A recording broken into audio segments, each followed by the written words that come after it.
nation on the move. What's up? We do a little bit different around here. We ain't gonna play. We ain't gonna play. Shut up and grind the tape. The tape.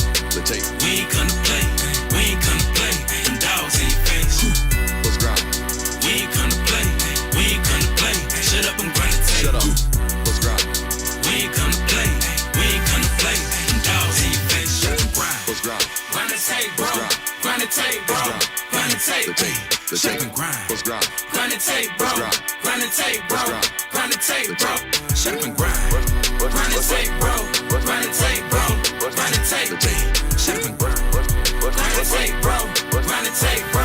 Grind the tape, bro. Shut up.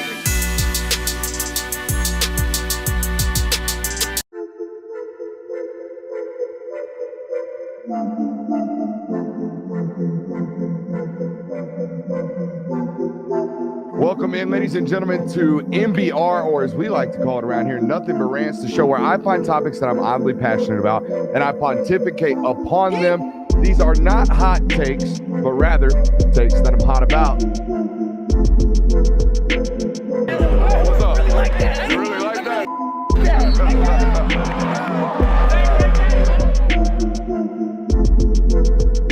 Let's shut up and grind some tape. What is up, ladies and gentlemen? Welcome in to the Film Guy Network on a fabulous Wednesday afternoon. It is noon. It is early National Signing Day. It is the MEGACAST. Some say this is their favorite thing that we do all year long. Really? This show right here is their number one show. Honestly, there was some questions of if it was going to happen, when it's going to happen, where's it going to be. This is my favorite show that they do all year. We got it going on. It's right here. It's signing day. It's MEGACAST time. No idea how long we're going to be here. Me and the boys decided before the show, we're going to make this a world record. We're going to make this a Film Guy Network record stream. Oh. Both in viewership. That's a hope. That's a hope. But here's the guarantee in length. We're going to be here a while. Yeah. All right, so just if you caught us early and you in here, go ahead and hit that thumbs up button, lock in. You're going to be here for a while. All right, we're going to be here for a while. We got our signing day MEGACAST. We're going to roll right into our typical Wednesday show coverage, and we're going to wrap the bow in one big stream today.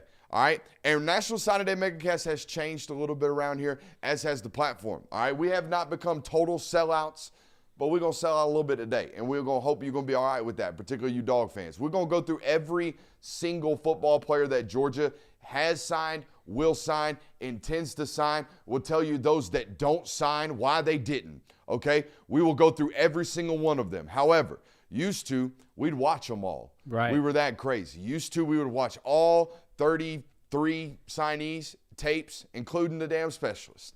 Today, not so much. All right, today we're going to watch 19, I think is what we're going to watch. We're going to watch 12 players that we were told you got to watch, all right? And then we're going to watch 7 players that are up for candidacies of My Guys. If you haven't watched this show in years prior, we do have a My Guys list. These are players outside the top 100 in the consensus rankings that we have, or I have, placed my stamp on. I say we because, guys, I've brought 7. I need you to help me dwindle it down to 5 today. All right. That's an echo. Hit that. Is it the board? It is the board. Why is it his microphone? That's knows? so weird. Anyways, we got a 7 group candidates list dwindled down to 5. All right, set to do that today as well. There's some news to be talked about today. Blake Stewart set to announce at 3:45. That is leaning heavily dog. All right. Per my understanding, they are awaiting, not to break any news here. How many, do we have everybody?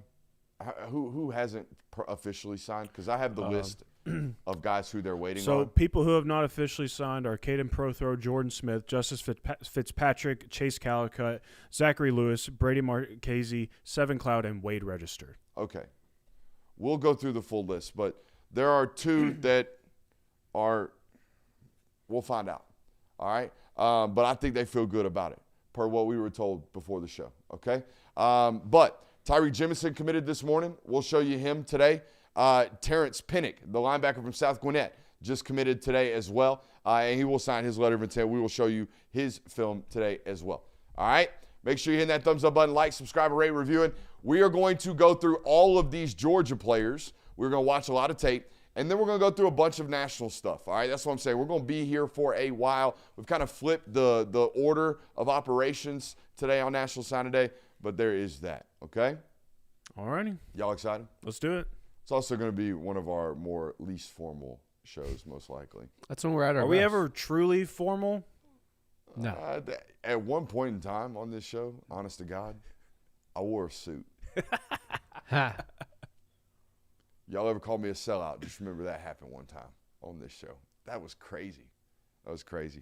All right, let's get after it. We always start with the offensive side of the football around here. We always do.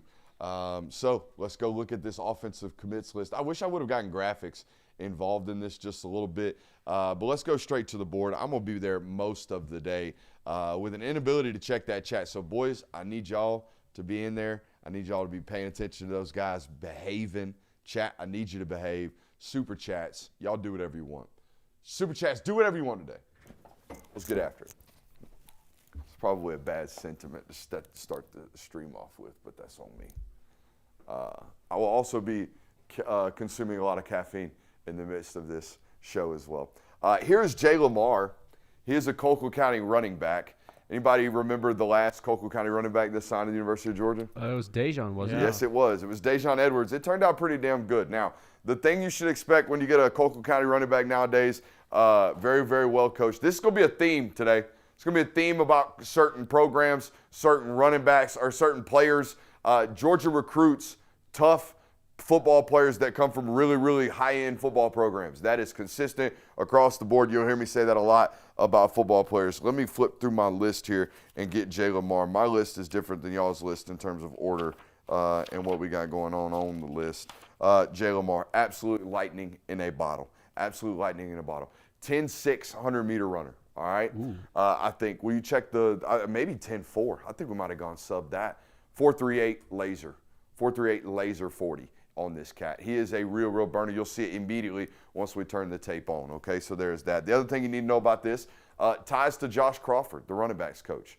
All right, one of the very first things Jay Lamar told us in a recruiting interview with on SI, which has covered signing day better than you could humanly possibly cover it over there on SI or Georgia Bulldogs on SI, told us that Josh Crawford recruited his older brother, all right, when Josh Crawford, I think, was at Western Kentucky. All right, so there is ties here to this young football player and his family. All right, let's look at the tape, and you'll see what I'm talking about with this lightning in a bottle. This dude's got elite juice, okay? Elite juice. Look at this. It's not just the speed; it's the contact balance. This is what freaked me out yesterday, Kirby. This is middle Georgia football, but I consider this South Georgia football. All right, me personally, if you south of McDonough, you South Georgia. That's the way I operate. If I got to go south of McDonough on 75, you are South Georgia. I know technically Macon is middle Georgia, but it's South Georgia. This is Lee County. They speed on this field. There's always speed on this field. Watch the angle that this corner, who doesn't catch him, by the way, watch the angle he feels as if he has to take. Look at this. That's different than pylon chasing, Kirby. That's run to the middle of the box because he's that fast chasing. We get different angles of this, and you're right. The contact balance is really, really elite. You'll see that from the tight angle. He shucks a arm tackle off really, really quickly. I do have some questions about him, and we'll talk about that as the film of him kind of concludes. There is some, with backs like this, there's always going to be, hey, how durable is he, right? How durable is he? Because we do play an SEC schedule. There's always questions about that. And, like, just general workload. When you're twitched up, when you're a 100-meter runner like this, when these big electrifying backs, they don't get a lot of touches, okay? Even at their best. I mean, Christian Kirby, you are the Jahmyr Gibbs guy around here. You are the Jahmyr Gibbs guy around here. Jahmyr Gibbs couldn't get 25 totes in college. No, Jahmyr Gibbs couldn't get 20 totes in college. All right, and he doesn't get it in the Pro Ball League. All right, but Georgia doesn't do that. You know what I mean? No. Georgia's not out here feeding backs 20 times anymore. Yeah, I can't remember the last running back that had 20 touches. I mean, got to be Swift, right? Got to be. Got to be Swift. I mean, we're 5 years removed, 6 years removed. Yeah. It's been a while. They don't work them like that. They're trying to get explosives. This is an explosive dude. Yeah. I put this one on here because when you're this fast, you make backside edge defenders take goofy ass angles. Look at all these guys. Look how hard they over pursue because they feel as if they have to. That guy is so quick that if he gets through a whole front side and you don't take an angle like that, you'll never catch him. All right, so yeah, this is what it's going to create. Just easy bounces to the backside. I just recall Georgia missing on so many of these top end backs with regards to speed as of late, and they've all gone on to do great things. Like this reminds me of a Travion Henderson type of kid, right? Where it's like, wow, how in the hell are you ever going to touch him? And it was felt like that in college or in high school. It went on to be that in college. There's been several examples of this. But I guess we can go ahead and talk about this while we're talking about the lone running back in the class. Guys, this was a big time we missed on some dudes' class, all right, at the running back position for Georgia. All right, but we'll talk about that when we get done watching the film because I don't want to demean what this player is because I think he's one of the nation's top backs. But there were 3 or 4 other guys that y'all were recruiting that you missed out on too. But this is what you get. All right, this is 65 out the door. As soon as he breaks through the second level of defense, it's out. Or is this the one where we run out of bounds? This is the one where we run out of bounds. He's got one here in a second against Mill Creek where it's what I just described. You'll know. Oh, you'll know. You'll know. Who was the last back that felt this way on tape that Georgia signed? Because Nate felt really, really well balanced. Nate felt really violent. Nate always felt really, really twitched up. But I don't know about this. Dwight Phillips felt like that as a slot receiver. It was not as true running back. I mean, this clip right here is goofy. I thought this is what really sold me on him late last night was, look, I know you're a 1 foot, like one cut guy, but to maintain this type of level of speed right here, guys, and the shiftiness of it was really, really impressive. This looked to me like that Bo Jackson kid up there at Ohio State, the couple plays we saw from him against Michigan last week. The stop and go is really, really important when you're this twitchy. Watch the random hesitation he throws right here. What is that? Did you see that little hitch in his gait? Yep. That's so hard. God, you're trying to hit a kid that's running 4.38, and he's doing this in the middle of running way too damn fast for you already. So you're trying to set angles on a kid who's way too fast for you, and he's changing the angles while getting north and south at a really, really high rate. Chat saying this guy reminds me a little bit of Marino, which I can kind of see, honestly, with his quick cuts. Now, Noshawn didn't have breakaway speed. Yeah, I was about to say, Noshawn was never a 75-yard guy. This is nuts. Look at this. He outruns the camera. Oof. Yeah. Man, that's Mill Creek. Yeah. There's a couple D1 players out there, man. He's ghosting. I mean, off the screen. Don't ever see him again. Dude, the junior tape's got stuff that's like, whoa, what? You're how fast? I thought he was maybe had better parts around him probably as a junior. But this senior tape was, hey, we're going to win 10 games off Jay Lamar. That's what the senior tape was. All right, so that was a staff submission for y'all got to watch this tape type of guy. All right, that's what it was. He's a really, really, really highly explosive football player. Couple things to note. I do think we missed a couple games for violation of team rules this year. Uh-oh. We don't duck smoke around here. We don't. All right, so that is reality. That happened, but all good. Came back, dominated. I think got 18 for 185 against Lee County. So no, coach was good with it. We good with it. Paid his punishment, did what he had to do, got back on the football team, won some damn football games. That's what it is. All right, but we had to talk about it. We're going to have to talk about some stuff today. There's some realities, all right? I have real questions, though. We talked about durability. How many of these quick guys don't get something? You know what I mean? Right. Don't have something. By the way, when we did Friday Night's Mike this year in person, guess what? It was a hamstring, wasn't Groin. it? Groin. We had something. Because, guys, the reality is we're really, really explosive. We are really, really tightly wound. We got a lot of fast twitch muscle fibers, all right? Those things pop. Those things tweak. Those things hurt, all right? That happens to all these guys. That's why we don't give them a lot of touches. This happened to Jeremiah Love his entire career. That's why we don't give them a lot of touches. But the touches we give them, the touches we give them. You know, oh, wow. Well, that was really sussy. Yeah, the runs that they do have. The runs that they do have. You know what I mean? That's all that it matters. Patience with the press, too. All right, can we really, really deliver blocks? I know we can see wide open holes and run 100 miles an hour. How many of those do we see on Saturday? You know what I mean? Even behind the best offensive line that you're possibly going to like project and get when you sign out of high school, right? There are certain programs that you know you're going to get a lot of space.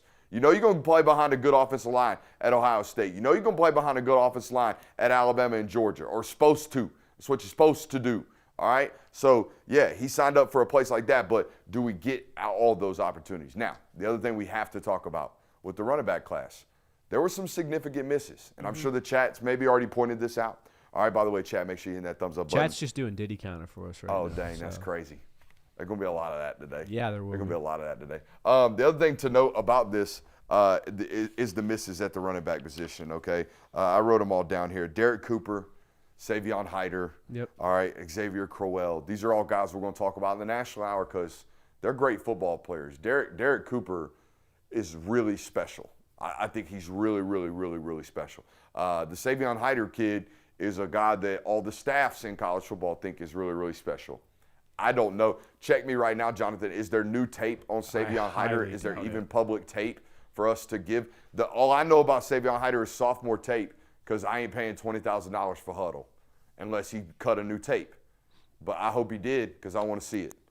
He has a new tape. We got new tape. We're gonna watch that. Highlights. We're gonna watch that in the National Hour. I'm gonna tell you that right there, because again, there are most personnel departments that I speak to had him one. All right, and then Derek Cooper and Xavier Crowell somewhere in the mix. But that dude's the combination of take you 80, run through your face. The other two guys are take you 60, run through your face. All right, but they were all. I think there's a combination of things to talk about. I don't think that's a Josh Crawford problem. I think that is a running back is overpaid problem. Oh, yeah. And I don't mean to talk about those guys as if they're going to get way too much money and they don't deserve it, because they do. It's, by the way, we've talked about this on this network for years. Running backs should get overpaid as college athletes because they damn sure ain't going to get overpaid as pro athletes. No, they're not. The line of pay chart is this way with a running back, and it should be, because it's tied to their ultimate production and workload. The younger you are, the more I can give you, and then it ultimately tapers off. Unless you're Derrick Henry, and then you just kind of do this for 20 years because you're 6'3", 245 pounds. Yeah. And you spend $800,000 a year on your body, making sure it's healthy. We good on running backs? Yep. That's what we got on running backs. What do we got next? We have some Ryan Mosley tape. Oh, we're moving into wide receivers. Can I sit down first before we go right to tape? Because Absolutely. I got guys that we're not watching tape of, Yep. but I got a lot of notes on, okay? And that's really important as well. Again, we try to talk about every single one of these guys every single signing day because it's their day. It is their day. It's the biggest day of their life. And the only guy we're not watching tape on at the wide receiver position is Brady Marchese, as we call him around here. Is that – how do you really pronounce his name? I think it's Marchese. Marchese, I believe. I like Marchese a little bit better. I'm sure you do. It's going to stick, I'm sure. You know what I was interested to hear, and this is a real sidebar here, but I told y'all this is a crazy show today. Make sure you're hitting that thumbs up button, like, subscribe, and rate and review. What was I just talking about? Real crazy sidebar. The Ben Griffith guy that's going super viral out there at Ole Miss. You know what I'm talking about? Yeah, the guy that called Lane Kiffin the hoe. Oh, yeah. That guy. He's a credentialed podcaster, and I'm not demeaning him. I'm not at all. It's what I'm talking about. He is openly talking about how he talks to players on the roster. How he's like, I got it on good authority from a player who I spoke to. I thought that was big time no-no. Around here it is, that's for sure. Around these parts? Big what? no-no. Big no-no. I got what? I got audio from the meeting. Sir, what? Yeah. What is going on? Well, that is crazy to me. Now, I only say that because I would like to ask Brady, hey, Brady, in a non-professional setting, by the way, not when I get him 3 years from now when he's a player at Georgia and he finally gets to talk to the media. Then I get to ask him in front of my colleagues, hey, you cool if I keep calling you Brady Marchese, or do I need to call you Brady Marchese? Or Marchese. Marchese. Even worse. Golly, man. But you see what I'm saying? Yeah. That was crazy to me. Let me give you my notes on this kid, actually. Another one of these programs, Cartersville. Yep. Like, you're going to play good ball. You can play good ball, Northwest Georgia football. Georgia's got, like, pockets of really, really good football. It's got good football everywhere, but it's got pockets of really good football. Northwest, that like Rome, Cass, Cartersville, good football programs. Rockmart, real tough, gritty football programs, okay? Up there in that area, you'll always find really, really good, solid, well-rounded ball players up there. Let me find my notes on Mr. Brady right here. Give me 1 second. Right here we go. Really explosive tape. Oh, yeah. Really explosive tape. Oh, yeah. A sub-11-second muscle hamster. The rare slot receiver, like I know they lost Vance Spafford in this class, but Vance Spafford, to me, very little muscle mass. This kid rocked up. This kid's got a lot of muscle mass already. Rocked up, huh? It's important, Christian, all jokes aside, it's important because you're an undersized football player that's going to get hit hard. Yeah.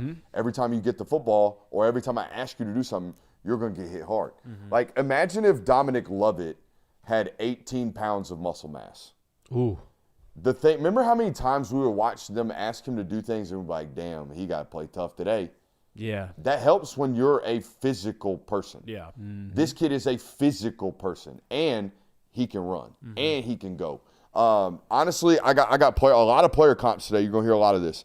I think this kid reminds me of a combination between Cole Spear and Landon Rolden. I think if you gave me the muscle mass of Cole Spear, the twitch and raw speed of Landon Rolden, put them together, that's what Brady. Marchese. So I'm telling you, it's gonna be. Oh man, I just hope I get clearance to Marchese that one, cause Marchese. He and Zacoby White are similar player types as well. Similar regions. Cass, Cartersville, separated by about 30 minutes, if that. I think Marchese has more top than me, dude. It's like you know what? I've never had the yips as an athlete. Never. Never had anything in my career where I was like, I'd have a mental block. But as a professional with names, definitely. I'm done. It's tough. Brady. But it does seem like Georgia has kind of made an effort to specifically get these types of slot receivers more. Ever since really it feels like when they really hit a home run with Ladd McConkey, it feels like they've continuously tried to get the speedster route runner. Now, there's been some different variations as to what these players can do and the skill sets that they have. But like Landon Rolden goes to this, Zachariah Branch goes to this, like a lot of yards after the catch. I'm cool with these types of takes. I'm cool with we're going to take him because he's fast, but we're going to really take him because he's from the state and he's a great freaking football player. Yeah. And he's well-rounded as a football player and he's tough and he can run. But they went through a phase there with Monken where it was like, oh, he can run? Yeah. That was all it took. Oh, he can run. Oh, he only played 7 games in 3 years of high school, C.J. Smith, because he was constantly banged up and constantly hurt. But he can run. What? I mean, there's a lot of that. Miss me on those. It feels like Georgia has much more shifted their approach from getting players with the highest ceiling possible to the highest floor. I texted a source last night and told them this is the highest floor class for the University of Georgia I've ever covered. There's not a single player we're going to talk about today where I'm like, they're a project. They might work out. 3 years from now, they got a lot of development. Maybe they get there. I thought Ekene Boko was going to be that. That kid's already done it. In 12 months from his junior tape to his senior tape, you'll see today. We'll show you both of them, I think, maybe. That kid has developed tremendously. So, yeah, there are no projects. It's all high-floor football players, and some have the rare combination of high floor, high ceiling. Yes. And it's worth noting about Marchese I remember when he committed to Georgia earlier this year, I mean, he was 3-star. I don't even know if he was inside like the top 500. And now this guy has risen up the rankings rather quickly. Top 100 player now, I believe, one of the top players at his position. This kid's continued to skyrocket. Yeah, I mean, he ain't even available for my guy, I don't think. Yeah, I don't think so. I think maybe on the consensus rankings. I can find out for you in a sec. Katie Anthony says, in my best Cartman voice, I do what I want. Merry Christmas, guys. Hell yeah. Merry Christmas. Dude. Love South Park. Man, I can't wait to watch The Grinch soon. I gotta get on that. Which one? Which one? There's only one Grinch. If you tell me you're a cartoon Grinch guy, you can get the hell out of the studio. 5-minute penalty. Get out of here. Love the cartoon Grinch. No, it's a Max pick out a bow. I mean, I don't love that version, honestly. But well, what will I wear? You don't like the Jim Carrey What are you version? talking about, I'm not man? a huge Jim Carrey. What are you? Please, honestly, I love you, and I really want to like you today. Please stop talking about how you don't like the real Grinch with Jim Carrey. Please, it's like my it is my Christmas. Dude, that's fine. Stop. I appreciate that. Brooks, how do you rate this class? We're gonna rate the hell up out this class.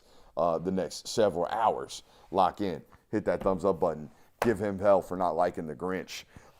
Here, let's get on to the next one. Are we going back to the board?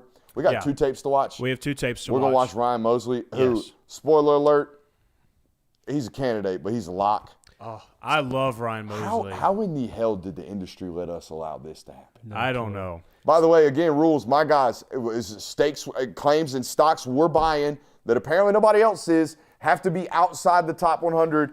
And really this year, I think I'm going to challenge myself with outside the top 250. I was going to say, Brady Marchese ranks 134th. Yeah, so no, he's off the board. He's not a candidate. That's why we didn't even watch the tape. We're watching all the candidates' tapes and all the you got to watch these tapes. Let's go to the board and watch Ryan Mosley, who not even a candidate. Breaking news, first one of the day. Stone Cold Lock, my guy. Buy all the stock you possibly can, because what is the consensus ranking on Ryan Mosley, please, Jonathan? I will find that up for you right now. Oh, I have both mics muted or going right there. You know what I'm gonna do? I'm gonna put my iPad over here with the YouTube stream. That way, I'm not worried about what the chat's doing. I can see what the chat's doing. Composite rating has him as the 187th best player in the country, 31st best wide receiver. Damn. So he's outside the top 100. Yes. So you know what? But he's a lock. We'll take him. We think he's damn near. I loved him when Georgia first took him. Dude, I think he should be a top 85 player. Honest to God. And here's I got several notes. Go ahead, Jonathan. I was just going to say, it is worth noting this is junior tape. This is not updated film from Ryan Mosley, but it is really, really good film. I remember watching this, and I loved it when James Coley took this guy. Yeah, another in-state football kid from another really, really great program and a football coach that runs it the right way. Okay, Joey King out there at Carrollton, despite maybe what most people know about him is that he got pocket watched very famously recently. Everybody let the world know that he makes $200,000. The reason he does is because I've been to college football programs. I've been to college football practices. I would argue that Joey King runs his practice better than some of the damn college programs that I've been to. So when you take a kid like this, and it's so important because of what Georgia does, the way they grind their kids, the way they work, the way their practice schedule looks, the way it's professionalized. It's bad in college in general. You go to Georgia, you're going to work, all right? This kid's not afraid of working, all right? This kid knows how to work. This kid understands. Guys, they practiced at 5:30 in the morning most of the time when he was in high school football, okay? In an indoor, albeit, in a 120-yard indoor practice facility, okay? They got it nice out there. They got it nice out there, but there's also a reason why you take 2 kids from this place. Taking Zyke Helton as well, the center, or the offensive tackle that's in this film. An absolute dog from a pro program. These are what the notes say. Not a burner, but physical and vertically explosive. Okay, very physical and vertically explosive. I think he's a 4.6 runner that's going to jump north of 40 or 38 inches. Okay, that's what kind of player I think this guy is. If you go through my timeline, search Ryan Mosley, there's a photo I have of him. My kids and family just shut up. I heard their dog. You can see him jumping, all right, and out the roof, okay, in real action, okay. I realistically think, having seen him play in person and having watched him practice, I think he could get a scholarship spot at safety at Georgia. I feel that way about him physically, okay? He's that good of a football player. I think it's the lowest maintenance wide receiver not named C.J. Wiley that I've covered that's this good. No nonsense. No bullshit. No drama. Hell, I think he's a hand the ball to the ref guy. I don't think we're going to see a single emote. I don't think we're going to see when we score. We ain't going to see none of that. Do We that ain't gonna again see for me? none of that. Can we see Bro, that one more time? I've watched way too much high school tape lately. Way too much. Hey, bro, sickening. The amount of just bullshit I'm seeing now on high school tapes, man. Oh, no. Get that shit out of here. We got a real ball right here from Ryan Mosley in a state title game right here. Are you housing that slant? Whoa. Bro, am I yeah. housing it? Oh, yeah. I'm splitting 2 versus Grayson taking it 60. There's damn college boys on that field. Am I cribbing it? Who we got here? We got Mill Creek. Damn, Mill Creek getting shown. No, is that Mill Creek again? It's hard to tell. Yeah, it is. Nope, that's Gainesville. Oops. An even better football program. That is a Some would say. miscommunication by QB. Incredible way to come back on that catch. Oh, by the way, this quarterback, I think, well, no, that's Julian. The quarterback they got there now, just write this down. On a signing day show like this is very, very important. CJ Cypher. Okay? Write the name CJ Cypher down. Put it in your pocket. That's a 2029 name to know. He's going to be the number 1 player in America. God, 2029. Okay? He's going to be the number, mark it down, timestamp. What is today? December 3rd, 2025. Brooks Austin says CJ Cypher is going to be the number 1 player in America. There you go. Let's keep going. Great tape from Ryan Mosley. Yeah, he's a lock for my guy, and you see why.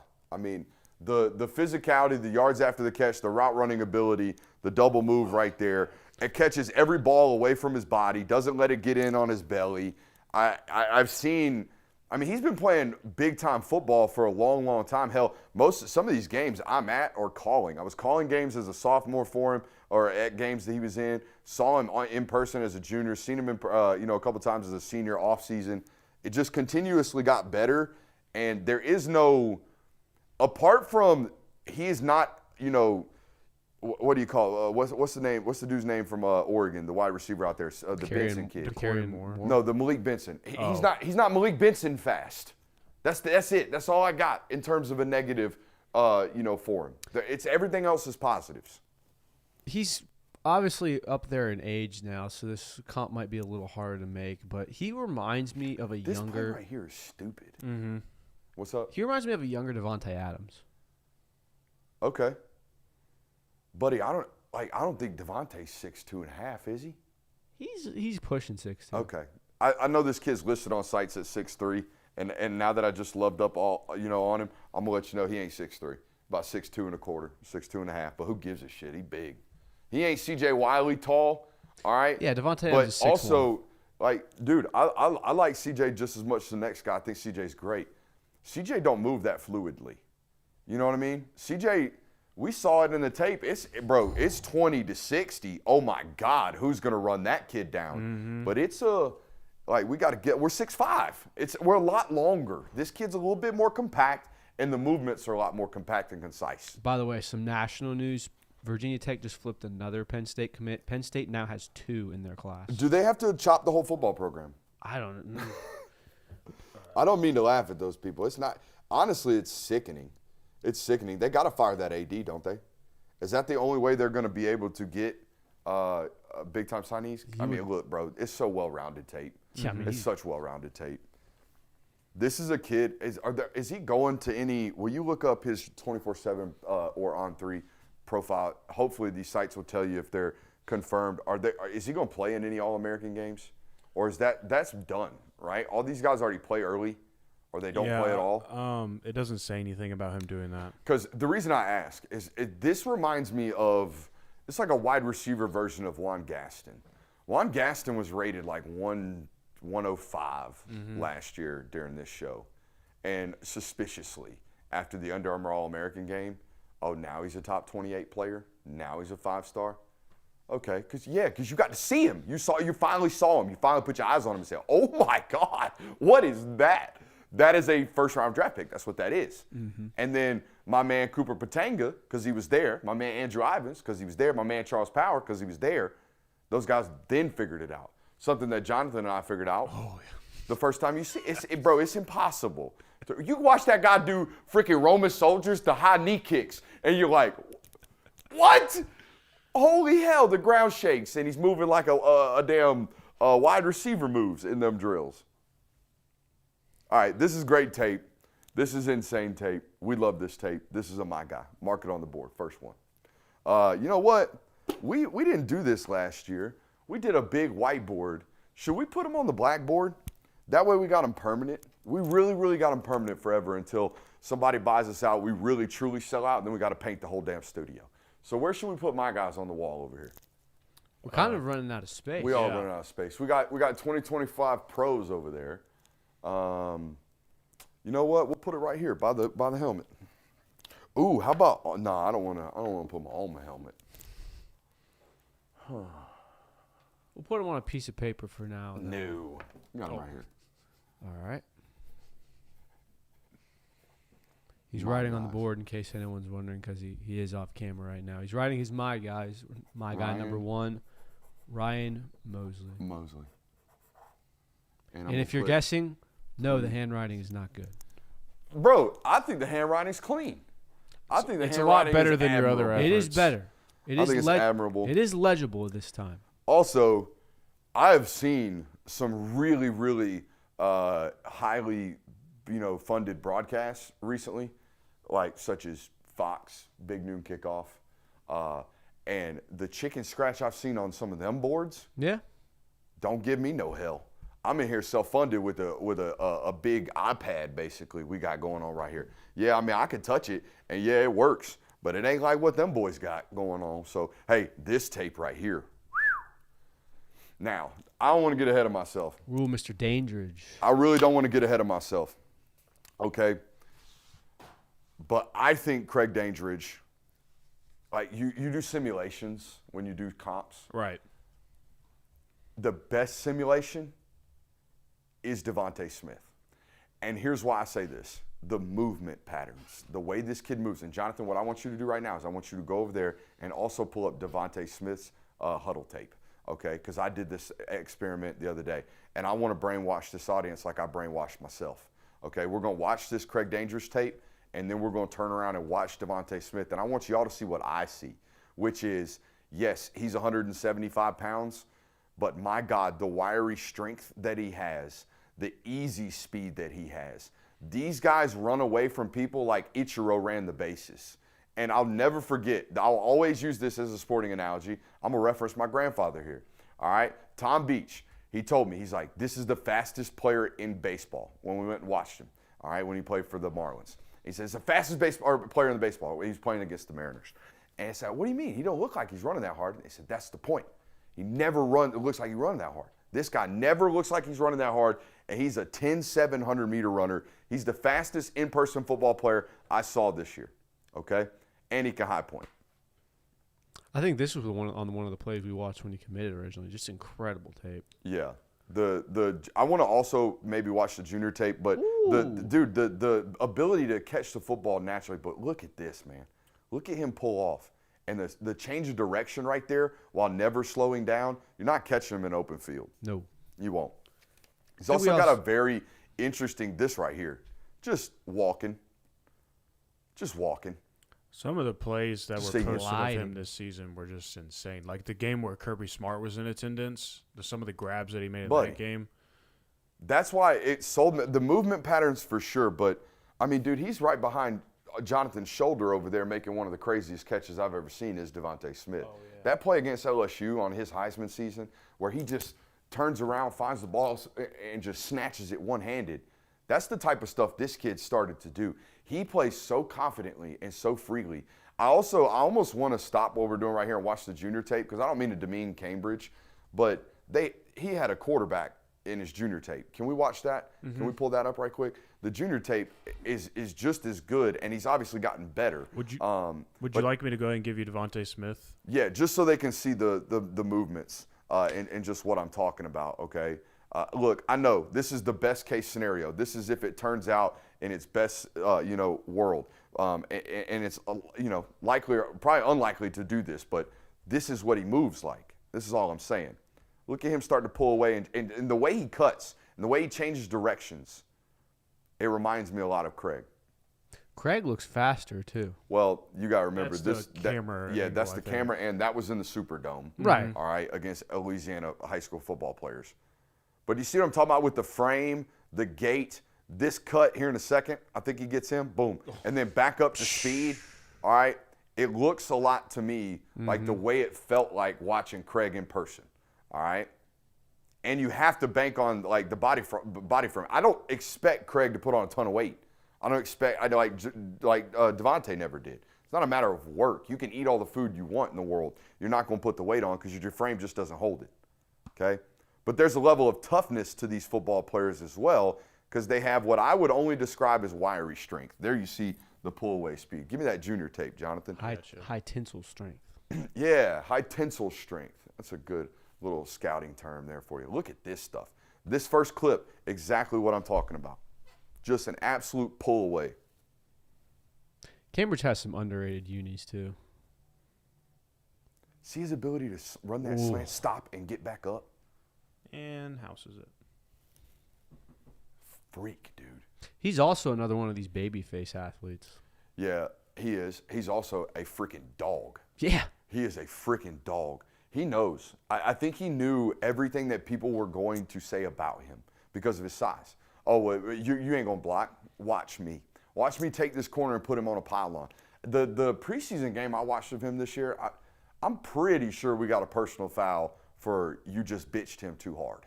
Though, you know what I'm talking about. Hey, we can't be driving guys into the back of the end zone after the whistle. The hell we can't. We're up 28 points. I'm gonna do this right now. That type of dog, I'm cool with that. I'm not cool with that in a national title game. I'm cool with that in your high school football game when you asserting dominance. Yeah, we're gonna high point a ball right here. Oh no, this is a return as a backside safety. We cribbing this? Yeah, we are. Oh, yeah. Yeah, are we cribbing? Yeah, we are. We're always cribbing.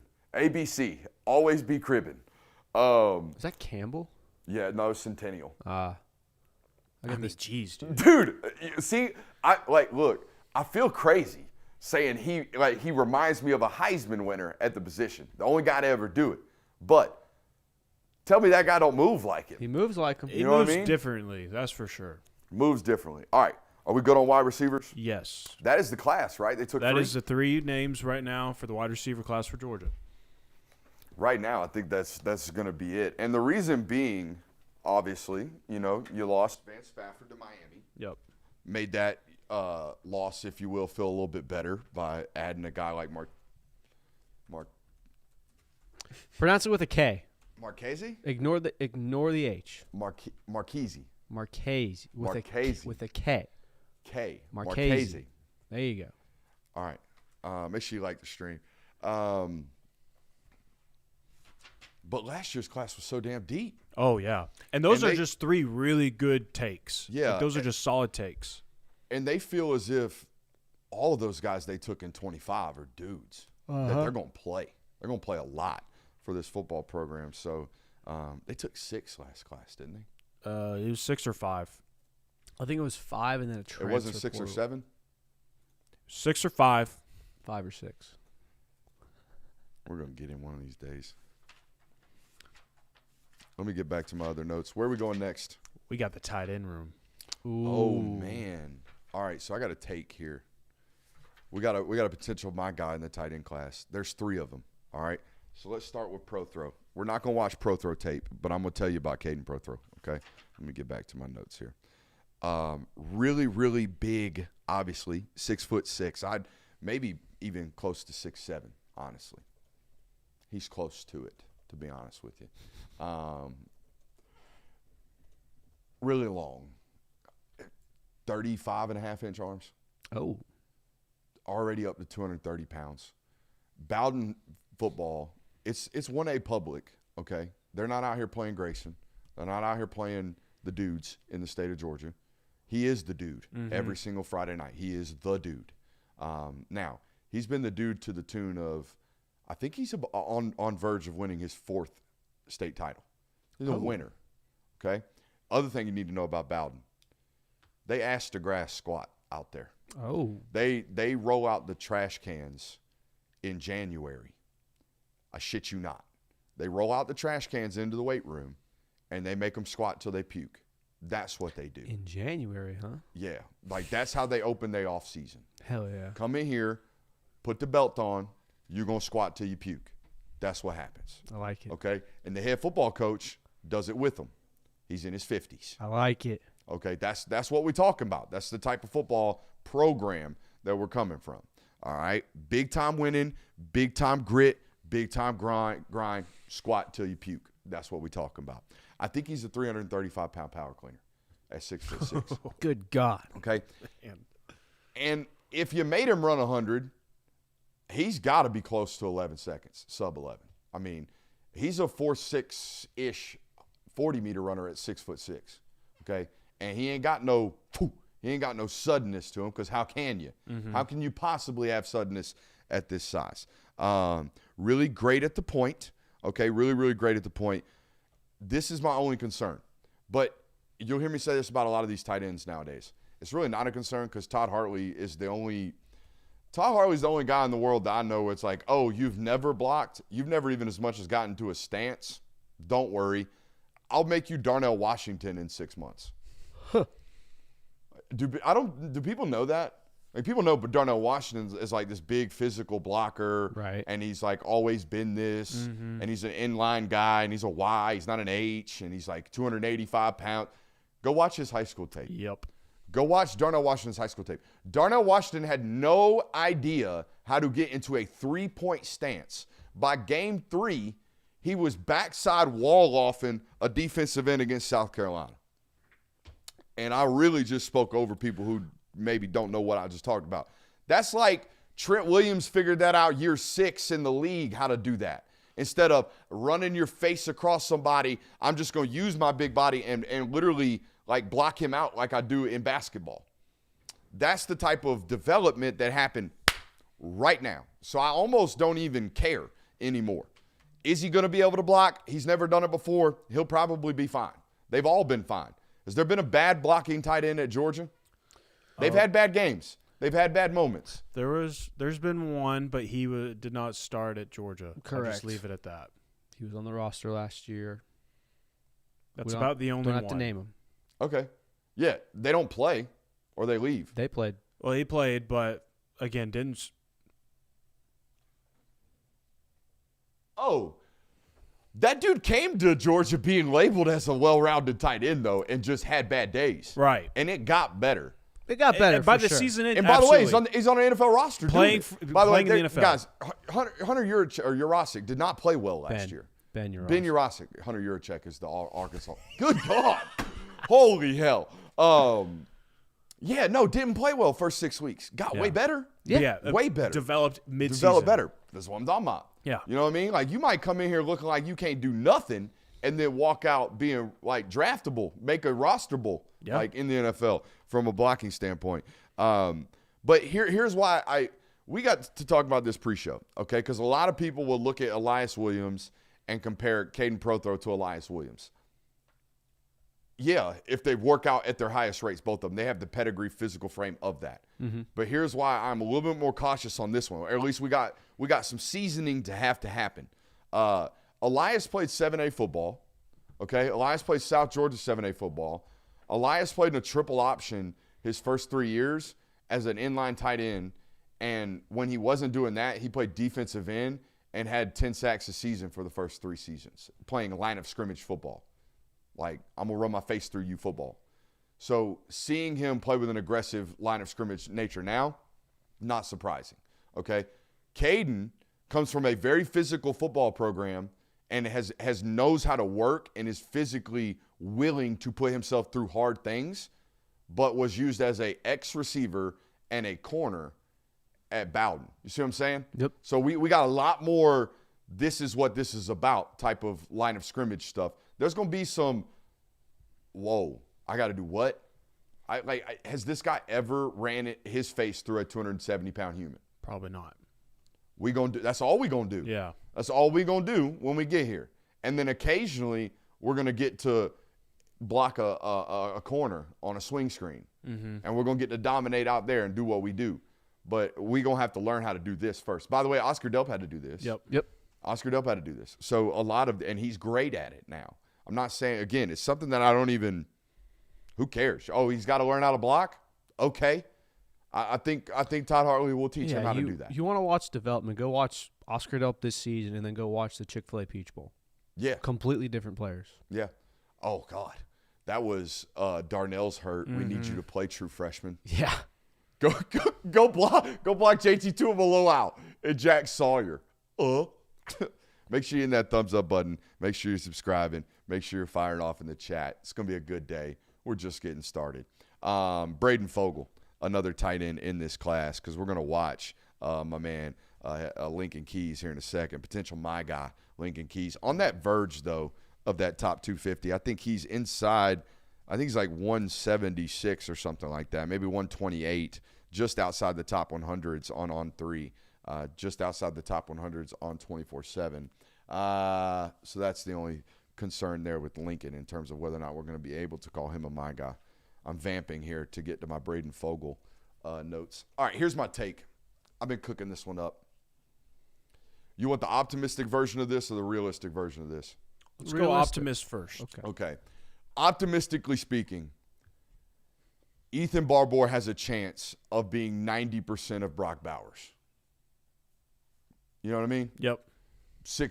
Not 6'5", not 240 pounds, a bitch to tackle, elite route runner, catches everything, can do everything, in line, great ball player, understands what he's got going on, pro. Braden Fogel has a chance to be 90% of Ethan Barbour. Okay. All right. The realistic version of that is Ethan Barbour's got a chance to be 75% of Brock Bowers, and Braden Fogel has a 90% chance of being 90% of Ethan Barbour. Right. That's the realistic of that.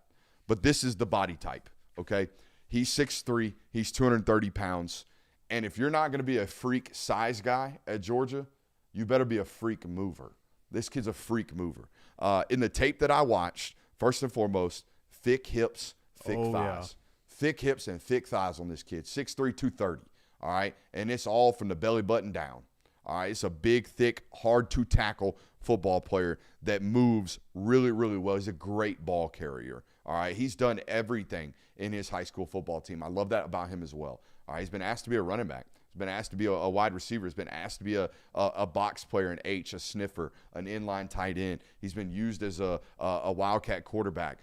Again, very similar pedigree to what we talked about with Brock Bowers. If you watch Brock's high school tape, they are just like, wow, this is our best player. How many different ways can we make the defense deal with this shit in a day? All the ways. Same thing here. All the ways. Making defenses struggle to deal with him. He's Ohio Barber. That's what he is. He's Ohio Barber. Or at least this year's attempt at it. That make sense? Makes sense. It makes complete sense. Did you watch the tape? You like the tape? I remember watching it. I was like, it's solid tape. Absolutely.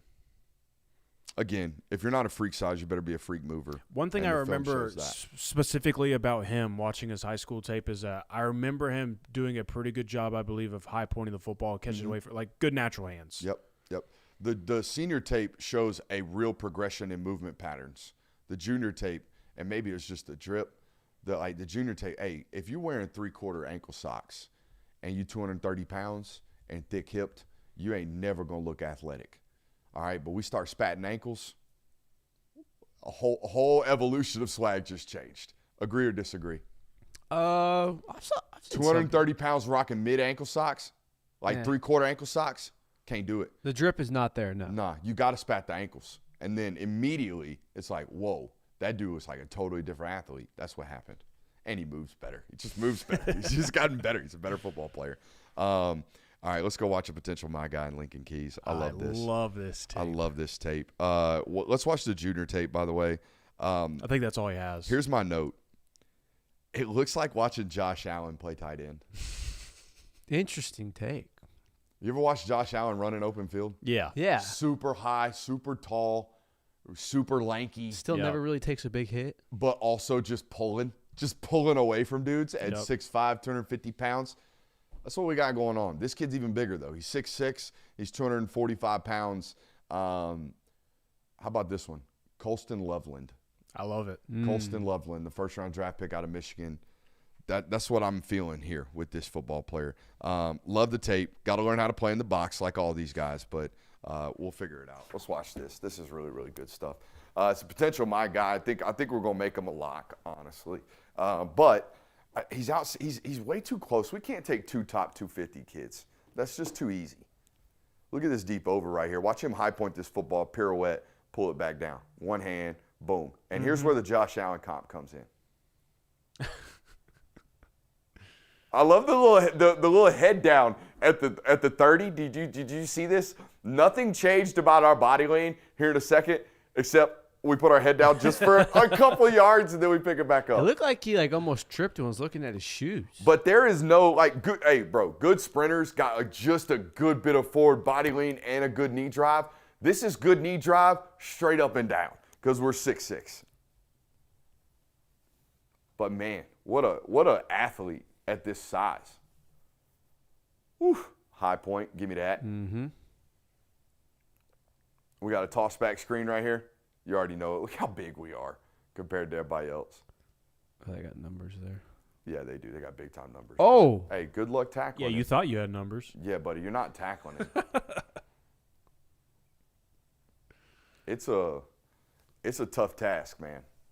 And will you do me another favor, Jonathan, while you got a chance? Go pull up that Colston Loveland high school tape, and you'll see what I'm talking about, where these guys don't – it's impossible to show twitch on tape when you're this tall.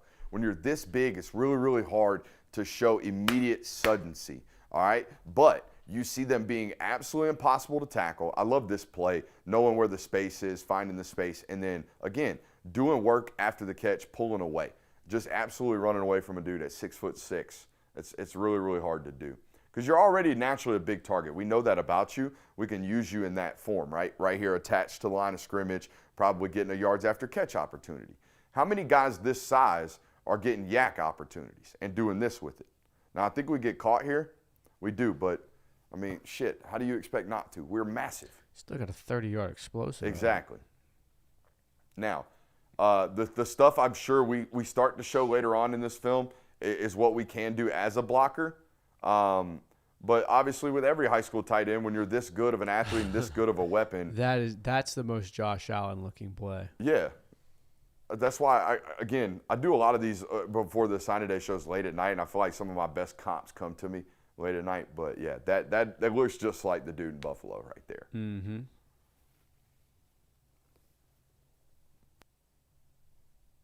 Ankle spat. Just pulling. Ooh.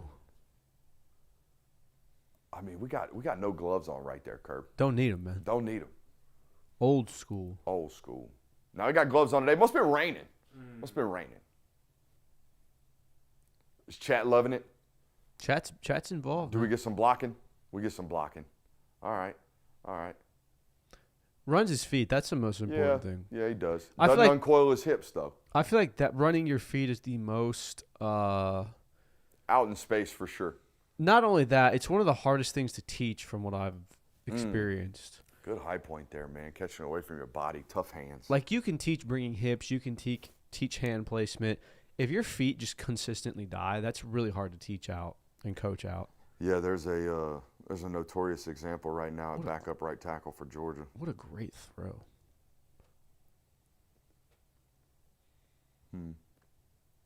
Give me a rip. Carry him. Come on. Yeah, man. All right, you know Kirby's rules. Tight ends don't get the ball unless they could do something after the catch. Does that kid pass the test? Yep. Oh, yes. That kid passes the test, especially from a vertical standpoint. Now, this is why I comped him to Colston Loveland. First of all, again, 6'6".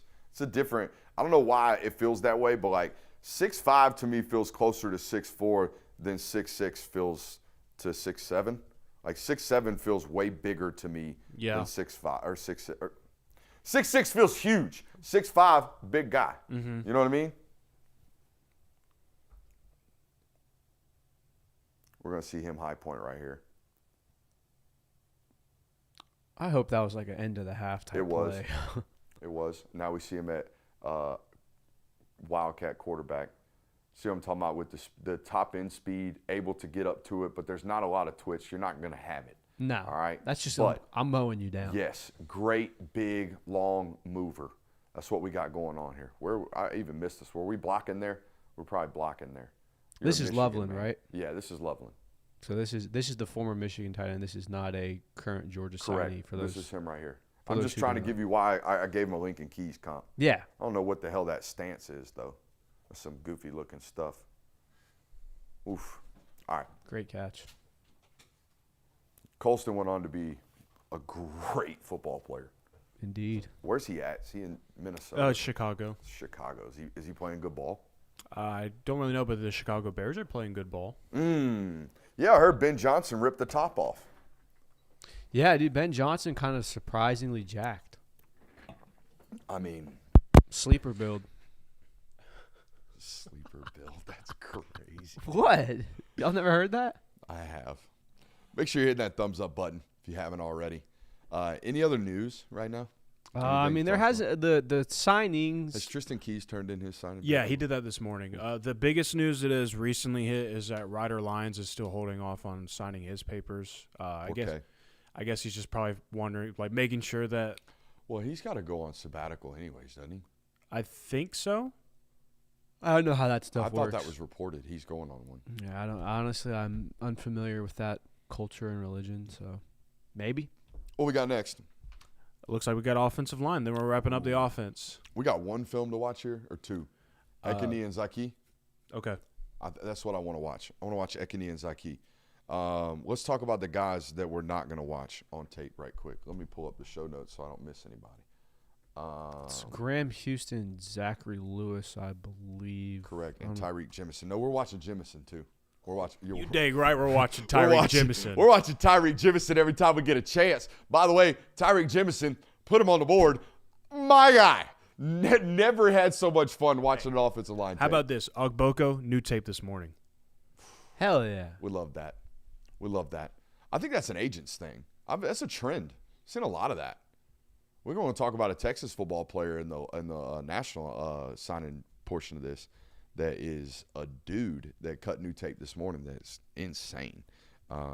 Finally got a Texas tackle, like fit the scheme type of tackle. Man. And fitting the theme was the theme of this offensive line class. This was, we got a great 5-star type of prospect in Ekini Ogboko, who we're going to watch in a minute, but we also got a bunch of high-floor football players. We got a bunch of dudes that we know can at least hold their own water in practice at Georgia, and that's bottom line requirement nowadays. We have to get guys that we know for a fact, if they have to play tomorrow, they can play for us. We learned this lesson as a staff, no more apparent than this year. All right, we get into a situation that, Juan Gaston's a blue chipper. Yeah, we knew he was supposed to be a first-round draft pick, but we took Dontrell Glover because we knew that kid was a really, really high-floor football player. We knew he came from a great program. We knew he came from a place of physicality, and we knew he played high-level football, and we knew if he had to play tomorrow, by God, he played at least winnable football. Little did they know, he might be freshman All-American type good this year, has been Dontrell Glover, Donnie Glover. There he is. Give me all the Glovers. There Give me he all is. the Glovers. I'm a Glover lover. That's a good. There's a couple of famous Glovers out there. Give them all. We'll take them all. Let's talk about Graham Houston. Clean-cut grinder that plays fundamental high-effort ball. Yeah. Can I get an amen? Another Thank another you. extremely high high floor take. Interior offensive line prospect. I would love to see if he could play center. I'm sure they're going to try it out. I would love to see if he can play center. Now, I don't feel this way. I feel he is a very, very good football player. I do not feel as if he will be a top 55 overall selection like the comp that I got from a high-up source at Georgia that truly believes this might be Dylan Fairchild. Ooh. I don't believe that. Dylan Fairchild is held in high regard for me. That is one of the strongest human beings you'll ever see play football, and is starting right now in the NFL. One of the most consistent players you ever find. Apart from first play of the game leaning over my toes at Georgia, flawless football player. Graham Houston could ultimately be that, but this kid's like, hey, take it easy in practice type of guy. You know? Mm-hmm. Hey, don't be doing that. Hey, somebody's on Graham's whistle today. That kind of guy. The type of guy that starts a fight. No. You don't fight these guys. You don't fight these guys. Not in high school. You never. Not in high school. In college. Oh he yeah, might. that's what I'm saying. In college, he might. When you get there and the scout team's going a No. little too hard. No, not at Buford. Well, maybe Bryce Perry Wright might have tried some every once in a while. I feel like he's a no nonsense guy. I'm saying I'm referencing when he gets to Athens. Oh yeah. Of age. Yeah. Hey, like Jordan Hall, Kristen Miller, if they're still around, probably not gonna like this. Hey, freshman, cut that shit out. Who's the For freshman sure. trying way too hard right now? No, he said it the best. Hey, freshman, cut that shit out. That's exactly what would be said. Or hey, scout team hero, cut it out. But at Georgia, they promote that stuff. Oh yeah. They want that guy. Yeah. They want somebody over there giving them hell. That's what they want. The coaches will promote it, but it'll get flamed out really quickly. I'm sure Cade Brock's got a few of these stories. I'm sure. You know? For sure. But yeah, no. One source thinks he's Fairchild. I think he's closer to Cade Mays. Which you'll take Cade Mays, would you? Mm-hmm. I mean, put the finger in a chair aside. Yeah. You'd take Cade Mays over again, wouldn't you? That's still such a funny story. But yeah, I would. I mean, Cade Mays was a For big. those of you who don't know, Cade Mays' father sat in a lawn chair and chopped his pinky finger off. And tried to sue the school for it. I mean, to be fair, tricky, those chairs.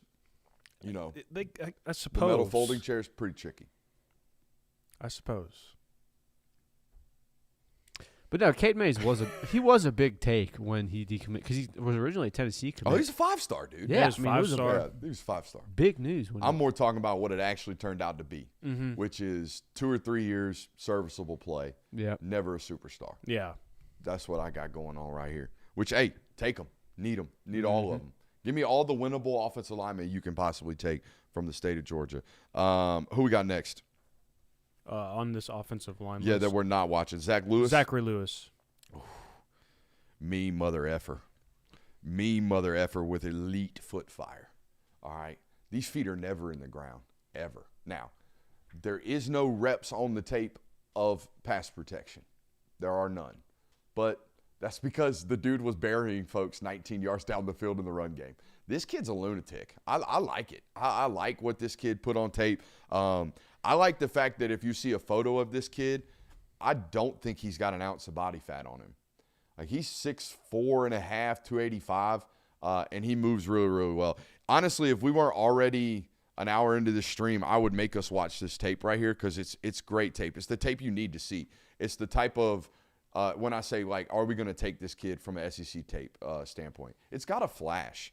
I can't turn tape on of you and be like mediocre on you, whether or not you're finishing, whether or not you're dominating. No, dude, you're playing high school football players and you're going to maybe be a take at Georgia. You better be dominating. This kid dominates, and there's no doubt about that, and I love that about him. Don't know about the length and the size, right? He's listed at 6'5". He's a small 6'5". He's not like a Tyreek Jemison's a long, big, thick 6'5". This kid is not that. All right, so it's a little bit different. Now, that being said, I've watched way too many players like this that leave this state because they're not long, because they're not 330 pounds, because they're not 6'7", and then they go on to start 3 years elsewhere.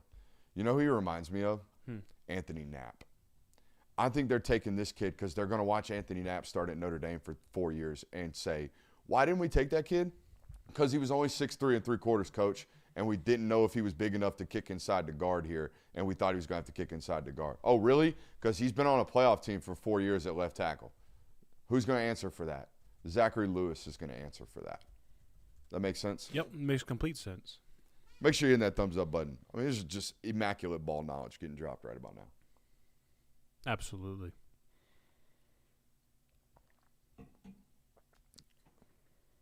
Feel free to fill dead air at any point today, guys. We will, don't worry.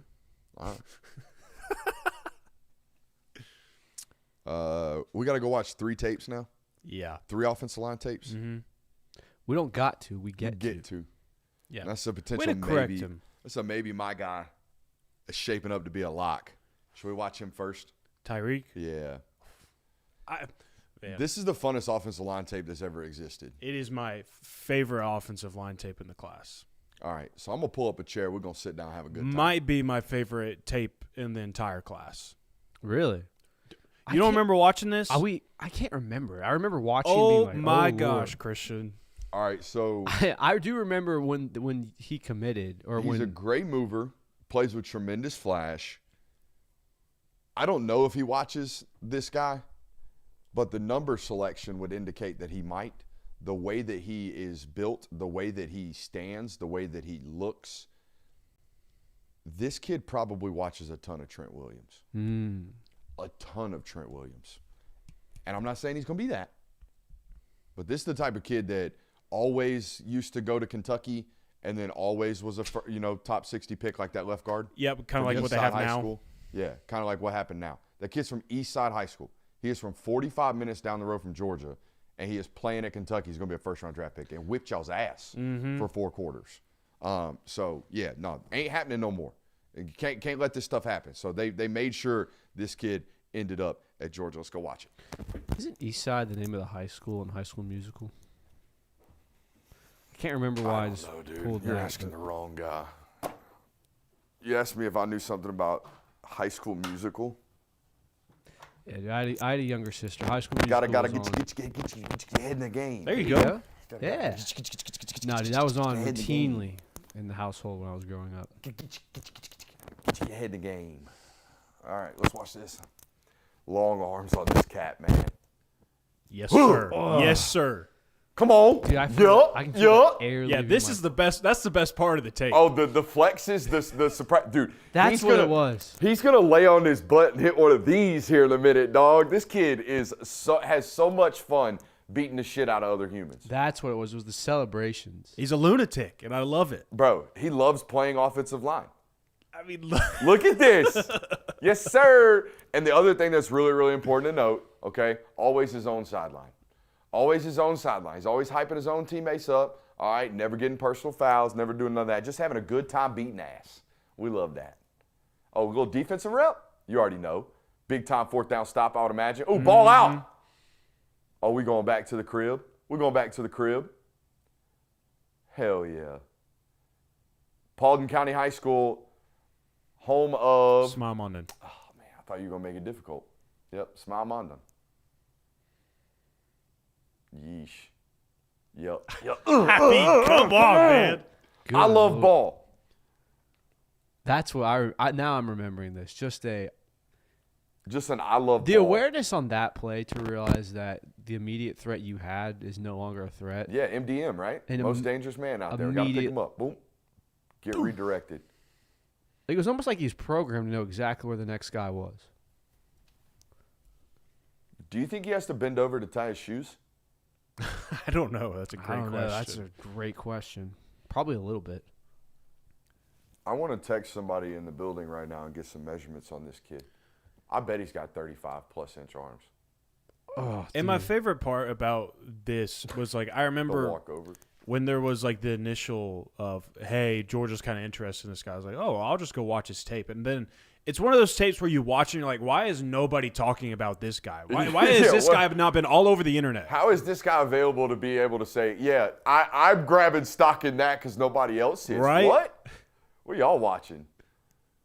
I remember you bringing it to me, Jonathan. You say you got to watch this Tyreek Jimison This kid is tape. it, dude. And I immediately texted somebody in the building and said, to hell with being interested. Like, that kid's a must-have. Mm-hmm. You have to take this kid. a little pass pro set, maybe? No. No. There's not much of that. Get out of yourself. Get out of here. Swimming on him. Swimming on him. You know what In there at guard. How about that? I think that might be where he ultimately kicks in. Probably. I don't care, though. You know what I'm really excited for? Ah, yes. What? I'm really excited to talk to this guy in like 2 to 3 years when he gets put in front of the media. Oh, I bet he's a joy. You can already tell the personalities there. Is this the one where we lay down? Where's the one where we lay down, Jonathan? I think we're coming up on it. Or where we sit down and cross our It might be arms? this one. No, dude. Yeah, I think it's this one. You got your back took? No, it's not. That's so tough. So disrespectful, man.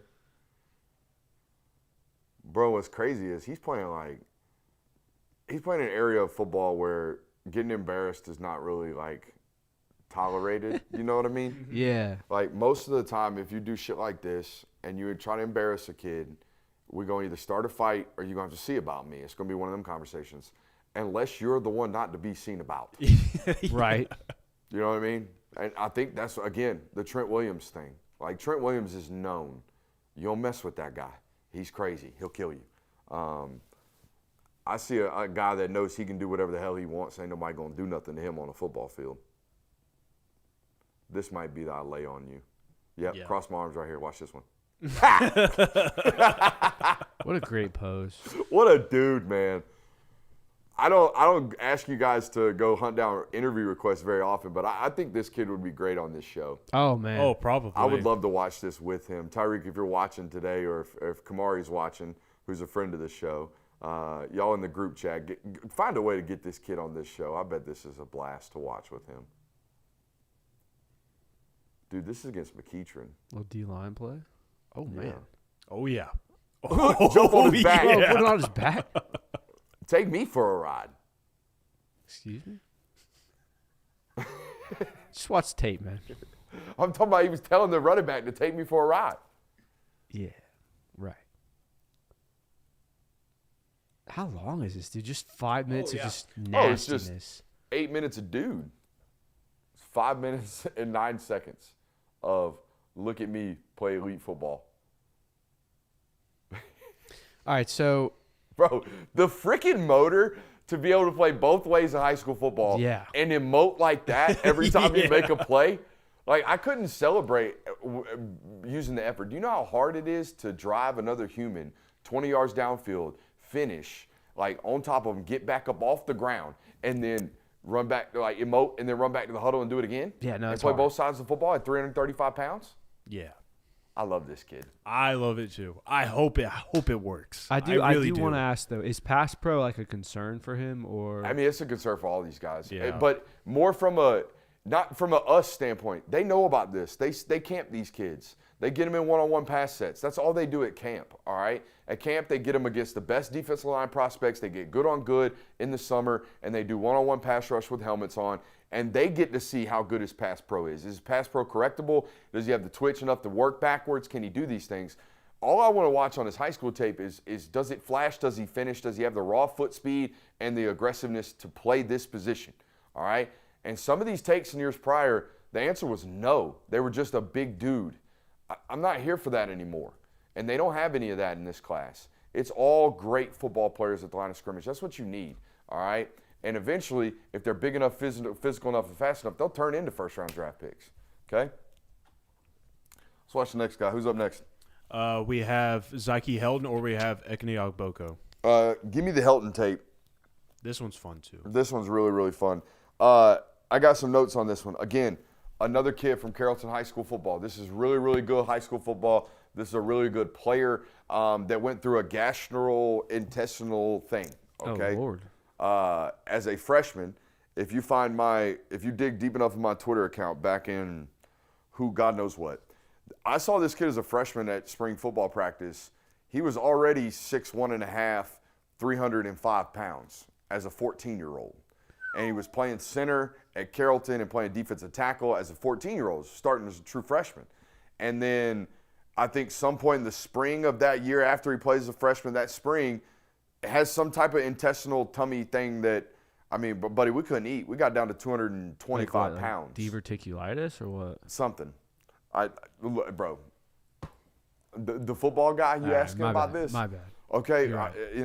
Call me for the ditties. Don't call me for the doctors. All right, you know what I'm saying? What a quote. Lost a lot of weight. Got down to like 225 pounds. I think it stunted his vertical growth too. All right, I think we're only about 6'2". I don't know what we're listed at. We're an undersized football player still to this day. All right, but here's what we're not.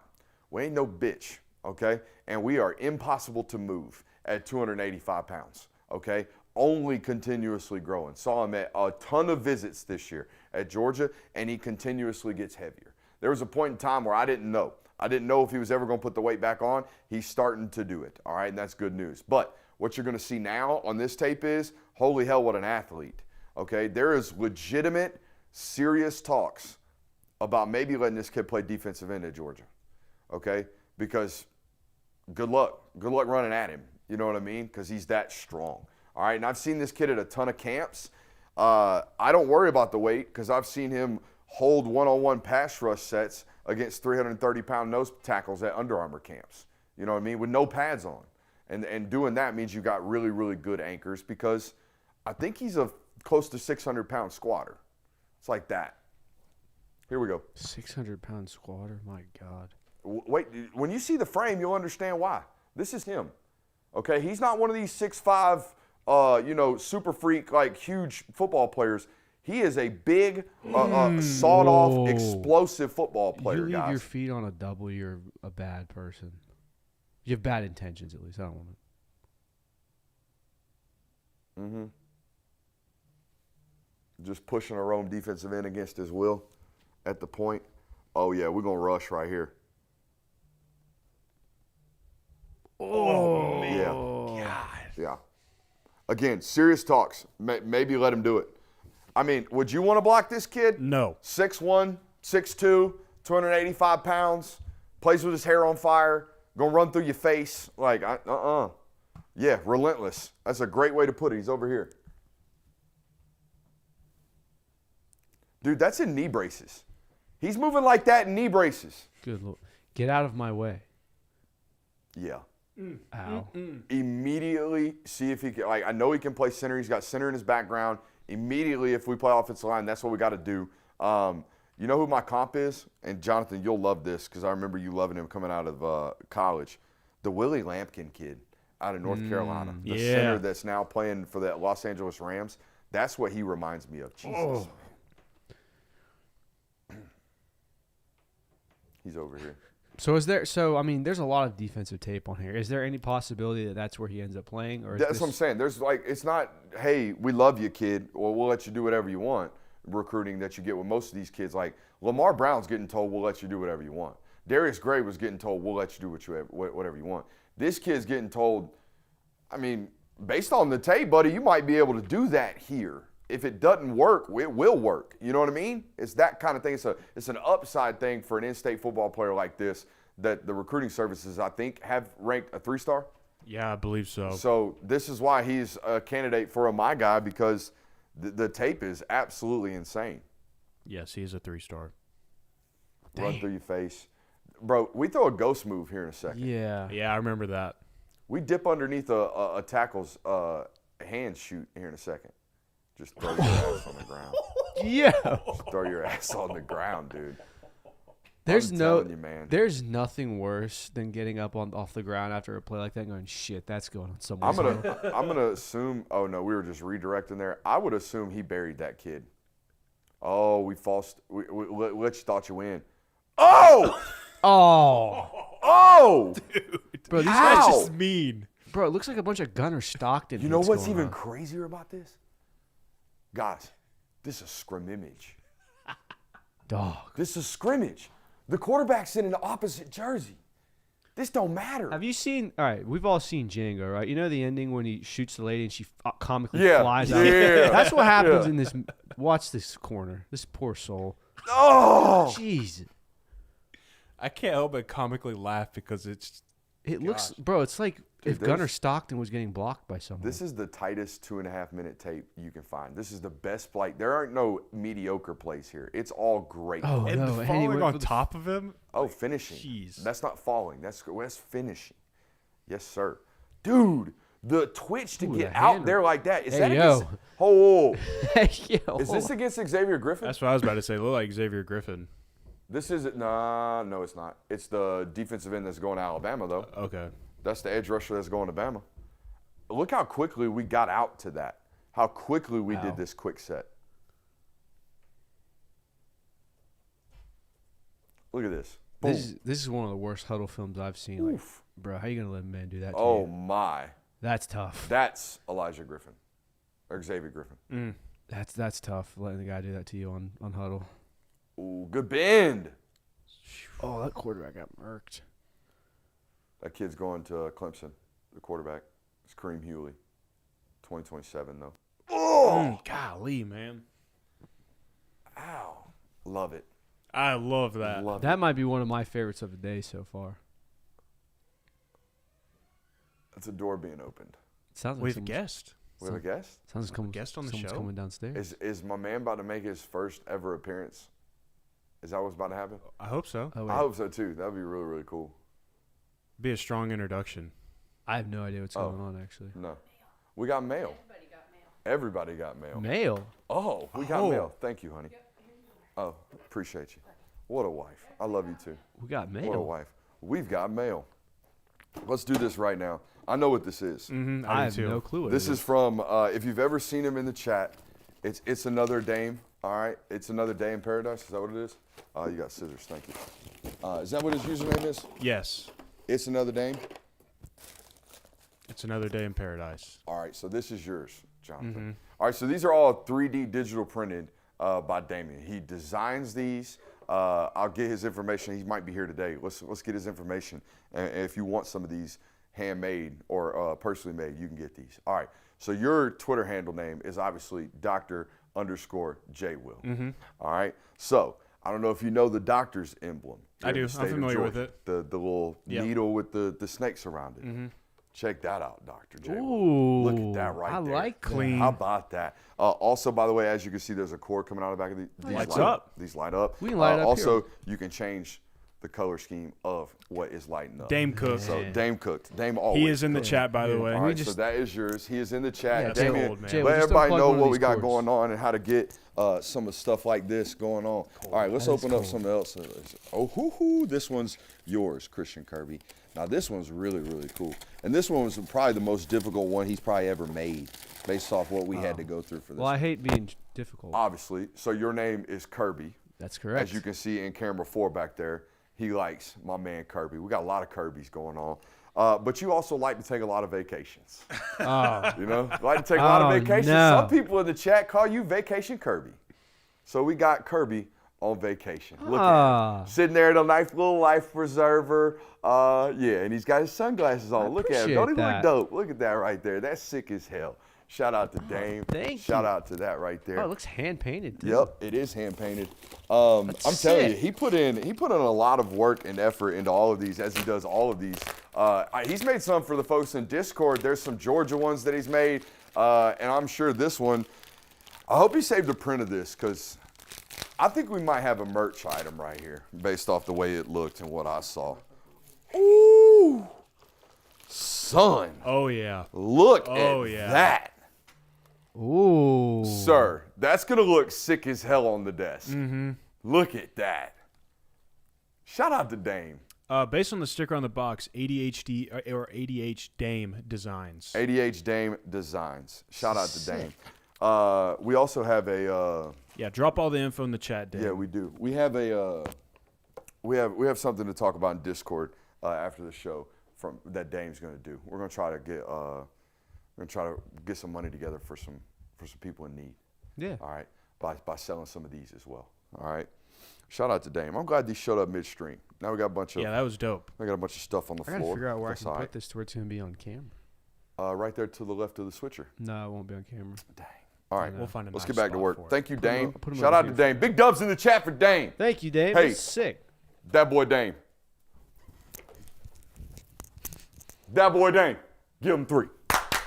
Hell yeah. Hell yeah. All right.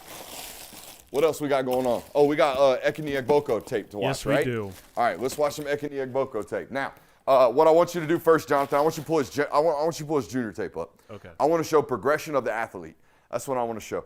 I want to show how this was a kid last year when we watched his tape when he committed to Georgia. We were like, woo, we got a long way to go and a short time to get there. Shout out to Eastbound and Down. Shout out to Jerry Reed. But that being said, we got there quickly. We developed a lot in a 12-month time span, did Ekene Egboko. So I'm excited to show you guys this today. Make sure you're liking the stream, by the way. Yeah, I do remember when we pulled this one up, when he initially committed to Georgia, it was, very raw athlete, raw talent. But yeah, based on what he has recently posted on film, you can tell that there's been a whole lot of development. So here's the junior tape, okay? And this right here says, I'm 6'6", my brother's Namdi, I got good pedigree. I got good potential, but we got a long way to go. All right, so you'll see this, what we're talking about. Playing really, really high, all right, playing outside really our fundamentals, but playing with a lot of power and a lot of effort. And that's all that really, really matters. Do we have power and effort on the high school level, and then everything else we can really fix. You'll see continuously from the junior tape and the senior tape what I call false stepping. All right, we take a lot of false steps, and that's okay. All right, but we got to get it cleaned up when we go to college. If we take false steps in college, we will lose reps every single time. See how high we're playing in this junior tape? We're finishing, we're leaning on people, but we're playing really, really, really high. We got to be able to bend in our ankles, okay? But again, like I said earlier, like the foot drive is there, and I feel Yep. like that's one of the hardest things to coach. So if you have a good foot drive, your foundation is very solid. Now, one thing I do question, not like calf definition in this football player, guys, okay? That is an indication to me of ultimate athleticism. Your lateral ability and your vertical ability is indicated in your calf definition. Sorry to be a nerdy scout guy, but that is the reality. Go find any NFL offensive tackle. His calves look like a softball, and they're basically underneath his kneecap. Like they're as high up on their ankle or on their calf as they possibly can be. The higher the ankle belly, the more vertically explosive we are. All right, this is my theory. The higher the ankle belly, the more vertically explosive we are. You look at LeBron James, his calf muscle is basically underneath the back of his knee. Like it's all the way up there, okay? You look at offensive linemen that have really, really good lateral mobility. You look at Andrew Thomas, he's got both big calves, and they look like they're up underneath his knee, all right?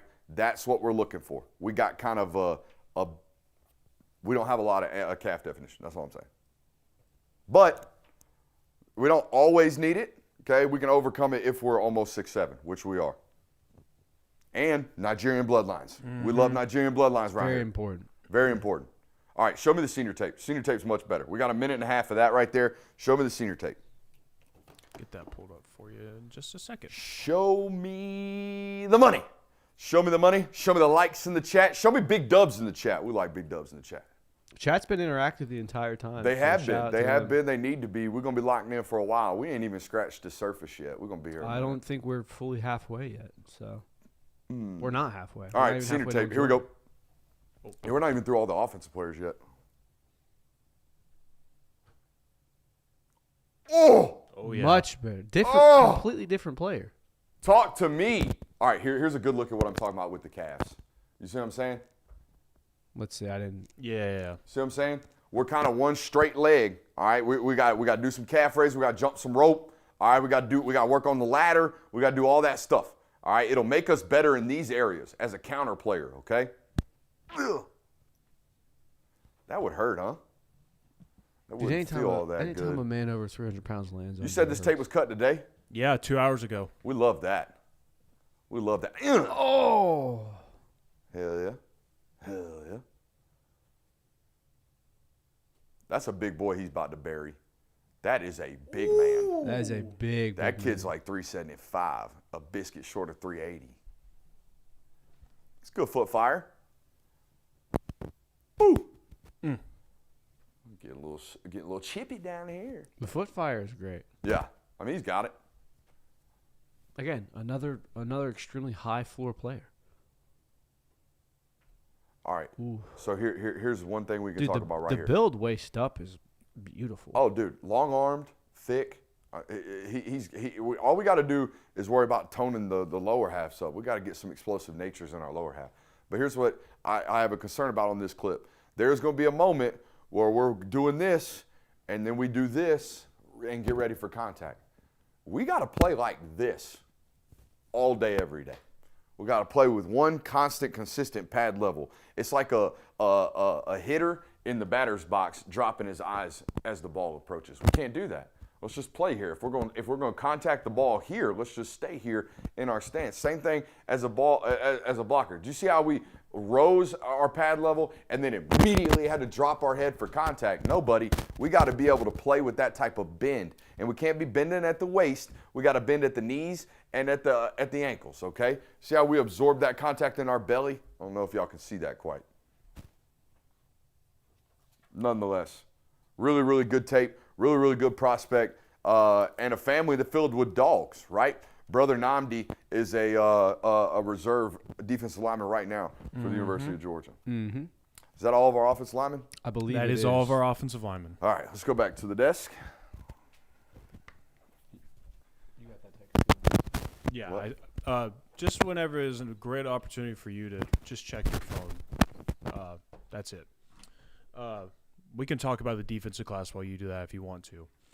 So, yeah, we covered up the offensive class right there. We watched Jay Lamar tape. We watched Ryan Mosley tape, Craig Dandridge tape, Lincoln Keys, and then we watched 3 offensive linemen right there. We got Zyke Helton, we got Ekene Ogboko, and we also watched Tyreek Jimson. The 3 offensive linemen, probably the favorites of the class, I would say, as like – wide receiver class, really solid baseline. Like those 3 players that they took right there, Brady Marchese, Ryan Mosley, and Craig Dandridge, kind of the theme of the class that we've been emphasizing here is just high-floor athletes there. But the offensive linemen, looks like those could be some special players. Like at the end of the day, like you want to talk about what you love in offensive linemen, Georgia fans. Like all of those guys have that type of pedigree about them.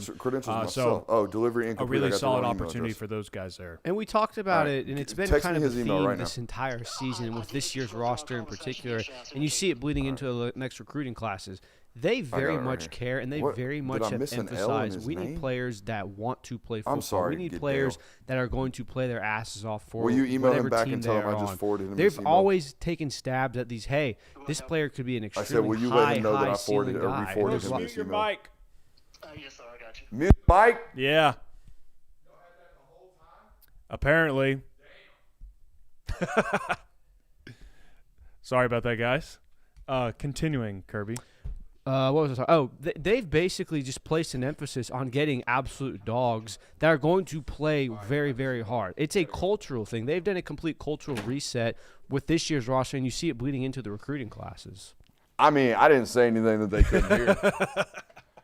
So for those of you who are just wondering what the hell just happened, Dale Dowden, tremendous recruiting guy for us on SI, is trying to cover the Tennessee State title games.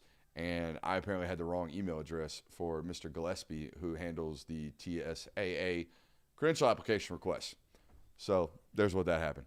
My bad. I mean, I didn't even hear it. So literally, we could not hear it. It wasn't that bad. I mean, again, I don't think I said anything. Did I say anything? I think I just heard a professional conversation between me and an employee. Yeah, I think people were like, no, nothing bad, but all right. There you go. So there's that. Pretty stern about their application process out there in the state of Tennessee. Football's level's going up, too, in the state of Tennessee. So much more high-level quality high school football out there. Make sure you hit that thumbs up button. We're going to hold over 1,000, I think, all day today. That makes me feel really, really good about it. We love that. We love our loyal fans and listeners. We love that. We love that. Where are we at? We're moving on to the defensive side of the ball. Word? Mm-hmm. Yeah. Should we encapsulate the offensive side of the football? Yeah, that's kind of what we were doing right there. So if you want to throw in your final thoughts on that. I love, the whole class. I just love the floor. Love the floor. I don't think there's a single player in this class that I'm like, no chance. Kid's got no chance to play at Georgia. Maybe one. And I wouldn't tell you if on a stream like this. I'll tell you guys afterwards. Mm-hmm. And I'll ask your opinion who you think it was. There's one player based on tape where I'm like, I don't know. But I understand why they did. But other than that, it's like, dude, if that kid turns into – he might be. Yeah, he can be a great player here. It could very well on every single one of these guys. Actually, three players, I don't know. But I get it. I know what you're doing. Yeah. I know what you're doing. And I was telling Jay Will, it feels like in times past, they've always tried to get, high ceiling guys that can really be first-round draft picks, legends for this team. It feels like they've taken a lot more steps in the past of – well, we hope if this guy does turn out how we hope it is, it's going to be great. But if not, transfer portal might be on the bench. Whereas now, if they don't turn out to be as great as they're going to be, you still have very solid players for your team. Where are we starting on the defensive side of the football? On our list, we have cornerbacks first, but that's hard tape to watch. Yeah, we don't like to watch cornerback tape. However, we were told we have to watch Justice Fitzpatrick. Yeah, I do remember watching that one. Staff indicated must watch. So we can watch that. But I hate watching corner tape. It's high school corner tape's really, really tough to watch. You guys have heard my takes about this I think high school corner tape is perfect for displaying athleticism. Correct. It's not perfect for anything else. By the way, Jordan Smith needs to be added to this cornerbacks list. He's going to be playing corner. So we're going to start with corner, go to safety. Gotcha. Actually, let's start with the real news. I do not expect Chase Calicut to be in this class. You don't expect him to be in this class. You don't expect him to sign this period. I don't expect him to sign this period. Okay. If you don't know, Chase has got some stuff going on. Was involved in an altercation at school. Got into a car. Was the passenger in the car. Car then proceeded to try to get into a road rage incident per reports. Another member in the car, another passenger in the car, decided to shoot at the car. It's a mess. He will probably be playing SEC football at some point. I just don't know where. He might have to go JUCO. I don't know what the situation is. In my opinion, this is my opinion, that kid will probably deserve and rightfully get a second chance. It can't be at Georgia. Fair? I think it's fair to say. It can't be at Georgia. Y'all have not put yourselves in a position where you can take and be the place that gives a second chance to that. No, not with the incidents that you've historically. And that's unfortunate that the past of Georgia's history is going to cost this is maybe going to cost this young man a chance to play at Georgia. It's an unfortunate situation. It'll probably put him in somewhere in Kansas at a community college, and finding out just how much he loves football. Assuming he beats what he's got to beat. You know what I mean? Like, there's real conversations outside of football to even be had about this the situation that he is in that they need to figure out before they even figure out, do we have to go JUCO or can we sign in February or whatever. But there is going to be a name on the commits list today that stays on the commits list that won't sign today. That's all that we need to talk about with that. Now, Justice Fitzpatrick, brother of Minka Fitzpatrick, obviously a serious, serious pedigree right there. St. Thomas Aquinas, big-time football program. All right, Florida has great football. There's great football players. But there's about 12 that are notoriously good, well-ran, year-over-year, great coaching football programs. Hell, before Jason Taylor coached at Miami, where he's at now, he was coaching at St. Thomas Aquinas. So like that's the type of football quality that he comes from, and obviously there's a tremendous pedigree. The tape we're about to watch will show you that he is a willing and capable tackler. Very, very zone comfort player, all right, with really, really good ball skills, meaning he understands that, I'm the flat player, but there's nobody in the flat, so let me sag behind the corner, all right? I'm a vertical player, but they're trying on 3rd and 3 right now to throw it quick to the flat and playing quick game. I'm going to drive down, knock the ball out, put my helmet on the rock. Like that type of instincts, that type of natural zone comfort, that's what he's got. He's also got reps on tape we'll show you here of playing bump and run, press man, all right, meg coverage. Based off what I see on this tape, probably going to be really, really comfortable playing in the defense that Georgia plays. Some of these corners that you recruit, it's been like, hey, you got him. That's your game plan today. You ain't got to worry about nothing else. You can't – that's hard to go to Georgia and understand, okay, well, if they line up in this, well, this is my alignment, and we're playing this type of zone coverage. But if they roll to trips, now I got to bump down and play with inside alignment because I don't have safety help. Now I'm in meg. Do you see what I'm saying? Mm-hmm. There's a whole lot of thought process going on where this kid's going to get to play freer a lot earlier than everybody else. Oh, by the way, 6'1", 190 pounds, run 10.76. That'll play. Literally. Don't know if he's Minka. Don't know if he got to be. He going to be all right either way. Let's go watch the tape. All right. I got to say, I kind of like the camera 3 zoom. You like the Gary? Yeah, I miss camera 1 obviously for reasons. Oh, man, camera 1 was goated. Camera 1 was goated. Go ahead, big dog. Go ahead, big dog. Go ahead, do your thing. Oh, man, we're going to stay in 3 for a minute right here because, you doing it. Big Stretch. Okay, Big Stretch. Do his job for him. this is what I'm talking about with the willing and or comfort and zone, playmaking abilities, understands what's happening in front of him, got good natural football instincts, as you would expect from a guy whose brother's been playing in the league for, what, 6 years now? Yeah, around that. Minka been in there for a good 6. An able tackler. I mean, hey, honest to God, the amount of times I go on bathroom breaks in this channel with microphones attached to me, thank God it was a phone conversation between Dale Dowden and I that I left a hot mic situation on. You know what I mean? Right. Yeah. Oof. Or hot mic the sourced conversation. That would be atrocious. Oh, thank you, J. Will. You're welcome. So, though I am unprofessional, at least I've never left the mic on while taking a urine. I mean, I didn't either. I didn't have a mic. Well, you're not mic'd up. I would have muted it. Boom. Oh, my Lord. Yeah, buddy. And we're going to get some return yardage here.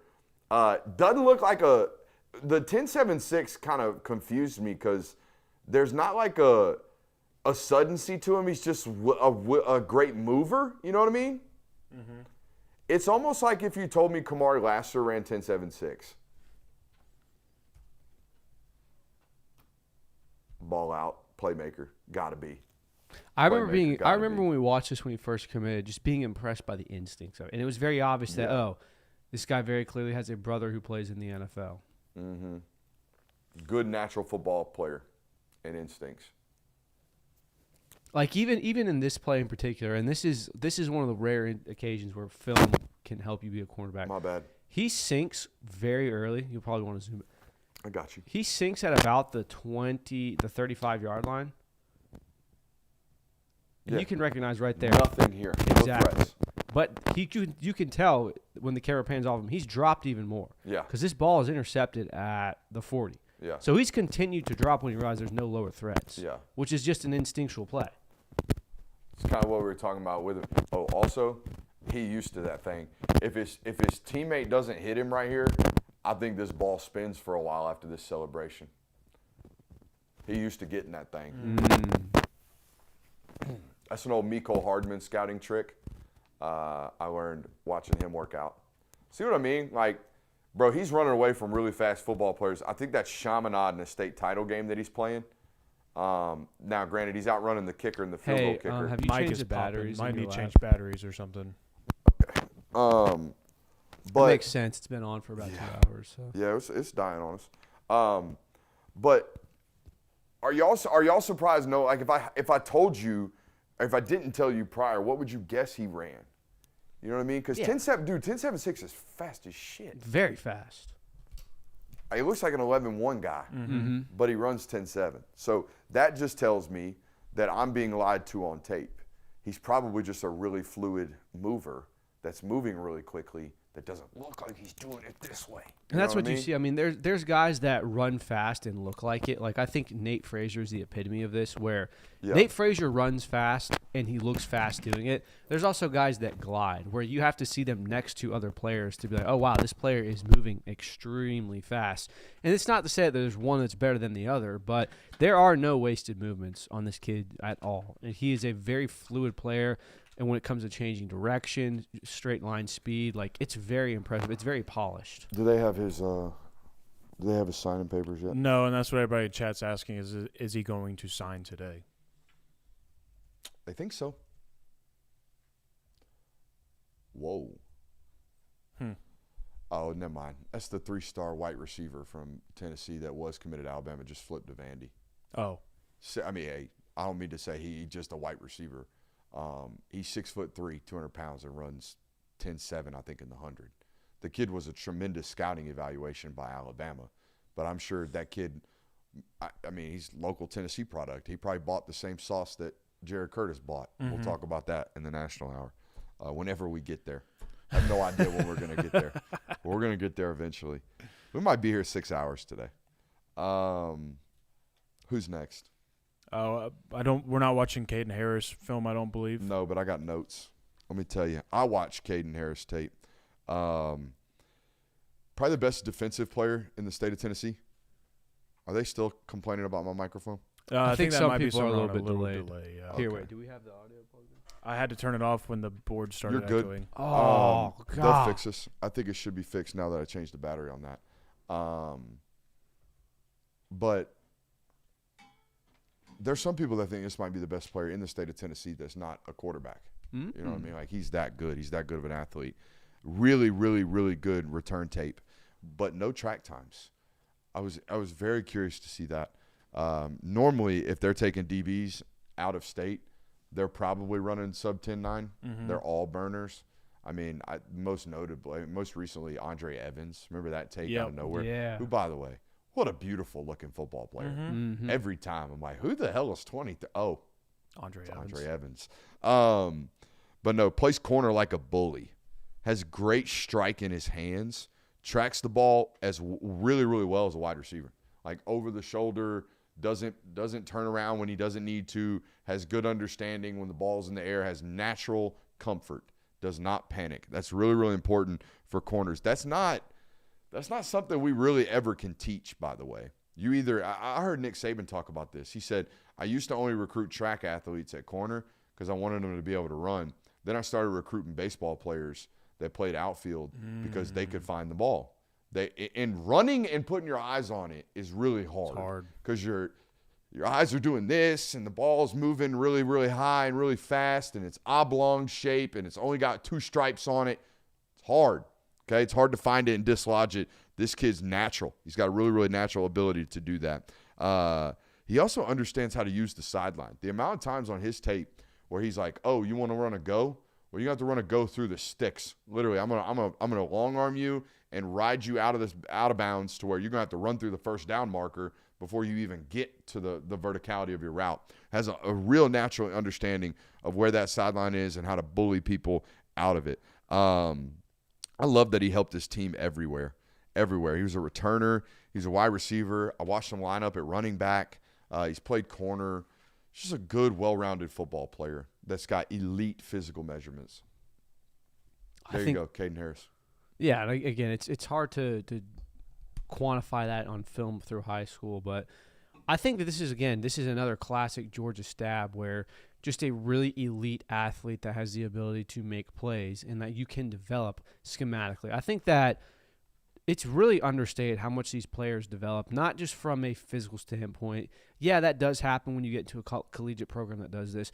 I think from a football intelligence standpoint, these players develop much more. And you see that the ones that have that kind of built-in IQ are the ones that usually get starts early. So that's what I think is most impressive for them. I mean, Georgia, and like the good thing about a player like that is, I mean, you're going to have at least a year to kind of develop him and get that guy ready to be able to play on the field for you because you assume that you're going to get both Ellis and DeMello back next year. And so you'll have some time to let him get his feet underneath him and be ready to roll when it's his time. Let's talk Jordan Smith. All right, most recruiting services probably going to list him as a safety, I would imagine. Probably. Now, I know this because I asked, but I really know this because I happened to be down at Houston County this spring scouting Jordan myself, and it happened to be 2 days after he committed to the University of Georgia. And I thought it was really, really peculiar that while I was there, James Coley was there to, evaluate Kevin Conciriario, the wide receiver that I think committed somewhere else, Power 5. But Georgia was like fringe looking at him.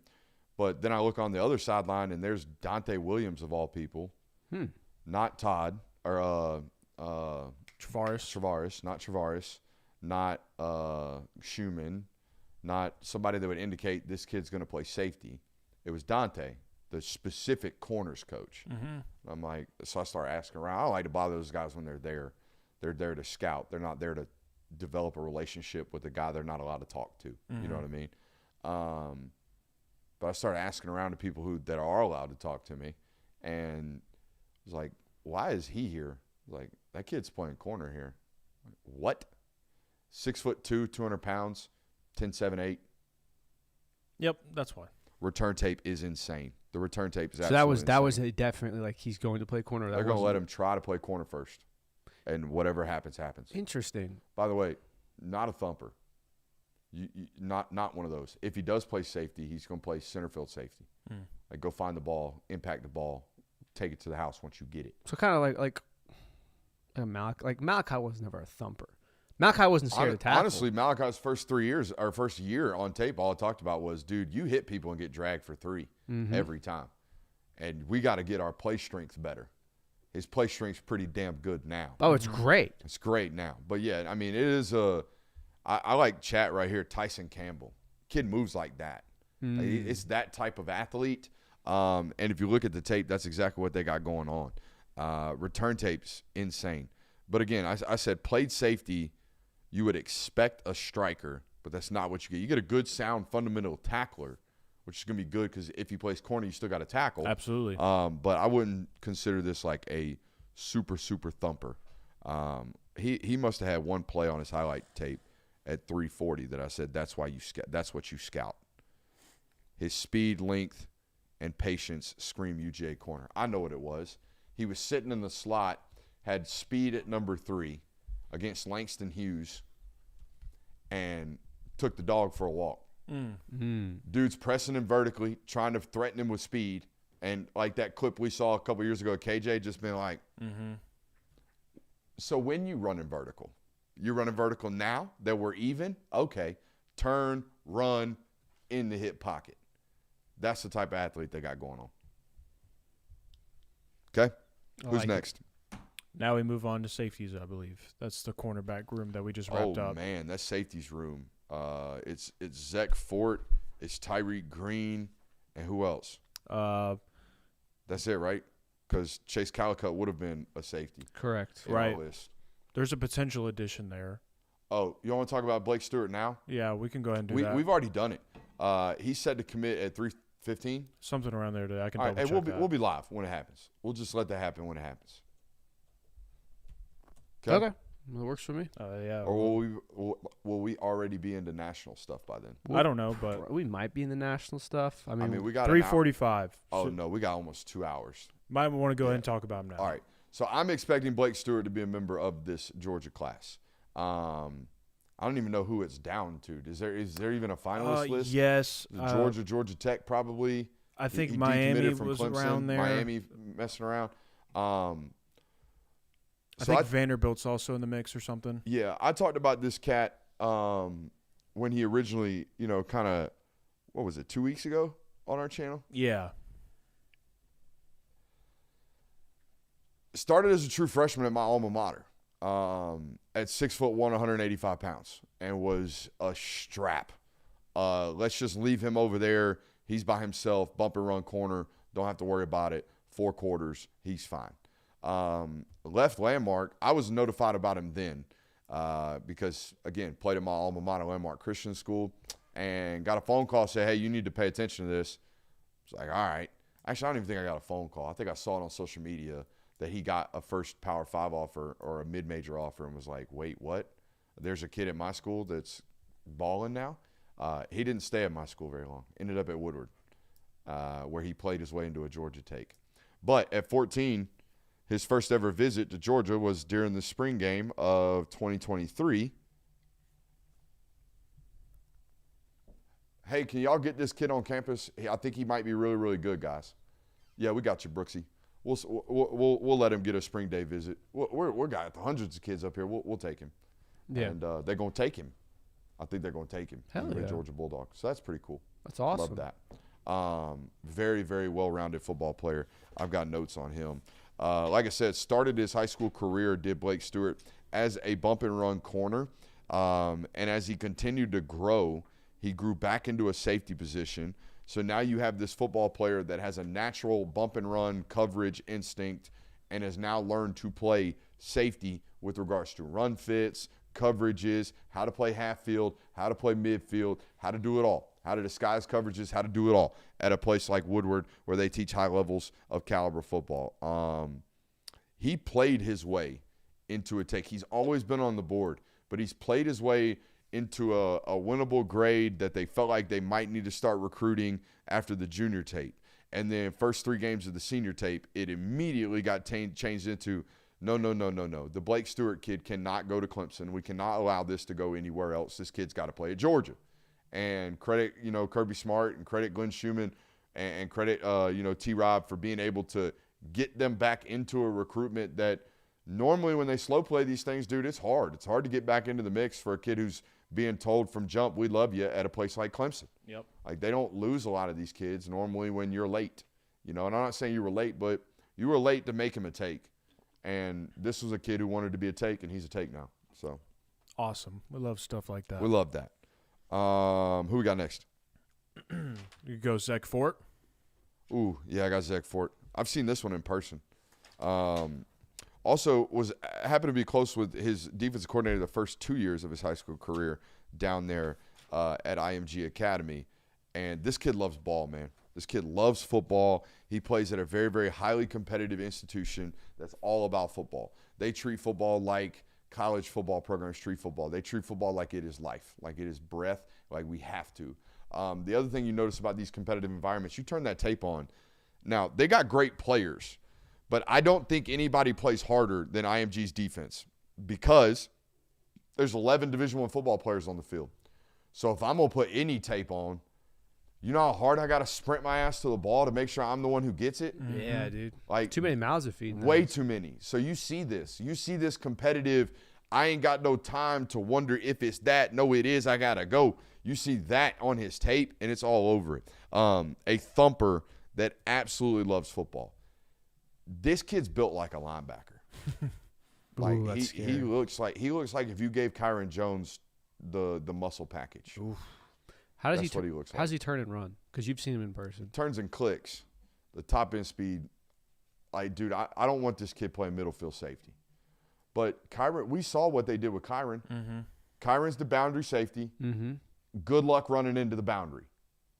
Could this also? Same thing with this kid. Yeah. So this isn't a nickel type of instance. No, like look, when Blake Stewart at 315 and 345, if he ends up in this class, okay, here's what I think they did. I think they got an absolute thumper, Kyron Jones with a pedigree type of football player. They got absolute midfield player, KJ Bolden, if it works out at its highest rates, in Blake Stewart. And they got a player in Tyree Green that has an opportunity to be both. Mm-hmm. You know what I mean? Yeah. Like Tyree Green is the best of both worlds. We're going to talk about him in a little bit. Tyree Green has no flaws and no A+. He's just a 92 across the board. And I'm going to tell you right now, Tyree Green's got a chance to be a my guy today because Tyree Green's the type of football player that just outlasts and outworks everybody else in the room. I watch it every single year. When these kids sign football players like Kyron Jones. Kyron Jones, you know why he played? He outlasted and outworked everybody else in the room. Yep. Everybody else dipped out. Everybody else didn't work. Everybody else didn't develop. He outlasted them. I mean, Ja'Cory Thomas is kind of this as well. Ja'Cory Thomas, same. But Tyreek's that with like a better starter build. Like Ja'Cory was just a great, well-rounded football player from a decent high school football program in Florida that they loved in camp.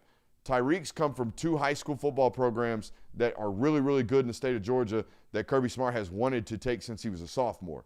That's what Tyree Green is. So I'll ask this, and it's kind of an interesting situation because it's two positions that you could always take more bodies at. He's a very, very impressive ball carrier. I think we watched this tape earlier this year. Is there any opportunity for him to play running back? No, I don't think so. I think they're in a home run hitting type of. I think they have resulted to knowing that they're only going to give backs 15 touches maximum in a football game. Mm-hmm. So give me a guy that has the best chances over those 15 to take it 75. I don't need a big bruiser anymore. Maybe for short yardage situations, but we can get that out of the portal. Yeah. Right. You know, I think that's what they might have, come to the realization of. Like, I love Roderick, but Roderick had stat lines in high school where he had 45 totes for 225. Oh, God. Yeah. You're never going to get 45 totes over a 4-game stretch at Georgia, hardly. No. Nowadays. Not unless you're just balling. Honest to God, has anyone gotten a 40-game tote over a 4-game stretch this year? I highly doubt it. That means you got to go 4 straight games of getting 10-plus totes. You know what? Nate Frazier might have done this. Nate might have Yeah, lately. Give me 1 second. So it's been like that all for the last several years at the position. So just get the home run hitters. Back to Zach Fort. This is a real deep pull, and this is probably only going to resonate with me because I don't know if y'all know this. What? Nate Frazier is He's averaging. the only one. Nate Frazier has gone 2 games where he doesn't get 10 carries Okay. or more this So year. he's the bell cow at 13 totes a game. He had 16 against Tech, 12 against Charlotte, 16 against Texas, 12 against Mississippi State. So 14 totes a game. yeah, Okay. Zach Forth reminds me a lot of Eric Winters. Sounds familiar. The Auburn safety. Yeah. The true freshman, number 25. Yeah, I know who you're talking about. I thought Winters might have looked better and flashier on high school tape, but he wasn't playing with 10. He was only playing with 4 D1 players out there at his high school in Alabama. There's like 7 high schools at Alabama that have all the dudes, and then they sprinkle the rest. So there's that. Yeah, Eric Winters got great, really, really long arms. I think he's going to be really good in the screen game, and he's going to tackle the run. Ain't no doubt. Who we got next? Should conclude the safety. No, we got Tyree Green. We got to talk about him. Oh, yeah, Tyree Green. Oh, I thought, okay, my bad. Did I make him a candidate for my guy? You did. You I said did. that earlier. So we got to watch the tape. Pull up the tape. Let me give you my notes on him. Tough-ass dude that Kirby has wanted since his sophomore year.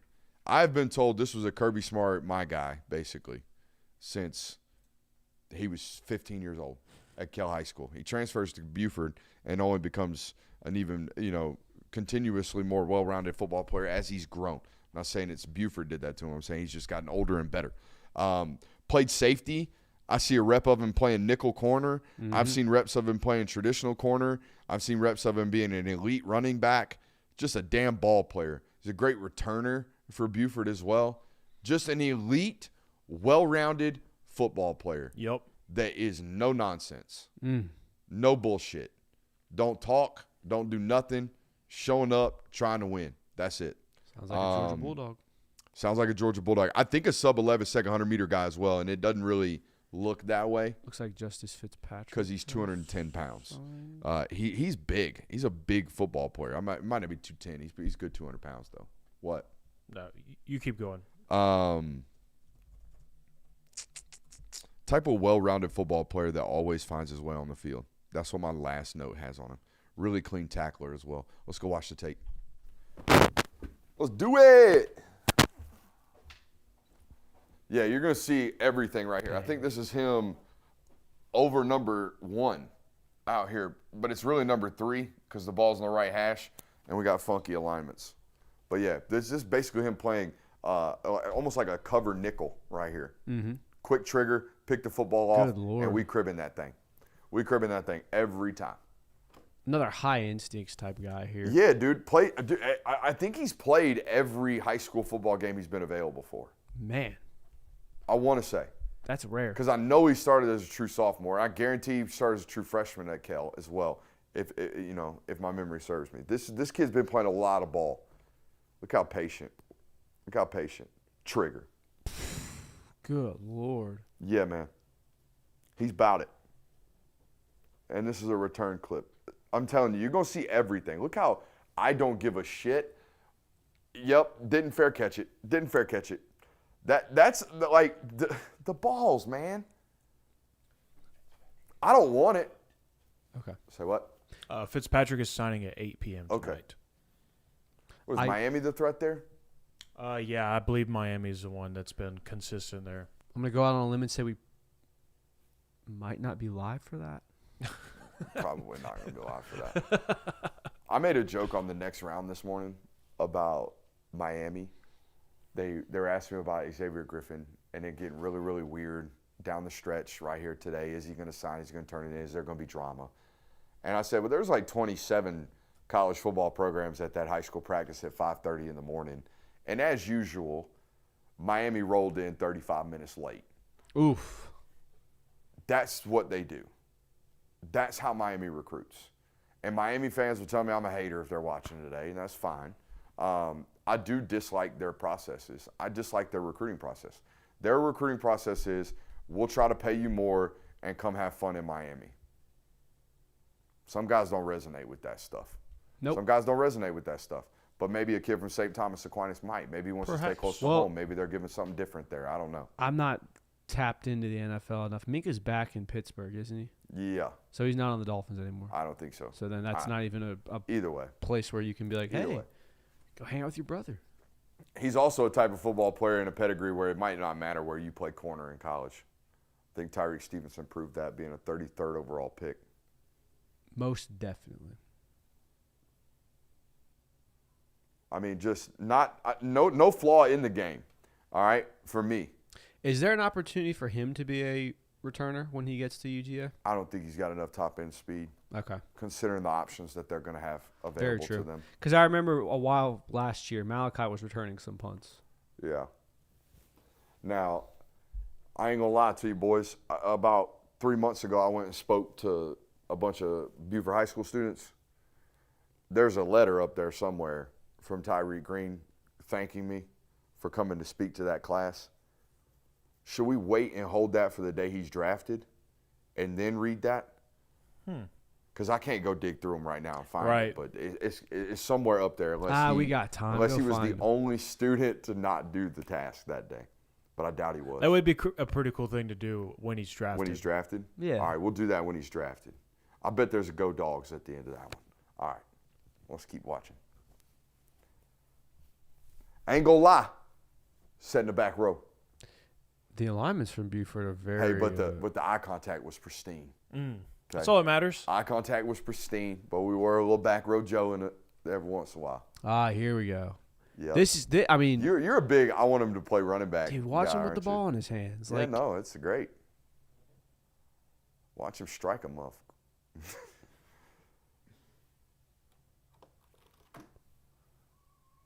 I do think that there's an opportunity somewhere for you to maybe. Stick. Oh my God. What's up? Just get touches offensively, maybe, but Yeah. that might also just be wishful thinking on my end. Yeah, you know who the head man is? You know who the boss man is? Yeah, you're right. Yeah. You're right. The boss man. Hey. Here's my rule. If Malachi Starks don't get let to play offense, ain't nobody playing offense. They did get look. If Malachi Starks don't get touches, nobody gets touches. They only do it for the big D linemen. That's right. That's right. They do. right. Jordan Davis Much got. safer. Much safer to hand the big fella the ball I suppose. on a goal line situation. Jordan Davis got 2 back-to-back carries. Jalen Carter got a pass thrown to him. Who else? Am I missing anyone, J-Will? I don't think so. I thought it was just Jalen Carter and Jordan Davis. Yeah, I believe think that's so. it. A lot of people watching. Make sure you hit that thumbs up button. What's next? The thumbs up numbers have been pretty good. Usually we're. Yeah, no, folks are working. They're working hard, man. I believe we were moving on to the linebacker room.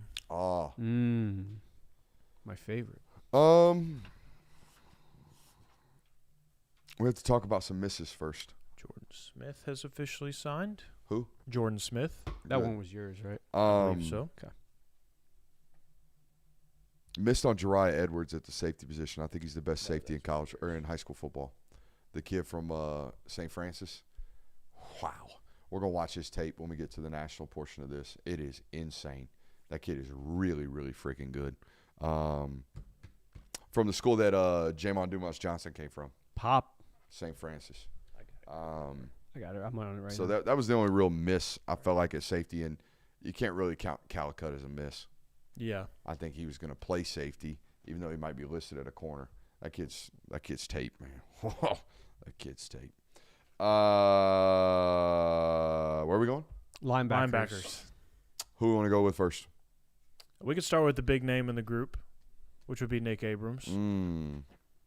Who signed earlier this morning also. He did, and this is a tape we were required to watch by the staff. Okay. Okay. Here's the notes. 6'3", 220 pounds. Big and long football player with elite playmaking. All right. I had to back off a comp here. But when you first see him, especially seeing that he's wearing the number 0, my first thought was Anthony Hill.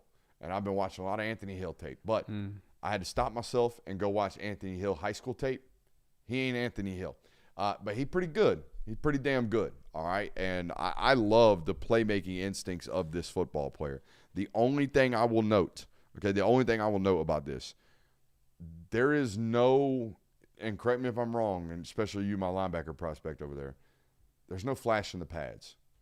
No pop. There's no – a lot of this is pursuit. A lot of this is run down. A lot of this is playmaking. A lot of this is punching, ripping balls out. But there is very little I'm going to fill and we're going to meet in the hole and you finna die today, which is what's supposed to happen on high school linebacker tape. Agree or disagree? Yeah, it is. But that being said, 6'3", 220, runs like a deer.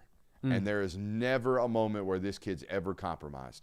By the way, Chris Cole, to this day, I have never seen strike somebody and knock a helmet loose. Nope. Right. So it don't have to be like this. Well, no, look. Okay, it does not have to be like this. I'm just letting y'all know. As long as you're tackling the person to the ground and you're not giving up 3 or 4 yards when you do make contact, I don't think that, oh, man, not knocking someone's head off. Like, Nakobe Dean had a couple of big hits, but he wasn't really this. Justin Williams had a plethora of I'm going to knock your head off high school tapes and hasn't shown that yet in college. So it goes both ways. Let's go watch the tape. Somebody said wingspan the same as LeBron. That's crazy. Good Lord. What? I've gotten really good at that. Get nice and comfy in the chair. Yeah, there you go. Ooh, it had a little bounce to it. That one wasn't even bad, Jay. Well, come on. Say what? Come on, dude. What did he say? All right, let's watch ball. See what I mean? Just a great mover. Watch this kid move around. Tuck the ball, though, Oh, bro. yeah. No, shut up. He gets to do what he wants. He gets to do what he wants. Come He gets to do what on. he wants. He's a defense player. He gets to do what he wants. Broke off. Get snapped. I'm getting in the box. Yes, sir. I mean, that's an incredible effort, incredible play. Yep.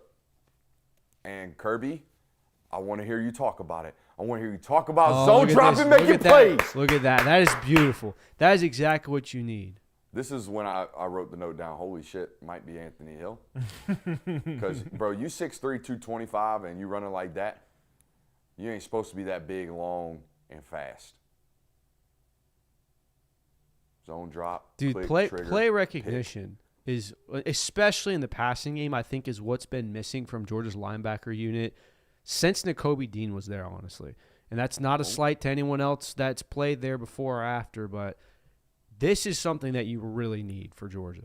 The ability to diagnose what offenses are trying to do to you. And here's where the Anthony Hill comp really came in because, like, you're right, though. They have yet to impact a zone window. I would argue since Quay Walker. Yeah, I I mean, like that's Quay the Walker same. same time period. But I don't associate. I associate Nakobe with you so dang smart, you bodied up everybody. Yeah. You know what I mean? Like Definitely. you got a tight end trying to work stick right now, and you jumping right now because you understand what it is. But from a physical ability to cloud windows standpoint, it's Quay Walker for me. That's fair. Anthony Hill, that play he made against Georgia is all instinctual and ability, right? Like you have to know, okay, I have to expand to the hook curl. Okay, here comes the deep over behind me. Now let me turn around, but at the same time as I'm turning around and flipping my hips, let me find the ball and then have the ability to high point the football and catch the ball away from our body. All those types of abilities to move on the fly. Like we showed a clip the other day of Raylan Wilson false stepping in the middle of that same exact movements I'm talking about. Maybe this kid doesn't false step. Maybe this kid makes those plays. Mouthpiece rolling around, or is that an ear pad? Do ear pads still come detached? I think ear pads are pretty fixed with a helmet. Whoa. Yeah. How did that happen? Bro, he'll stand up and rush. I mean, he's 6'3". He's long-armed. Got some twitch. Okay. I mean, Yeah. But here's what I will say, okay? A couple of times he overpaces backs yes. or overpaces kill shots, where most of the tape I watch, we just run our face through a sternum and we kill a kid. Right. You know what I mean? We're going to watch the tape from Pinnock, is that his name? The kid from South Yeah, Gwinnett? Pinnock. Yeah. The kid from South Gwinnett murders people. Oh, man. Penn State is officially down to one commit. And the quarterback signs. They're going to have one commit. The kid from Cali signed? The kid that was committed to Auburn and then flipped to Penn State, yeah, that's the one commit that they Okay, have. never mind, that's not him. I was thinking about the kid from Cali, the San Diego kid that we love. Yeah, he can go. Oh, yeah. He can go. I like this tape. Oh, I love the tape. I want some power in the. I think it's another example. No. We That's got a great one later. That's a great It's banana. great pursuit play. It's Georgia football, by the way. You talked about the other day that conversation Kirby was having with building the wall versus getting vertical. You have to have players that can turn sideways and run backs down. That's what this kid's doing all over his tape. I'm surprised the chat hasn't said anything about Zayden Walker yet. No, have not seen any of that. All this stand-up stuff. A little sim pressure, get back, make a play in the pass, Kirby. Good This is the play I'm talking about. See what I mean? Yeah. Overrun him. Run your face through his sternum, son. Yeah, thank goodness he has the wingspan that he does because he can at least get him on the ground. We probably missed this tackle if we don't have the wingspan we do. We missed this tackle in the SEC, that's for sure. Yeah, big time. All right, so those are the things that I would be concerned about. General power in the pads, and do we overrun plays a little bit too often? Also, unlike some of the stuff we're going to see in a couple or something I'm going to talk about here in a second, at least he's played off ball. The next guy we're going to talk about has played very little off ball. The next guy, Elijah Littlejohn, really thin, linear athlete that runs well. But, dude, every clip I see is him standing on the end of the line, coming unevaded, nobody blocking him. He's getting flat down the line of scrimmage really quickly and making tackles on the backside of ball carriers. Did you say you do want his film? No. Okay. No need to watch it. It's nothing. I can't take anything from it. Okay. And I think they took this kid because he must have camped his ass off. So some of these guys, every once in a while, I don't know what they see because they see far more than I see. Right. All I see is what I can see on huddle, and there's not much to take from the huddle. Gonna have to learn how to play off ball. Is there Plays very upright? Is very there a upright, possibility? And he's thin, Kirby. He's like 205 pounds. Oh, wow. Is there a possibility this was a take of, we haven't just had a guy that on third down can just peel his ears back and go get someone right now. We need someone to do that, and this is the body type we have? Or? Hope and pray, I guess. That there's a lot of hoping and praying somebody got some twitch to get after the quarterback right now because they got screwed on the LaDainian Guyton situation. Yeah, they did. There's a lot going on there. They got screwed on the Damon Wilson situation.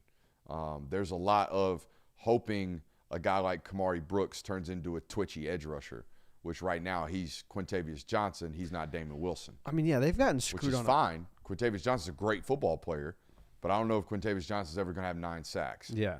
But, I mean, they've gotten screwed on a handful of guys at this point, like dating back to, like, Marvin Jones. Like, you could even talk about Jermaine Johnson, where it's like this guy was very clearly in line to be the next, hey, you are our third down pass rusher Marvin type. Jones playing good football for Oklahoma, too. Yeah, he is, like, playing great football. So, I mean, stuff like that where it's like, man, these guys could all be on a roster right now, and they're not. So it's unfortunate, but it does understand. It makes People sense as to asking why. about a Deuce Gerald's flip.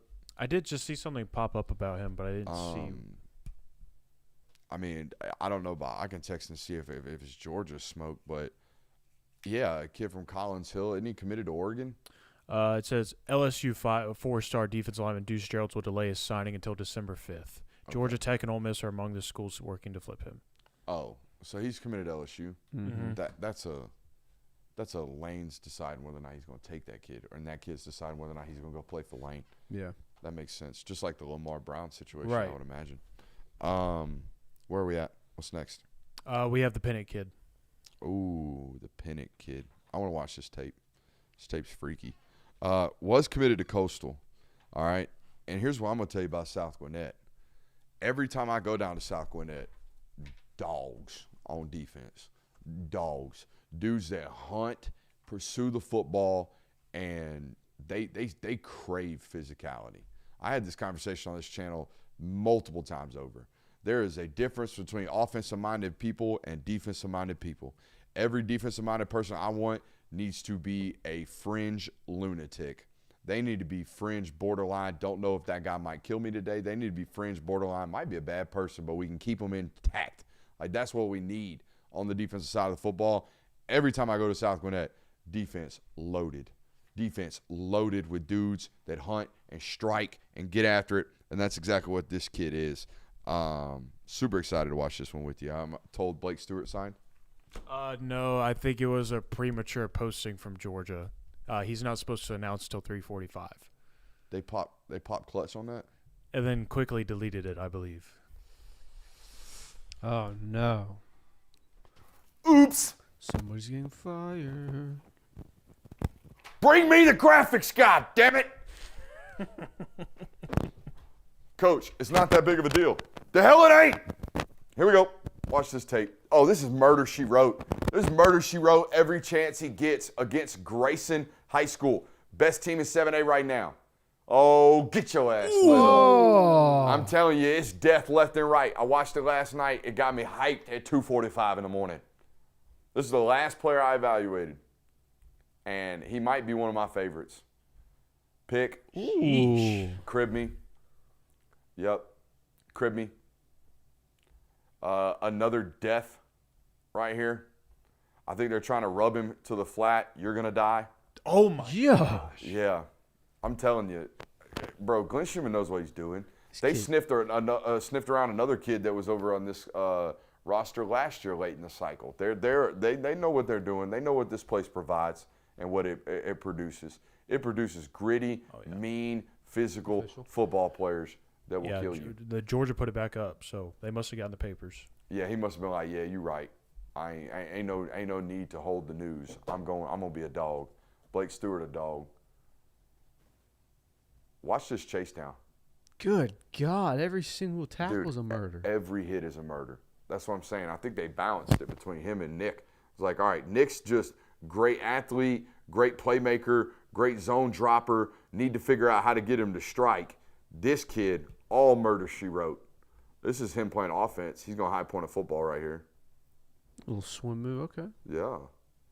Yeah, and the PI. Playing Mill Creek right here.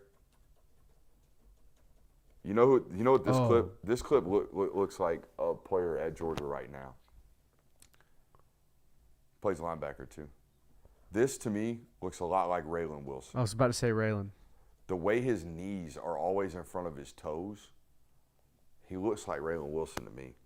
I hope that quarterback's okay, man. Oh, we got some more scrimmage clips. Could you imagine dying in a scrimmage game? That would suck. He's going to hit the quarterback. Can't do Hell that. yeah, big dog. I'm going to get my strip sack.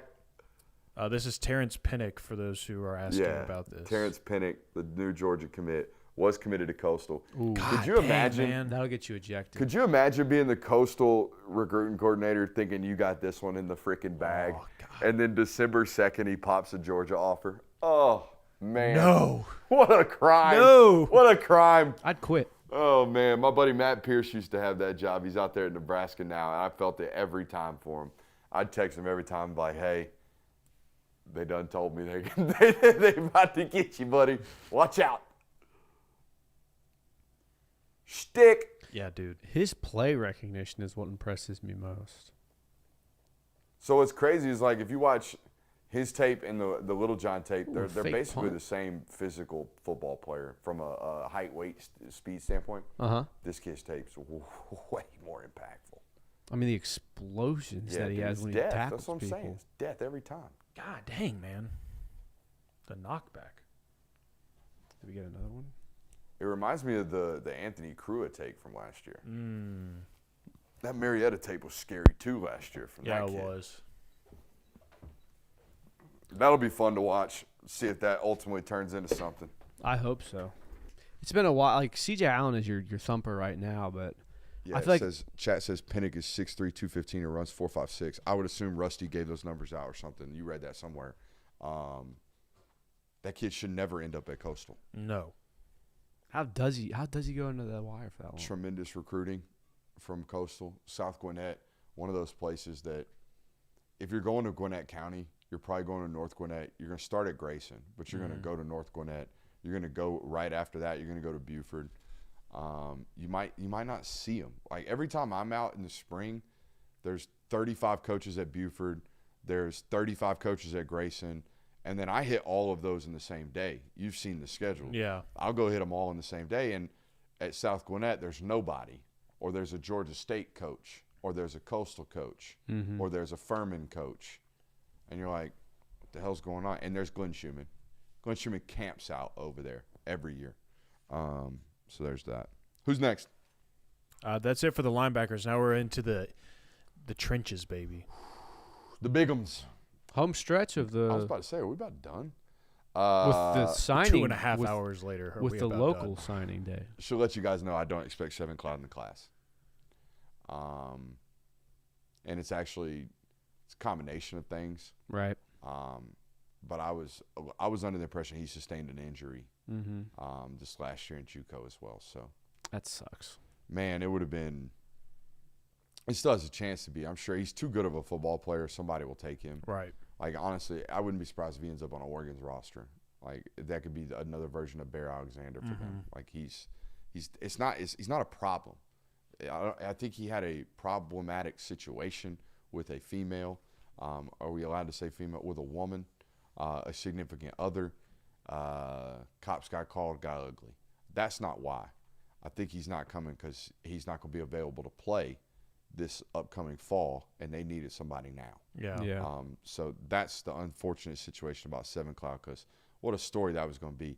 That was a kid that was committed to Georgia as a 14-year-old sophomore, ended up dropping out of high school, fell into the wrong crowd, got his GED so he could go play JUCO football at Butler Community College. 2 years at Butler, becomes the best JUCO football player at the defensive line position in all of JUCO football. I think it's a PCL injury. Yeah. Those are tough. Yeah. So, yeah, it was an opportunity for a tremendous story. I think there's still a day where it is a tremendous story. Let's talk about really, really hard to play scout team at Georgia. We all Very. agree? Yeah. So, really hard to play scout team defensive line at Georgia.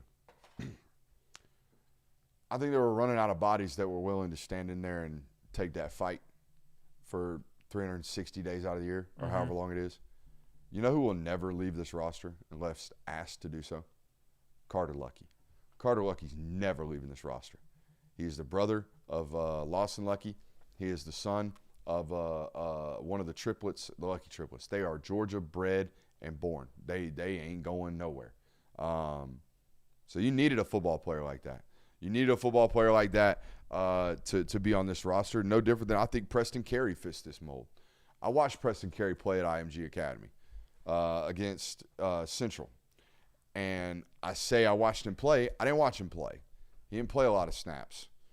He's at IMG Academy.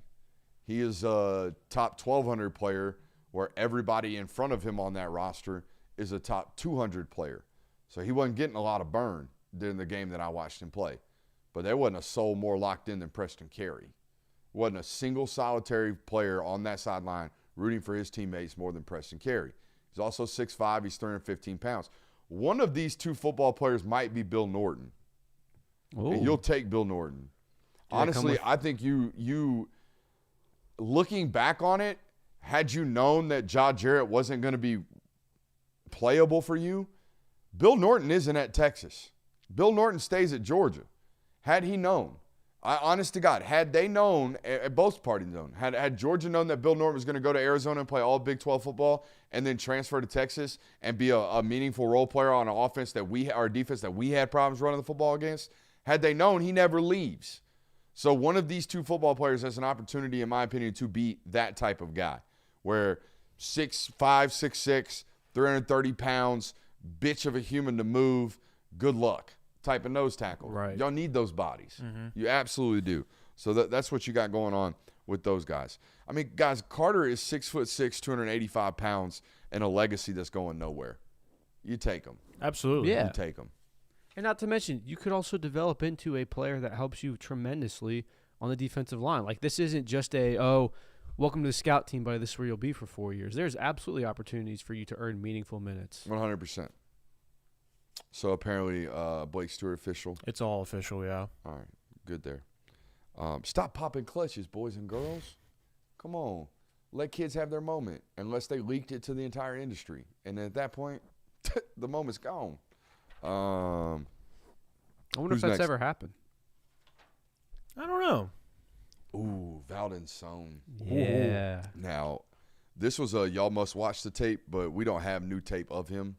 So I'm not going to watch the junior tape because it's a lie. It is not real. It is not what it is now. What it is now is potentially top 32 player. What it is now is potential 5-star. That's what it is now. What it was dude new to football. Me big, me hard to move. Yeah. Me move well myself. That's what it was. Long arm, thick hipped, big mover, newish to football. That's what the first note says. Yeah. Don't think the tape shows what you feel in person. And I know this because maybe I get sent some clips every once in a while, clips that aren't on Huddle. The Huddle clips up in that press box, he looked like big mover. Mm-hmm. You see sideline clip from phone zooming in on what this human looks like. He goes from, he big mover to, holy shit mover. Mm-hmm. That's what this guy is. So should be very, very insane to watch what he ultimately becomes at Georgia. Impossible to move, that moves really well. Uncoils his hips exceptionally well. And then we do have to watch the tape. It says, he's a dude, tape builds. Pull the tape up. Sorry. All right. I'm sorry. I lied to you. That's what happens right there. First 2 minutes, and then about 2.5 minutes in, he starts to really cook on the tape, and you're like, oh, my God, what is this? People are saying your mic is a little low. What is going on? Saying I have to crank up my volume? Interesting. Ah! Well, I mean, that would. How about that? I would prefer. I think what y'all are getting is maybe me losing some energy here. Maybe losing some juice. Maybe being almost 3 hours into a stream. Is it that way? We are at 2:35, which is a 2.5 hour mark for. Okay. All right, there you go. What mic am I? Mike. I wouldn't even worry with it right now. Fudge it, he says. All right. Go ahead and give it to me like 2 minutes in. That's what I want. Where are they playing? Virginia, baby. Look at that head snap, big dog. Look at that. Yeah, it might be playing in Germany, honestly. Sorry. Look at this head snap. Ski. Oh. Good Lord. Sorry, I didn't mean to, whatever place this is, not to demean you, but it looks like you could have just been wandering through the woods and stumbled upon this field. Correct. I mean, it is Blue Ridge High School. That's what it's called. So. Where's he from? Sweden. Well, no, I know that. But where's he playing high school football? Virginia.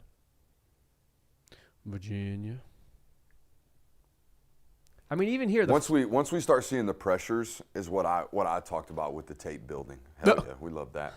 All right. That wasn't him. That was somebody else. But yeah, we love that. We got some screen sniffage here. I remember this being a pretty null and void clip right here.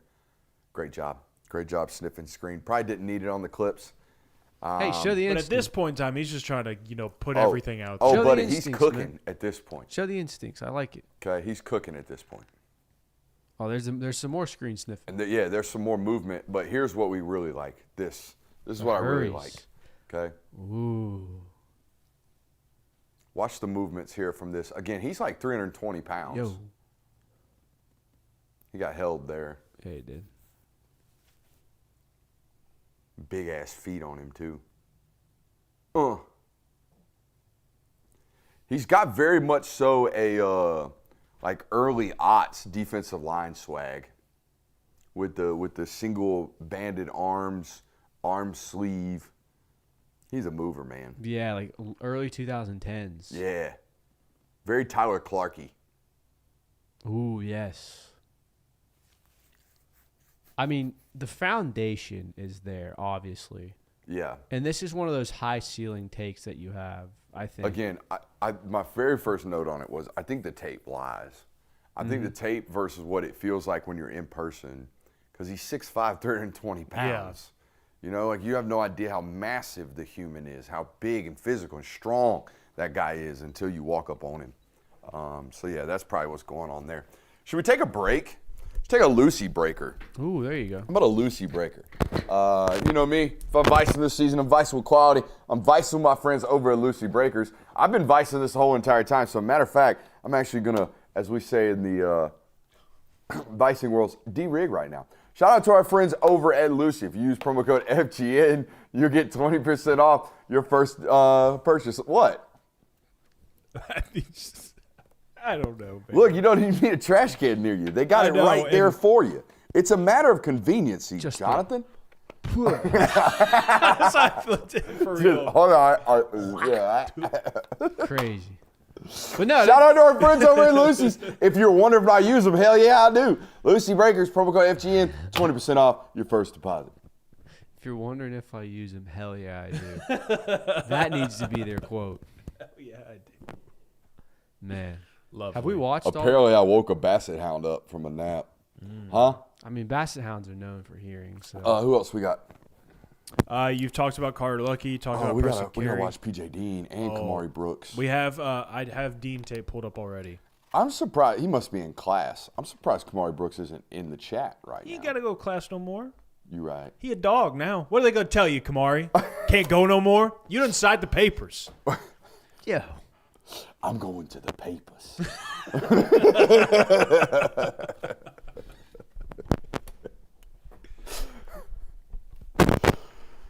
Oh, man. Pierre Dean or PJ Dean? PJ Dean? Let me get to the PJ Dean notes. He's early up on these. He's a highly rated kid. Oh, he's here. He's here. Kamari's here. He is Hey, here. Kamari is How here. about that? What up, Kamari? You knew he was here. He's actually not in class. Let's do Kamari first then. Let's start there. All right. Oh, man. Was the must-have target in 2026. And y'all going to think I'm puffing smoke, but hey, these are in pen. These were written last night. These are not written now because Kamari is here. These are written because I believe it. It is fact. And I'll even be critical if I have to be, which I don't think I have to be. Must-have target in 2026. And you had to beat out Alabama for him. And you didn't beat out Alabama for very many in-state products this year when you got into wars with them. Lost the Jordan Edmonds battle. Lost the Chris Booker battle. Won this one. Lost the Xavier Griffin battle. Won this one. All right, this was important. You had to have this one. There was nobody else in state that was a must-have, gotta get, put the border up, can't let nobody beat. This was the one. North Oconee, great program, well coached. The senior season was cut short due to, I think, a hip injury, Kamari, Yeah. if you're in there. I think it was a hip injury. But this is a hooper turned football player. All right, this was a guy, from my understanding, up until about 8th grade, thought he was going to be playing North Carolina basketball. Was like big-time AAU circuit hooper, all right? And then focused on football and became an SEC take, an SEC priority, and starting to really, really play well with his hands at a high rate. That's what you're going to see on this senior tape that I think was kind of missing from the junior tape. The junior tape showed 6'5", 240. Oh, my God, look how fluid of a mover this guy is. The senior tape shows real development in the football skills, right? The hand fighting traits, the football instincts, being able to play off ball, being able to play on ball, being able to set the edge, do all that good stuff. It was there, huh? Zach Lewis just officially signed. Attaboy. I think the other thing you're going to note on this, plays with really elite forward lean at all times, playing nose over toes. I don't want to see you playing nose over toes as an offensive player, but as a defensive player, we better always play with forward lean. If we're playing on our heels, we're going to get that shit brought to us. This kid's bringing it to them. All right, he's always playing with a good forward lean. You know what I put down, the last note I have on the tape? What's that? Reminds me a lot of Quintavious Johnson. Oh, I'll take that. A lot of Quintavious Johnson, okay? Quintavious Johnson, the number one thing I would write down every single time watching him play in high school, watching him evaluate his tape, no way you should move like that at that size. No way you should be that fluid. No way you should ever be able to do those types of things at that size. You shouldn't be able to rush and drop. You shouldn't be able to carry the football and play wide receiver. Like, it shouldn't be able to do that at 6'5", 235 pounds. That's what it is. Let's go to the board. Here we go. Basketball to football, you don't get a lot of those. It's usually the other way around. Yeah. Well, I don't know. I see a lot lately where it's like, oh wait, I can make NIL money, and I'm a 6'5". Well, I'm meaning more like, oh, I gotta hit people. Oh yeah. I'm good. No, yeah. Sign up for. See a lot of. I was a basketball player, gonna go play tight end. You don't see. I'm a basketball player. I'm gonna go set edges. No, you You're don't. right on that. So there you go. Hey, Hey. also should be noted. Mike. Also should be noted. You know who he's coached by? Yeah. Yeah. David Pollack. Pretty legendary Georgia figure, I'd assume. Yeah. And coached well. See what I mean by the hands? Shocker. See what I mean by the hands, dude? This wasn't on, I don't think it was on his junior tape. I don't. You want to try to touch me? No, you're not. Boom. Hand swipe. Oof. Immediately dip into the rip and bend the hoop. That's what it looks like right there. Damn. Yeah, buddy. So fluid. Fluid and long, man. So big. Is that DJ Uyunglele? Hand swipe again. Come get that. Oh. Come get that. Dude, did you see the everyday business? You know what I mean? Mm-hmm. Ain't got to be out here going crazy. Ain't gotta let the world know I just got a pressure. Nope. Look to the sideline, get the call, go to the next snap. That's what it looks like. That's setting the edge right there, playing with firm point. Okay? This next clip right here, they're trying to run at him in a wing tee. No, you're not. Jacked up. Can't tell if that's, who is that? Is that Parkview? It's Clemson. It's Clemson. This was the play where I wrote down the forward lean, and you get a good look at it from this tight cut. He's over here on the edge, always playing forward. Good you know what I mean? Lord. This is him. Okay? Here's the deal. It's gonna be harder to finish at the next level. We got to work on finishing. But I know for a fact, baseline, day one, he's going to push pockets. Mm-hmm. And that's what Georgia defensive ends do. That's what Georgia Jacks do. If nothing else, I'm going to take the tackle and I'm going to put him in the lap of the quarterback. This kid's going to do it because he plays with the elite forward lean. And he finishes right there. He hit the ref. Yeah, the ref got hit with the ball. Damn, bro. You get to see him play off ball right here, guys. Just a tremendous mover. You're going to see him play a traditional inside linebacker role against Jefferson here in a couple of reps. The hands have just gotten so much better because, again, not a full lifer at this stuff. You know what I mean? Like, even that move, that didn't look like – that looked premeditated, right? That didn't look – it looked, here it comes, but we win. But when we throw this in college, it's got to be really, really quick. And then after we get through there, Kamari – see how we kind of let that thing linger, Christian, when we get through there? Hey, rip it back. Get vertical. Get back to his hip, okay? Right here. Boom. Throw that thing back that way. Yep.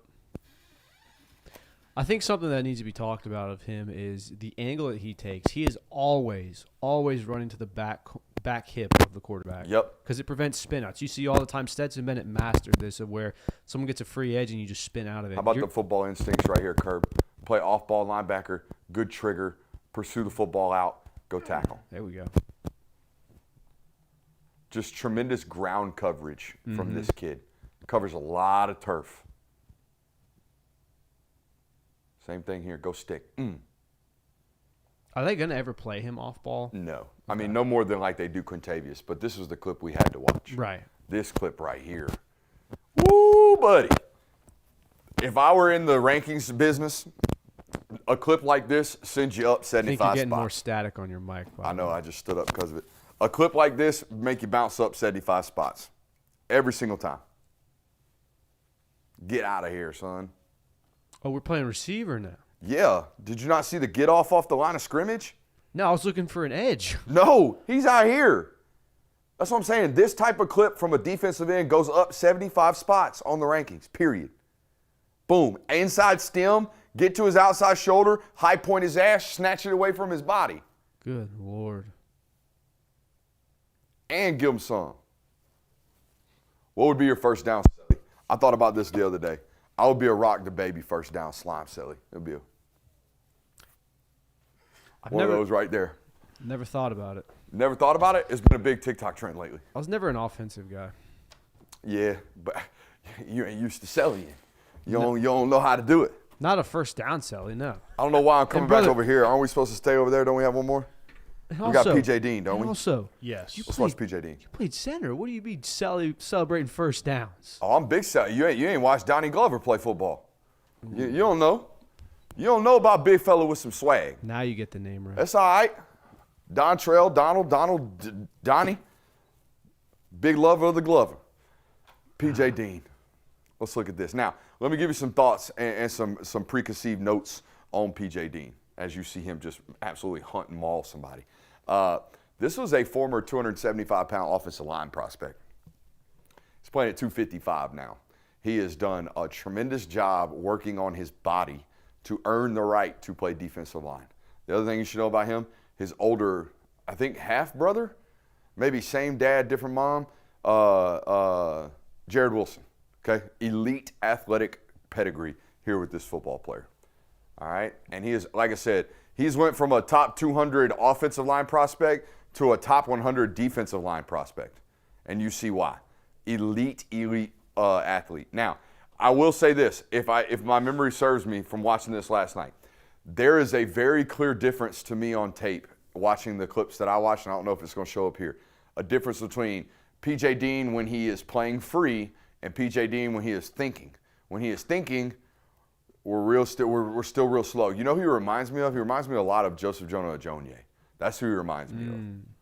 Because I saw this in 99 as well. When 99 knew what he was doing, we playing really, really crazy ball. Like that right there, that get off felt like counted. We're counting them steps up trying to get off the football. Once we click and trigger, man, we're a big-time football player. Good effort. Some national news Really good that's effort. kind of swirling right now. There are rumors that Billy Napier is in line for the JMU job. Huh. Interesting. I mean, I honestly, the South Florida job got filled by Brian Hartline. I think that's a tremendous job for him to take. Very much. Because what has he been doing? He's been recruiting Florida. I mean, all of his wide receivers are all from Florida, guys. Yep. They're all from Florida, all the great ones. So, yeah, I mean, it's a tremendous hire there. I think that's an immediate winner. And Tulane, I think, is an immediate winning job if you have an opportunity to go there. They continuously pump out big-time winning programs. All right, P.J. Dean, our final football player that we have watched. So here's the deal, guys. Here's the deal. And I'll wait for Jonathan to get back from the bathroom because I got to use it as well. Everybody using the bathroom. Everybody. I mean, we're 3 hours deep in this joint. Yeah, I've had like 3 Gatorade bottles, dude. This is terrible. That's crazy. 3 Gatorade bottles of water. They're red. It's not Gatorade. It's just water. I but thought still. you were doing the old trucker jug over there. No. I've just been drinking these, filling up with water. Oh, okay. My tummy hurts right now. So in totality for Georgia, massive miss on Jared Curtis, massive miss on Tyler Atkinson, massive miss on Mark Bowman, Quick feet. massive miss on Jackson Cantwell, missed on all 3 of the top backs, Derek Cooper, Savion Hyder, Xavier Crowell. James Johnson, defensive tackle, that's a big miss. Lost that one to Texas. LaDamian Guyton reclasses into 2026. You miss on that one. He goes to Texas Tech. Jariah Edwards, a massive safety prospect out of the DMV, goes to Alabama. Chris Booker, you felt like you were way late on that one. Probably shouldn't have missed. You did. Jordan Edmonds, same thing. Missed on that one. Apart from that, which sounds like a lot, but that's over a full 2 calendar year recruitment process. Outside of that, bang-up job. Tremendous job recruiting. I think it's a really, really high-floor class, in my opinion, with some future pros as well in that joint, in that bunch. I think the best way that I could encapsulate this recruiting class with the players that Georgia is about to sign, not including the guys that were committed for a while or anything like that, but the guys that are about to go and play for Georgia are going to sign on the dotted line this week it was a bunch of players that verbally committed to Georgia, and you didn't hear anything else about them after that. Yep. It was, yep, I'm going to Georgia, and then after that it wasn't, there's some flirting going on over here. They're kind of interested in this school. I don't know if that commitment's going to stick. It's a bunch of kids that committed to Georgia and said, yep, that's where I'm going. I'm done. That's my recruitment process. All right, boys, my guys' time. Kamari Brooks, surefire. Easy. Right? Surefire. Kind of surprised he even qualifies. Right? Ryan Mosley, surefire. Also So surprised he qualifies. Tyreek Jemison, surefire. Oh, yeah. So there's 3 home runs. We feel great about those. Now, I think my final 2 spots are going to go to Tyreek Green and Lincoln Keys. I'm cool with it. That's a good one. Here's the only reason I might push back on the Lincoln Keys. What a hard room to think you're going to get playing time in. Yeah. You know? But that's not what this is about. I would like to just throw out maybe Zyke Helton. Zyke Helton. I'm more worried about we're overcoming the length now. If we play center, are we going to overcome the length? That's true. You know, but I mean, Cedric wasn't very long. That's what 6'3.5". Yeah, but he got knocked. 6'4". He got knocked for not being long. Short arms. Wingspan wise, not very long. Short arms. This guy's got longer arms than Cedric probably. Yeah. Already. Give me Lincoln Keys. I'm saying Lincoln Keys and Tyreek Green. I'm saying Zyke What do Helton you say? is a my guy. Lincoln Keys or Zyke? I do love Zyke. All right. I gave y'all the opportunity to make this a finality point. Yes. It's Zyke Helton. And it's nothing against anybody else, but All right. boy. Final my guys for 2026's recruiting class. Kamari Brooks, Tyreek Green, Ryan Mosley, Tyreek Jemison, Zyke Helton. Yes. Book it. Yes. Prothrow just signed officially. Oh, did he? Yep. We'll get Hey, that out throw us into some type of video break. Coming back for all you folks that are non-Georgia homers that have been listening to us this entire time. We have got an entire signing day super megacast coming up right now, all nationally oriented. We're going to go through all of the Blue Bloods right here, right now, after this short break.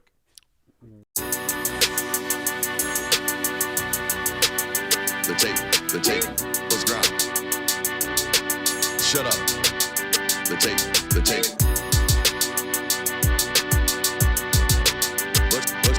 grind. The tape. We do it a little bit different around here. We ain't gonna play. Shut up and grind the tape. Let's grind. We ain't gonna play. Them dogs in your face. Let's grind. We ain't gonna play. Shut up and grind the tape. Let's grind. We ain't gonna play. Them dogs in your face. Shut up and grind. Let's grind. Grind the tape, bro. Grind the tape, bro. Grind the tape. The tape. Let's grind. Grind the tape, bro. Grind the tape, bro. Grind the tape, bro. Shut up and grind. Grind the tape, bro. Grind the tape, bro. Grind the tape. The tape. Grind the tape, bro. Grind the tape, bro. Grind the tape, bro. The tape. UGA game day, boy, we ball out. Pull up, put the whole conference in the doghouse. Leave them 6 feet, see me on the win streak. All-star status, go coach, and the bench deep. Offense on 10, how we run it? Your best ain't nothing, we gon' send them boys punting. Black and red, got them dead on arrival. Defense hunkered down for the tie. Hey, you don't want it with the dogs. Found guy on it, you don't want it with my dog. Break it down, play by play, that's the day-to-day. They know we ain't come to play, boy, it's UGA. Kirby smart, I cannot play the fool. Back to back, we did not come to lose. Back to back like we got something to prove. Pay your dues, dog nation on the move. What's up? We do it a little bit different around here. We ain't gonna play. Shut up and grind the tape. The tape. We ain't gonna play. Them dogs in your face. Let's grind. We ain't gonna play. Shut up and grind the tape. Shut up. Let's grind. We ain't gonna play. Them dogs in your face. Shut up and grind. Let's grind. Grind the tape, bro. Grind the tape, bro. Grind the tape. Shut up and grind. Let's grind. Grind the tape, bro. Grind the tape, bro. Grind the tape, bro. Shut up and grind. Grind the tape, bro. Grind the tape, bro. Grind the tape. Shut up and grind. Grind the tape, bro. Grind the tape, bro. Grind the tape, bro. Shut up.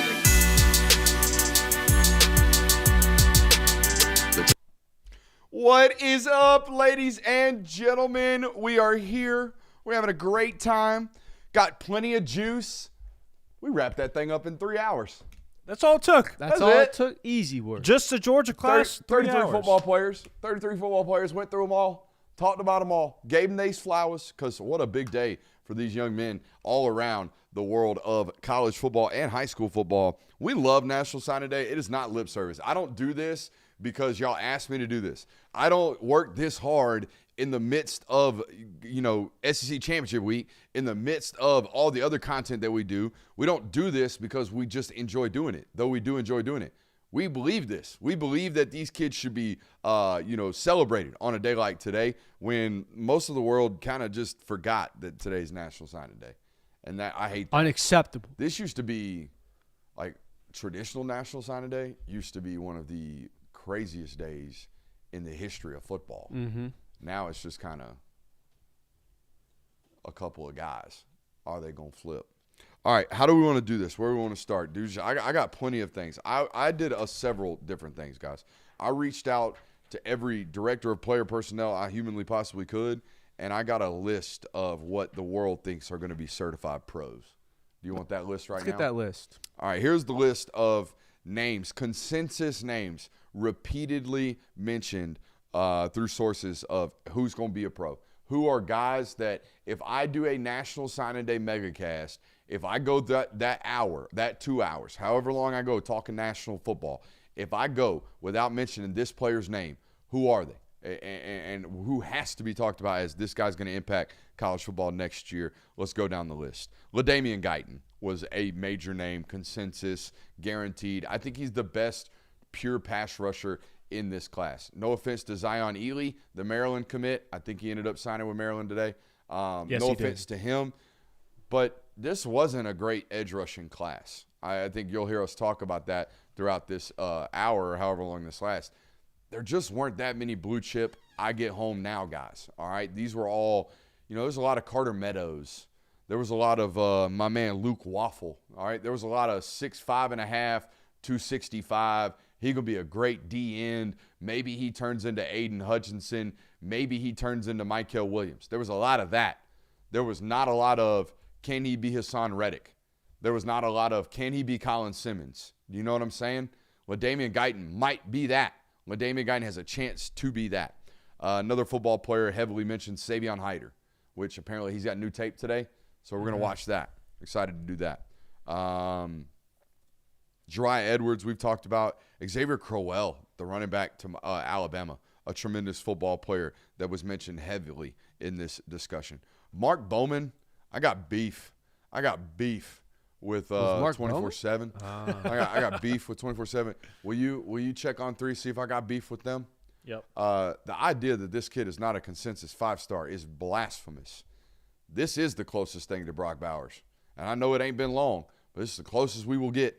I don't know how close we'll get again anytime soon. This is it. This guy is very, very special. He is a 5-star on 3. Okay, on 3.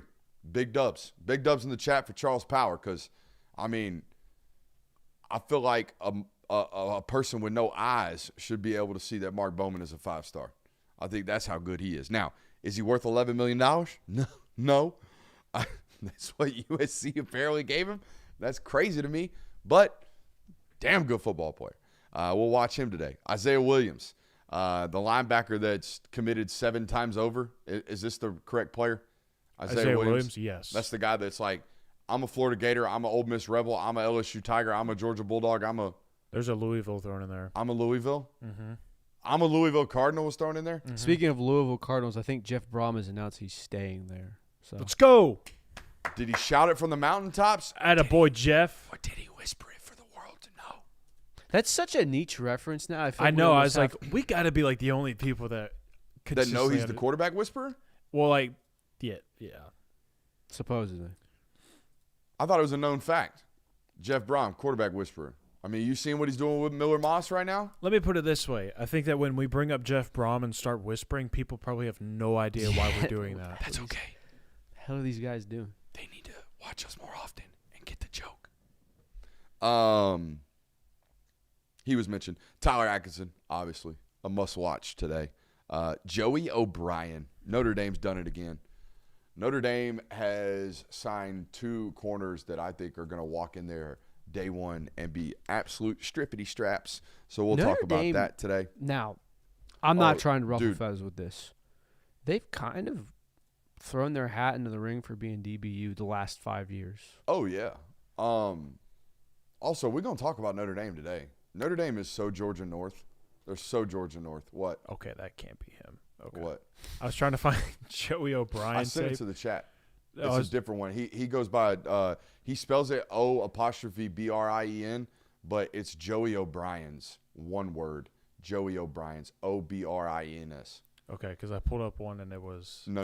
I did it too. I had to go find it. I had to go to his 24/7 page and find his huddle link. It was not Joey O'Brien. So that kid's really, really good. Darius Gray is a must-watch here on today's channel. The tape, honestly, it reminds me a lot of Andrew Thomas. Tristan Gibbons, we won't watch his tape today, but I think he's got a chance to be a special pass rusher out there at A&M, out of Carver, Columbus. Keyshawn Stansel was oftentimes mentioned in this discussion. Luke Waffle, the kid from New Jersey that is going all the way out to USC to be a Trojan. I think he might have a chance to be a type of player like Aiden Hutchinson. 6'6", 255 pounds, plays defensive end, plays with a high motor. that type of stuff. Jalen Lott, the wide receiver that is committed to Oregon. We're going to watch him today because I think he's got an opportunity to be kind of like a year one pop guy. We've had a lot of wide receivers as of late, just freshman year. I'm 800 yards good as an 18-year-old. I think he's got a chance to do that, especially considering what they've got going on out there at Oregon with regards to losing a lot of wide receivers and having an opportunity for freshmen like him to play. I mean, next year it's going to be him and Dakarian Moore and Evan Stewart returning from injury, you would imagine. Yeah, did he get a red shirt? I don't think Evan Stewart can go to the NFL draft, no. I don't think Evan Stewart's got, 800 yards career receiving? Yeah, it's not a ton. Yeah, I don't think we can It's immediately unfortunate, too, because he was a dog coming out of high school. When he committed to A&M, it was like, dude, yo. that performance he had at the Under Armour, top 50 elite camp. Bro, We thought, boy. Bro, he was out here bitching grown men. We thought Jimbo was cooking, dude. Yeah, we did. Thought Jimbo was cooking.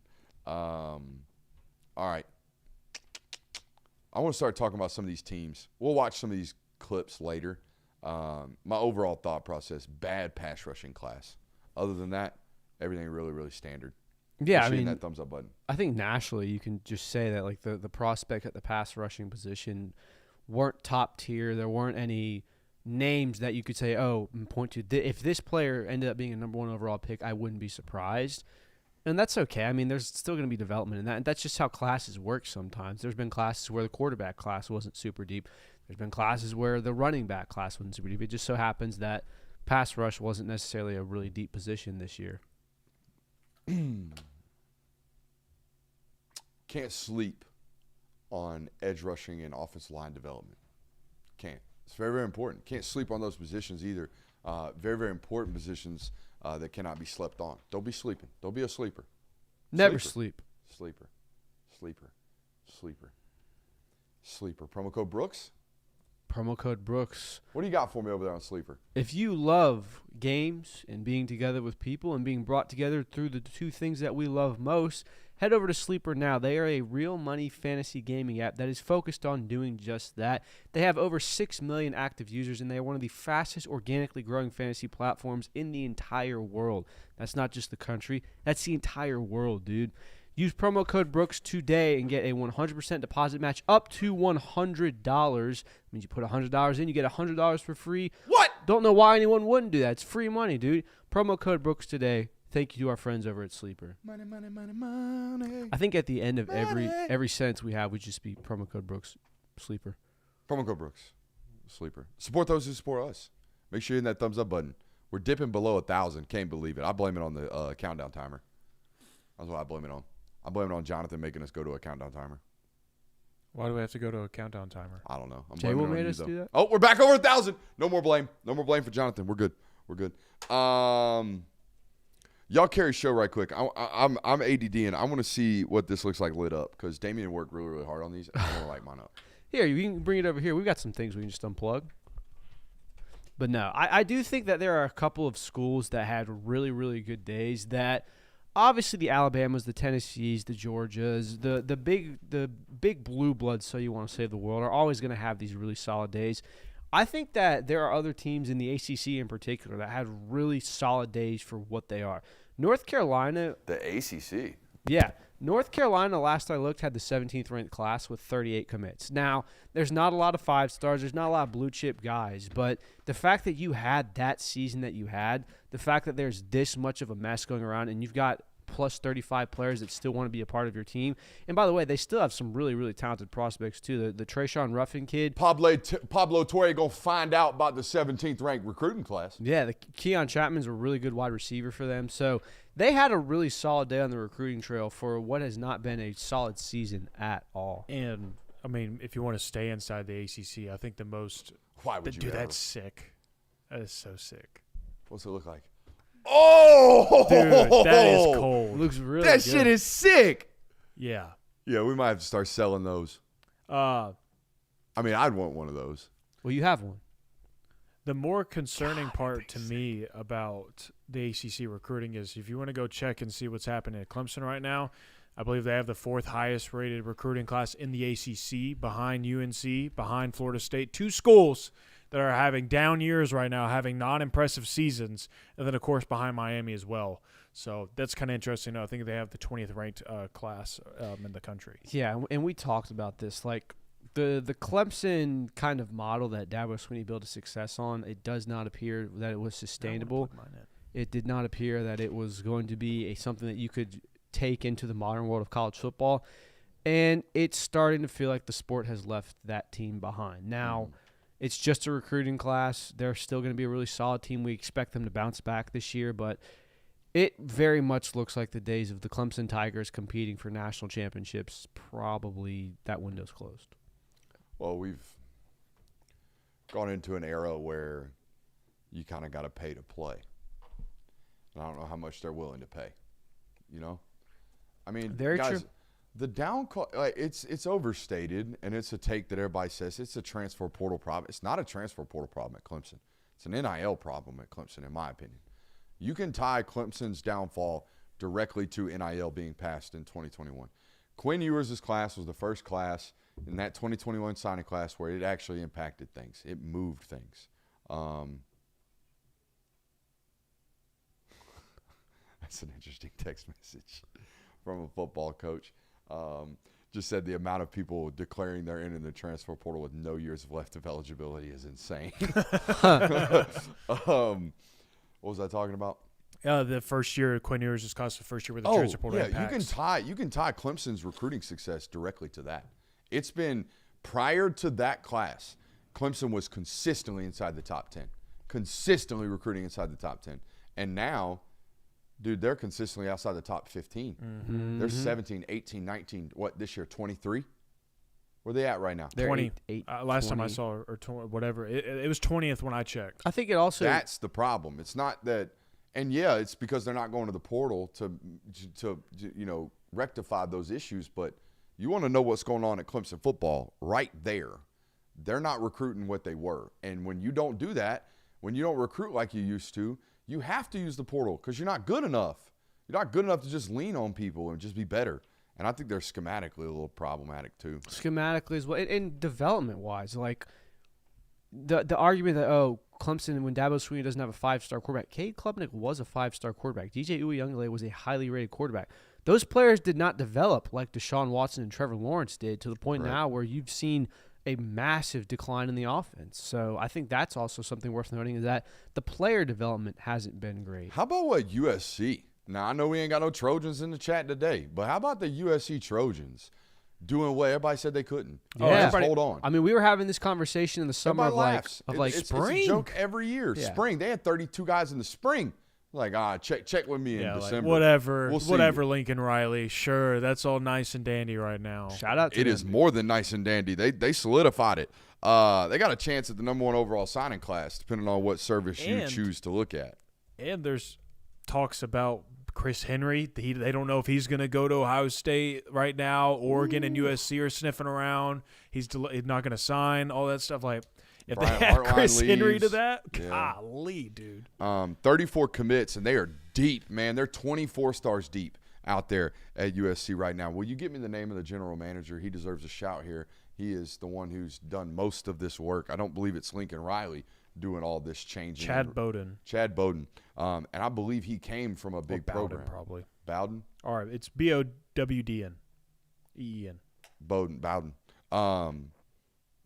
By the way, Mark Bowman being a 4-star on 24/7 Sports makes me want to just Had to double down right there. had to double down. Matter of fact, I'm gonna send a message right now. I'm gonna put money where my mouth is. I'm gonna give him shit in person, not just on my stream with thousands of people watching. Goofy, and I know what the response is. Well, he reclassed, and now he had to get bullshit. That kid is great. Kid's a great football player. I love the offensive lineman they took out of IMG Academy. The Kenyi Pepe kid, 6'7", 315 pounds, Damn, you really, said- really clean, physical. And I love the Brett Colajay kid. That Brett Colajay kid is, how do I put this politically correct? He's ugly, and he plays ugly. He plays mean. He plays ugly. He plays pissed off. Ooh. And I don't know how many. I don't like your sarcasm. I don't know how many USC Trojan offensive linemen fit that bill over the last 10 years. You know what I mean? Oh, sarcasm. They dedicated to the line of scrimmage, guys. They signed 15 line of scrimmage football players. Yeah, and look. And 19 kids from Cali. That's the most impressive part of, like, this is like a true what a USC recruiting class should look like nowadays, where if you're going to be relevant and you want to play in the Big Ten, you got to develop the trenches. You got to get good bodies in the trenches. Not only that, you're getting kids from the state of California, because I can remember recruiting classes where USC was getting kids to commit from all over the country, though. It was kids from Georgia. It was kids from Florida. It was kids from all over the East Coast. And a lot of those kids ended up decommitting because it's, that's on the other side of the country, and I got to go be there for 3 years, and then they would ultimately go somewhere else. So this is like a true USC recruiting class that they have landed. Yeah, and look, the knock against Lincoln Riley, even when he was back at Oklahoma, was Oh, we got a Trojan in the chat. hell yeah. Let's go. The knock against Lincoln Riley was doesn't really have a physical team. Anytime you play someone physical, they get boxed, and the line of scrimmage play wasn't that great. And the knock on USC the last decade has been they cannot control that state. You just checked all 3 boxes with this class. So moving forward, really, really solid class for USC, and they should be in a good position moving forward. Should Ohio State also worry about Caden Dixon-Wyatt? I mean, you lose your He's the wide Mater Day wide receiver as well with Chris Henry. Think about this out there at Mater Day. Mark Bowman, Yep. the tight end. You got the Dixon Wyatt kid at slot receiver at Z, and then your X receiver is Chris Henry Jr., and your quarterback's the son of Matt Leinart. Oh. Real first world problems out there for that coach. No freaking kidding. Hey, but you really got to play St. John Bosco, you know. Tough. Tough world out there. If you lose a game, are you fired? If you don't, Jesus, let's change it man. this way. If you don't score 40 points a game with that offense, you should be fired. Oof. You could lose a game 55-45, but you cannot lose. You cannot Just score think a points. defensive coordinator out there in Cali went from playing some slap program in San Diego one weekend to now you got to play 4 future NFL players. Yeah. Good luck, dude. But no, USC done a tremendous job this year. Dixon Wyatt signed with USC. Oh, it's official? So That's they're what just waiting out. That's what chat said. All right, that's good. Oh, he signed with USC. He was listed as an Ohio State commit last night. Yeah. He already flipped USC, according to chat. Oof. That's what happens when you lose a wide receivers coach. The wide receivers coach. Yeah, Not a the wide guy. receiver That's coach, the guy. And you know what?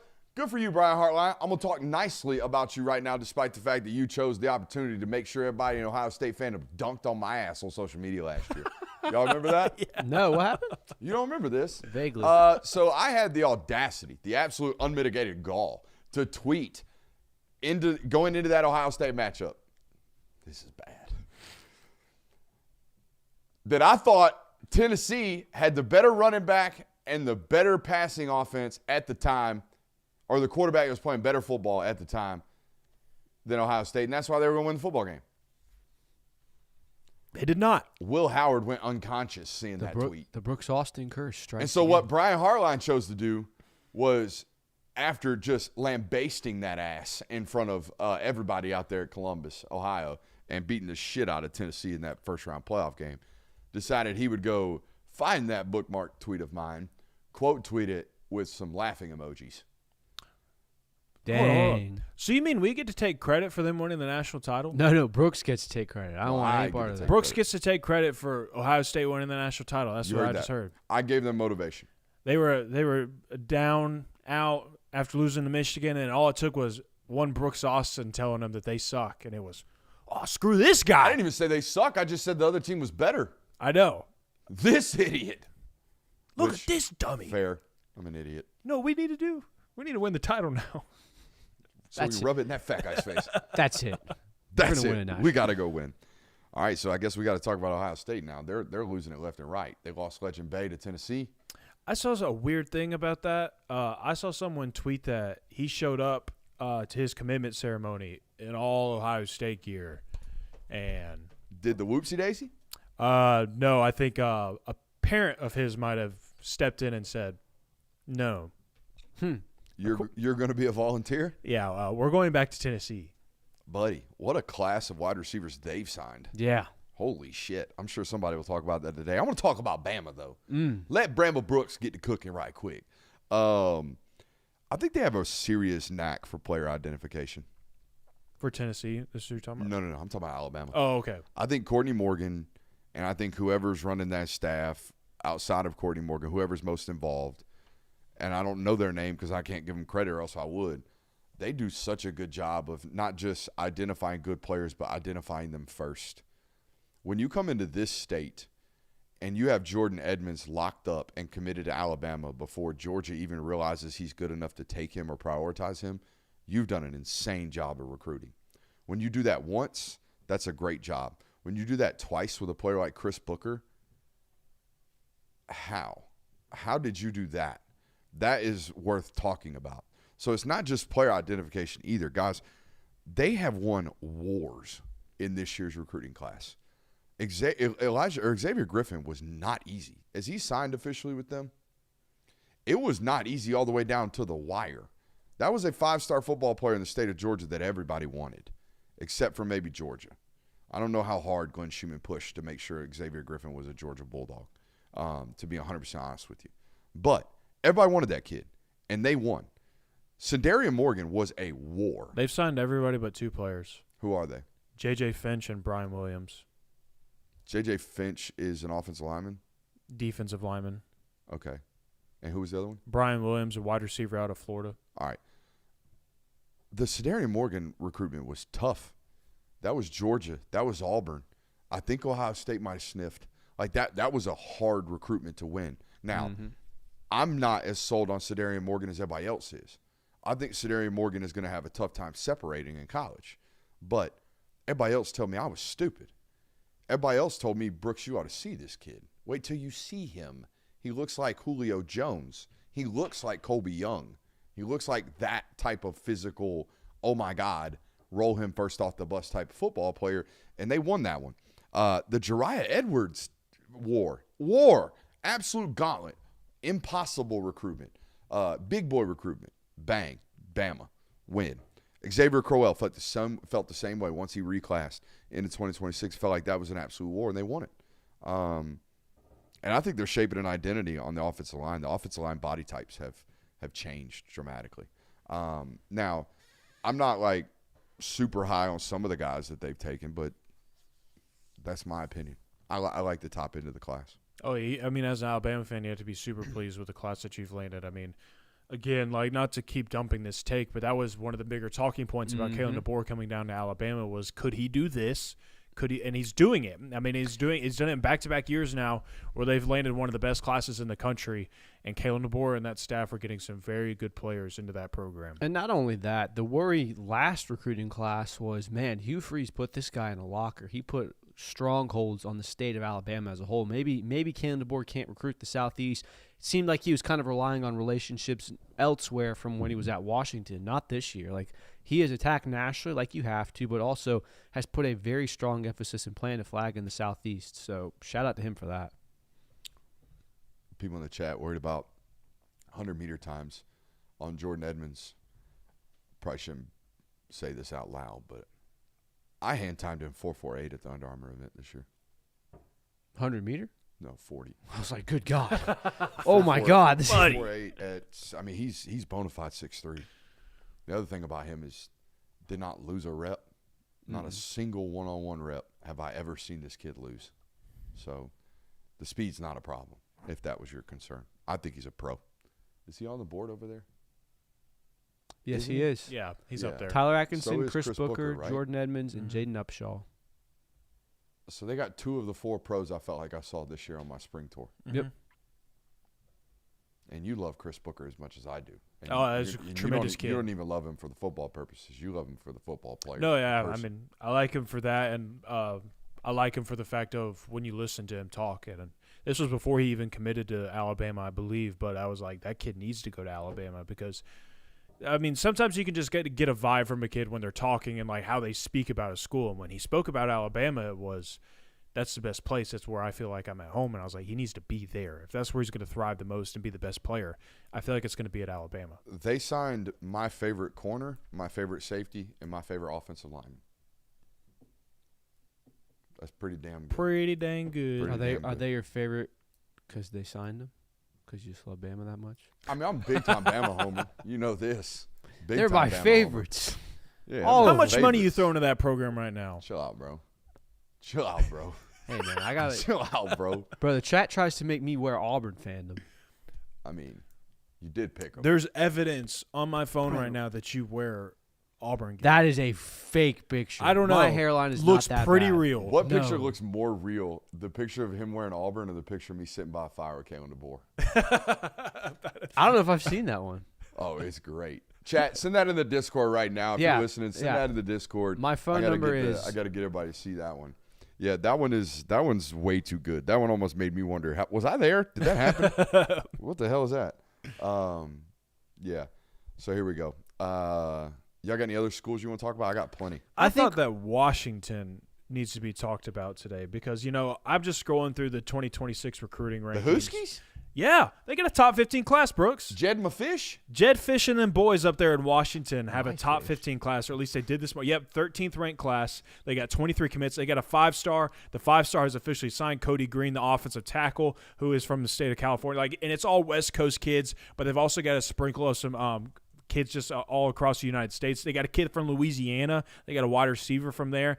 I felt like that Washington has done a tremendous job this recruiting class of because I think that everybody kind of just assumed of Kalen DeBoer really pumped up that program. He took them where they were. They'll just kind of be an afterthought. This year they were very competitive. People felt like they needed to be talked about in the Big Ten. And then this year they're getting it done on the recruiting trail. So I don't think that Washington is a school that's just going to disappear in the Big Ten right now. Gosh, shout out to them for that. I think another school that kind of deserves. I went ACC themed unintentionally here, but Virginia Tech needs some love for what they've done. Now, What James Franklin's done. exactly what James Franklin has brought to this program. They are currently the 22nd ranked class. I mean, they've stolen, I think, 4 players from Penn State. Now, Penn State has 1 official member in their signing class. But if you look at the highest-ranked player in this class, Messiah Mickens, he's a 4-star from the DMV. So it very shows that James Franklin has already put his fingerprints on this recruiting class, on this program. And they seem to be like they're going to be in a really, really good position with him and head coach moving forward. So just want to give a brief shout-out to that one. Do we have any super chubs to address right quick? I think we've had a few throughout the stream. Yeah, it was just the first 2. So I just want to make sure we didn't have any to address. Before I go to my next team I want to talk about, and I want you to pull these tapes up, Jonathan. Okay. I want you to pull 2 tapes. Sully Garvin, Sully Garvin, and Tiki Hola, Tiki Hola, Hola. These are the 2 lowest rated line of scrimmage players that Notre Dame will sign today. And I'm going to tell you right now, this is why they are who they are. This is why they are Georgia North. This is why I don't care. I will continuously talk about how they need to be in a conference, but every time there's a debate, I will always say they are one of the best 12 football teams in college football because they are doing it. They are recruiting like you're supposed to. They are building culture. They are building consistent classes. They have an identity. Every single time I do a show like this, every single time I go through their roster, it makes sense. It completely makes sense. It also makes sense why former NFL football players are sending their sons to this football program because they do it right. They do everything right, all right? They build off the line of scrimmage, and guys, they're going to sign 14 players inside the top 250. 14 players inside the top 250. This team is recruiting the right way. Let's go to the board.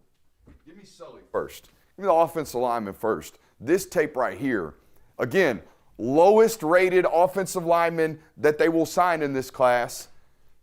And this kid will play for any SEC football program if he wanted to. It's a 3-star from up north playing northern high school football that nobody really cares about, and he's fitting to bury MFers, all right? He's a big, I think 6'6", 300-pounder, all right?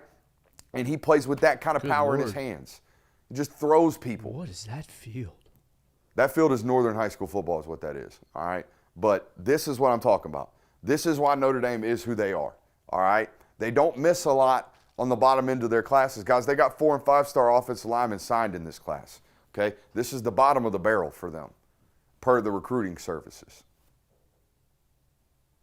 Walking them out the club. Just walking them out the club. And the power in the hands, Christian, he's got to be a 400-pound bench presser the way that once he extends, he throws. Like that right there. That kid just got thrown. Sully Garvin. All right? I love me a big Sully. He's a monster. You can He say. is. And again, this is the bottom.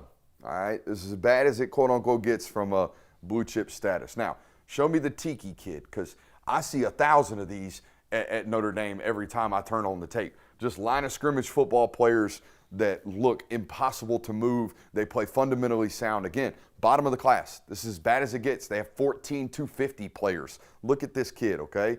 This is good, solid, foundational defensive line play. All right? He's 6'3", he's 290 pounds, plays 4I in high school, going to go to Notre Dame, play 3 tech, and be a bitch to move. All right? Every time I turn Notre Dame tape on, it's this, and this is why. They build their classes the right way. Really good hand movement. Yeah, really physical, really firm, really tough. All right? High floor football players. Like almost always gets his arms extended. Yeah. Okay. That's why they are who they are. All right. And again, they've signed elite corner plays. We're going to talk about Joey O'Brien today. I got a text message from a director of player personnel in the SEC, said that kid could be an NFL player tomorrow. All right. That's how good he is. So we're going to talk about Joey a little bit later, but I wanted to highlight the class as a whole because I think Notre Dame's doing a great job. Absolutely. Anybody else? That's all I've got 3 more. Well, 4 more. 5 more. Hell, I might have 6 more. I got 5 more we got to talk about. Here, let me find my list again. I'll keep going. I've got one more, actually. Here you go ahead. I'll keep going. Texas, always going to be on these shows when we talk about recruiting. Got to start with the Longhorns, or at least include the Longhorns in the discussion. Big dubs over Georgia. On the same day, Tyler Atkinson and James Johnson back during SEC Media Week. It's been that long, and they've been holding on to this class throughout. I like Diabell a lot. Like maybe more than the rest of the services do. I think he's a pro. Obviously, his dad was Raja Bell was a NBA basketball player. This kid's been training and eating and working and prioritizing the work like a professional for a long time. I believe in pedigree. I do. I believe in not being shell-shocked by what is required to be great, because a lot of people are working off talents when they're in high school, and they're just doing that, and they're great, and they go to college, and they're like, wait, what? This is a 100-hour-a-week job? Yeah, it's a 100-hour-a-week job. So are you finding that hours 99 through 101, you're still getting after it, or are you laboring through those last 35 hours? Like, that really is a difference between whether or not you're talented and you're going to be great, or whether or not you're just going to be great, or whether or not you're just going to be talented, I should say. And this kid, I think, from watching him and being around him out there at the Elite 11, I think the kid's a pro. Now, John Turntine, pull this tape up, Jonathan. Okay. John Turntine, 6'4", 285 pounds. This is a Texas tackle. This is what it's supposed to look like. You are a wide zone football team. You are a football team that runs a run style that needs athletes at the position. It needs 100 Blake Bakers or Brandon Bakers, as many of them as you could possibly get. What it doesn't need, and I know he kicked into guard, but you don't even need him at guard. You don't need a 6'8", 385-pounder named Nick Brooks. He might be one day great, but, man, you need athletes. That's what you need. You need guys that can move, all right, because that's what you run, and this is what this is. This is what it should be. It should be 5 of these every single year. None of these big mountains. Let Sam Pittman recruit the big mountains. You need to be recruiting the athletes. Watch this. This is the best mover in the class. I think Chris Booker is a close number 2, the kid we talked about going to Alabama. But this kid, this is what they should recruit, and only this. Look at this kid move around, all right? Oh, yeah. Yeah. Oh, yeah. All right? This is what it should always be. You guys want to be great in the screen game. You guys want to be great in wide zone. You guys want to reach the point of the attack. You guys want to have tackles get out into the boundary and impact the screen game. This is what it is.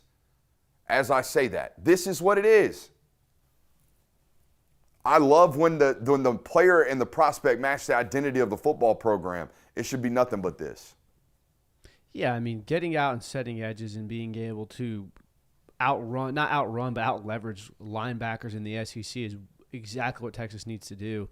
And the player with this type of athleticism, exactly what you need. Like, takes the correct angles. Look at those splits. I mean, war. Physical at the point of contact, too. It's a Dallas-Fort Worth kid, I think. And I tell you that to let you know, he playing dudes. Playing big-time high school football out at Texas. Yeah, he is. Okay. I thought they did some other really, really good things in this class as well. I like this. This is a name you need to know. Raheem Riley. Raheem Riley is the lowest rated football player in Texas's class. I think he might be my favorite. The movement patterns on that kid, never in a bad spot. All right, when he's floating into zone coverage, he knows how to float back into the body of a wide receiver without turning his eyes to him. All right, got great ball skills, got great natural football instincts. Also, guess where he's from? Austin, Texas. You think that kid ain't ready to die for the Longhorns? I bet he is. I love me some Raheem Riley. I think that's actually Yaheem. Yaheim. Yaheim Riley. Love that kid. Texas did a good job, as always. They recruit well. I want to shed some light on this program. Who, if you had to guess, who do you think in the Big 12 has the third highest ranked class in that conference? Third high. Kansas. It's Texas Tech, BYU, Kansas. and then K-State. Kansas. Who? West Virginia. Damn it. Rich Rod. West Virginia. Now, Damn, Pat McAfee been forking it out, huh? Now, they have 43 commits in this class. Inflation. Yep. But Inflation is crazy. bro. Yeah, just shedding some light on them. Now, there's probably still going to be some separation between them, Texas Tech, and BYU, just because Texas Tech, you know they're going to hit the transfer portal hard. BYU always doing a great job out there, especially since they're going to hang on to their head coach. But they've gotten players from all over. They got players from the state of Virginia. They got a couple of community college kids coming in from the JUCO level. I think 3 or 4 of them in this class. They also have a guy named Sir Paul Cheeks, who's a running back who's coming in this next year.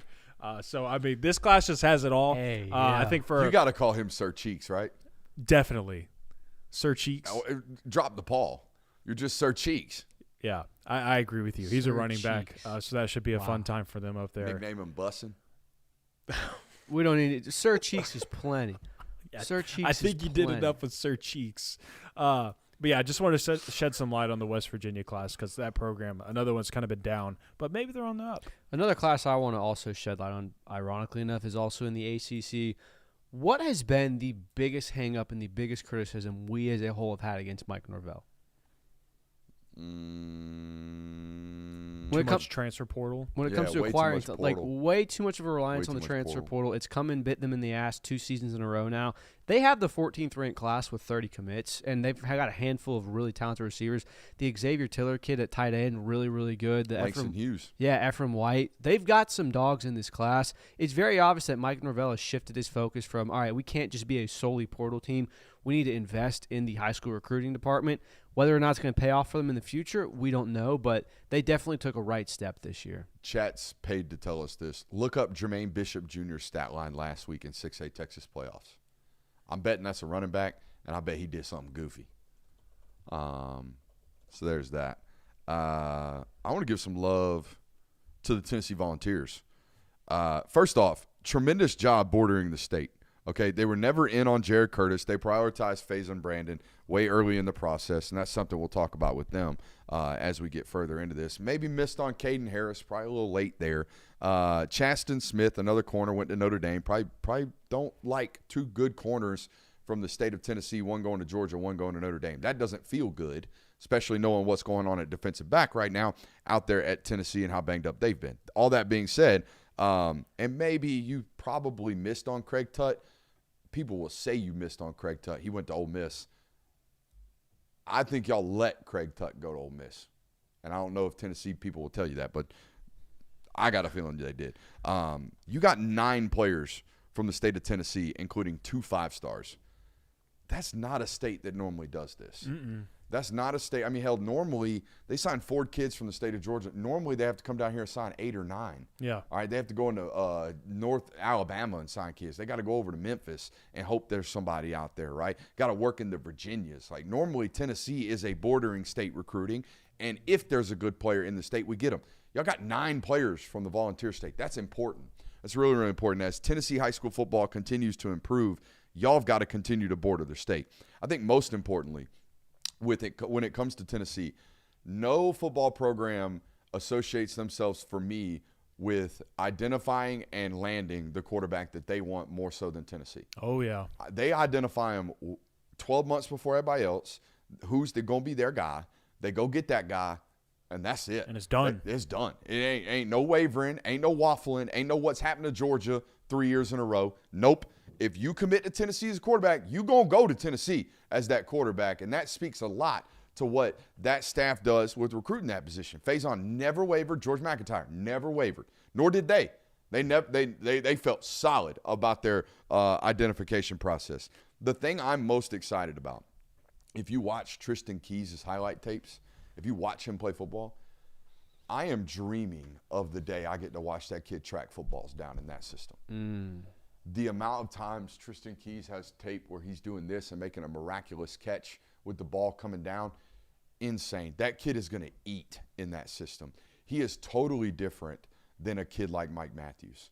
Mike Matthews is get him the ball now, watch what happens. Mike Matthews is try to run with him. This kid is the ball's in the air, 55 yards downfield. Nobody tracks it better than that one. That's terrifying in that system. That's terrifying for defensive players in that system. Very much Absolutely. So, and they keep adding on. The chat's talking about them flipping the defensive lineman we just got done talking about from Bama. That's hasn't turned in his national letter of intent. They flipped the Legend Bay kid from Ohio State. They're doing a really, really good job in this year's signing class. I've always said he's recruited inside the top 12 since he's been there. I don't know where they're at now, but that's where he's at. That's where he kind of hangs out since Hype's got to Tennessee. I know on one side they're 5th. Yeah. Okay, so they're going to be there. By the way, pull up Braden Roos's highlight tape. We're going to watch that right now. Okay. While I'm doing that, the stat line for Jermaine Bishop in the 3rd round of the playoffs out there in the state of Texas, 15 receptions for 329 yards, 3 touchdowns, 4 carries, 15 yards, and a touchdown. Insane. Pretty solid. Not a bad day at the office. Also want to give a shout out to Darrell Rivers, Tennessee, McEachern defensive line commit out of Pebblebrook. That's a mean SOB. That's a big, physical, hard-playing SEC defensive lineman that's going to play for a while, I think. I think Georgia's going to look up in a couple years and regret not being in on that one. Let's go to the board. Now, I have another kind of inside track about Braden Roos, this football player we're going to watch right here. I spent about a month, maybe a month and a half before we moved over here to Jefferson when I lived in Woodstock, helping out Kell High School football during their off-season weight training programs.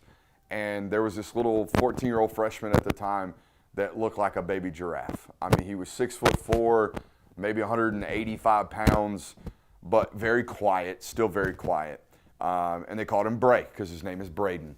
Dad coached on the team. He's his coach's son.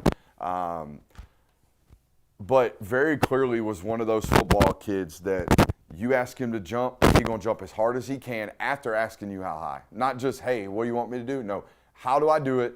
How do I do it as hard as I physically possibly can? And then I'll go get better at it. I had no idea. I knew he was going to work his way. I knew he was going to be long. I had no idea the type of athlete that this kid would grow into.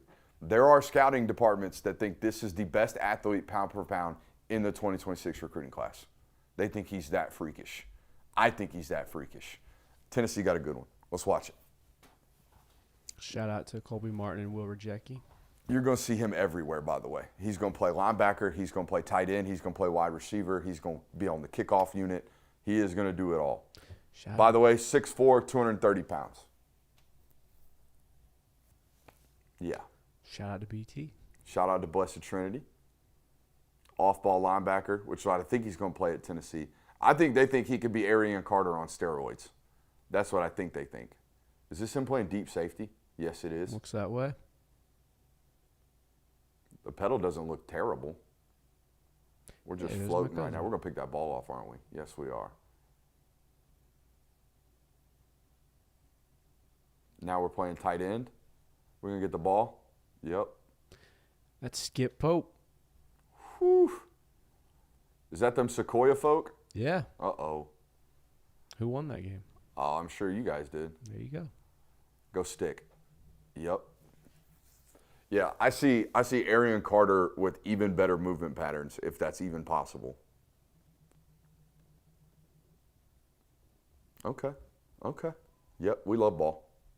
We love ball. We're going to catch a bubble and house this? Oh, no, we're going to get a block. Oof. Might have been a block in the back. Is that Wheeler? Yeah. One of the craziest teammates I've ever had was from Wheeler.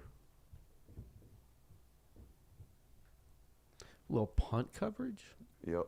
Against Holy Lowndes. holy hell, what a It's a punt. hell of a punt. The punter's actually the coach's kid out there. It's Bobby May's kid, I'm pretty sure. Yeah, they got a good punter. Bombed it.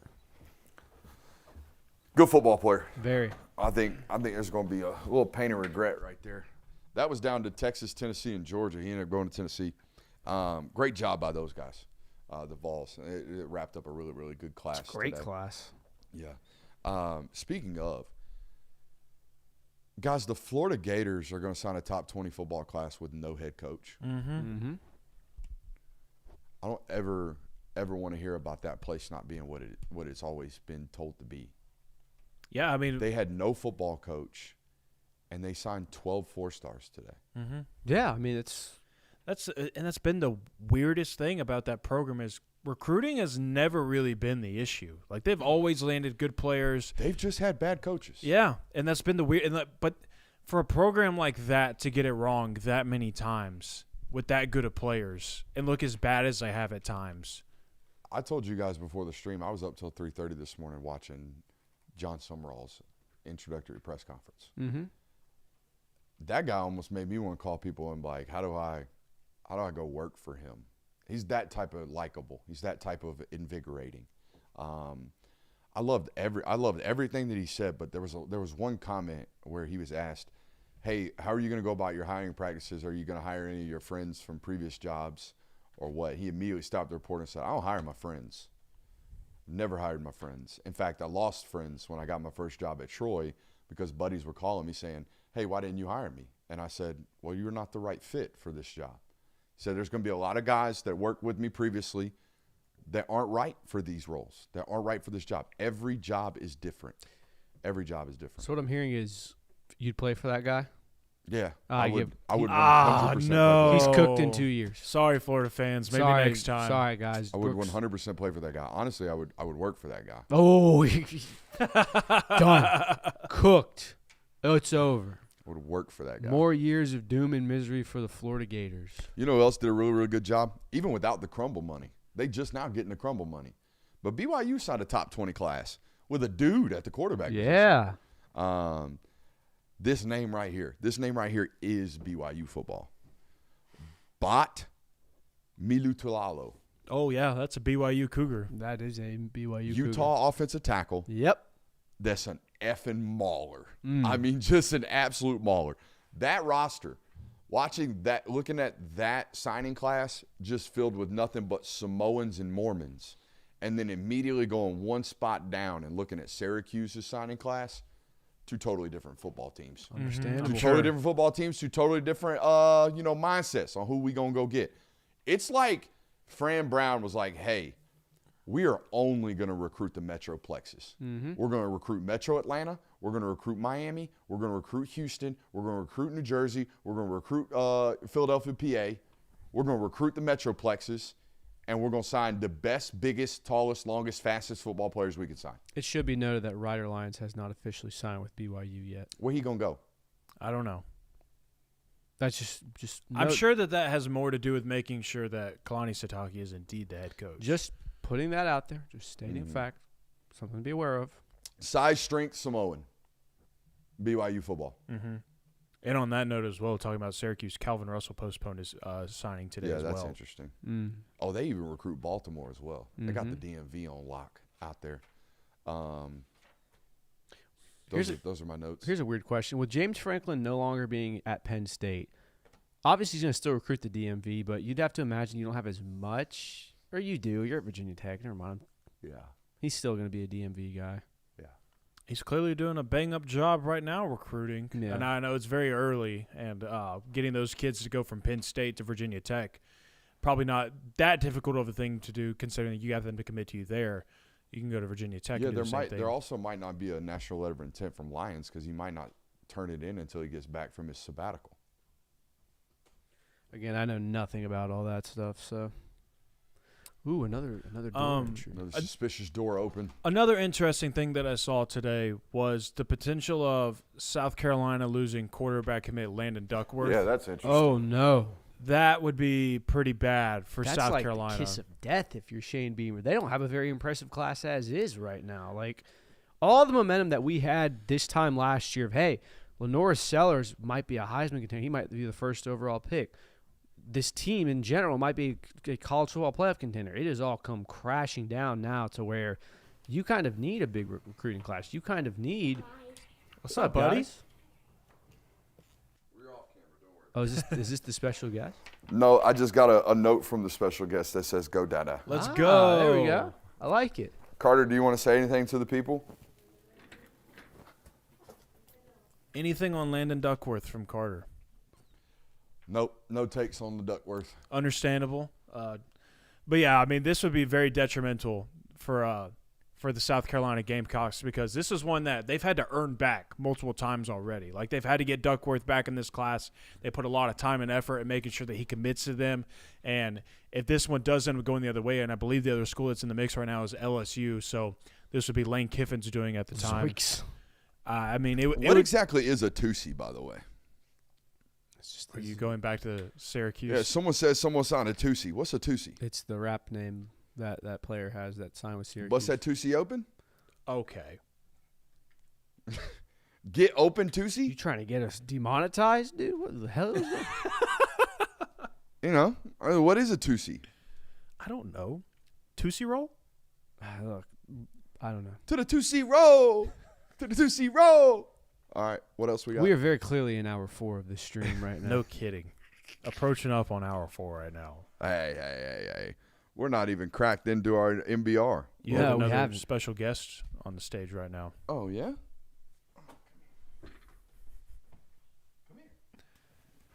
You want to say hello? What you doing? I'm giving you this call. You giving me that card? Yeah. Do you want to say what you always say into the microphone? No. No? Okay. All right, baby girl. I love you. See ya. We love some midstream motivation right here. Hell yeah. The conflict Thank you, honey. that was taking place 30 seconds prior to your child coming on screen might be the perfect epitome of what this show is. So, dude, it's on camera.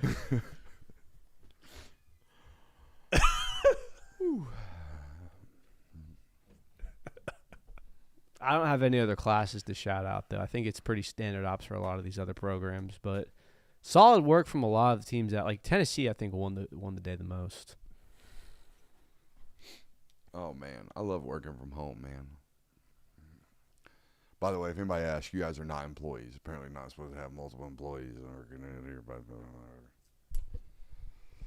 Huh? Yeah, I got a message from the HOA the other day. Apparently people were complaining about us parking in the street. Hey, one of my neighbors, you got beef, you know where I'm at. Come talk to me. I'll be out here sending photos to the HOA of my folks parking in the street. If you want them to move, we'll move them. Sorry, Sacks. Come talk to me, man. I live here. What are you talking about? I'm not that unapproachable. I'm a resident here. What do we got? Oh, I believe we do have some tapes that we were classifying as must-watches. We've already watched Jariah Edwards. We've already watched Mark Bowman. And Atkinson. We're already 4 hours deep. We still got a whole 2 hours worth of programming to do. What? Oh, man. Chat's having fun. Chat's having a great time. I'm glad the chat's having a great time. Make sure you hit that thumbs up button. Let's go straight into NBR. All righty. We intro it or just play the intro with KJ Bolden telling him he's like that. And All then right. we'll come right back from that.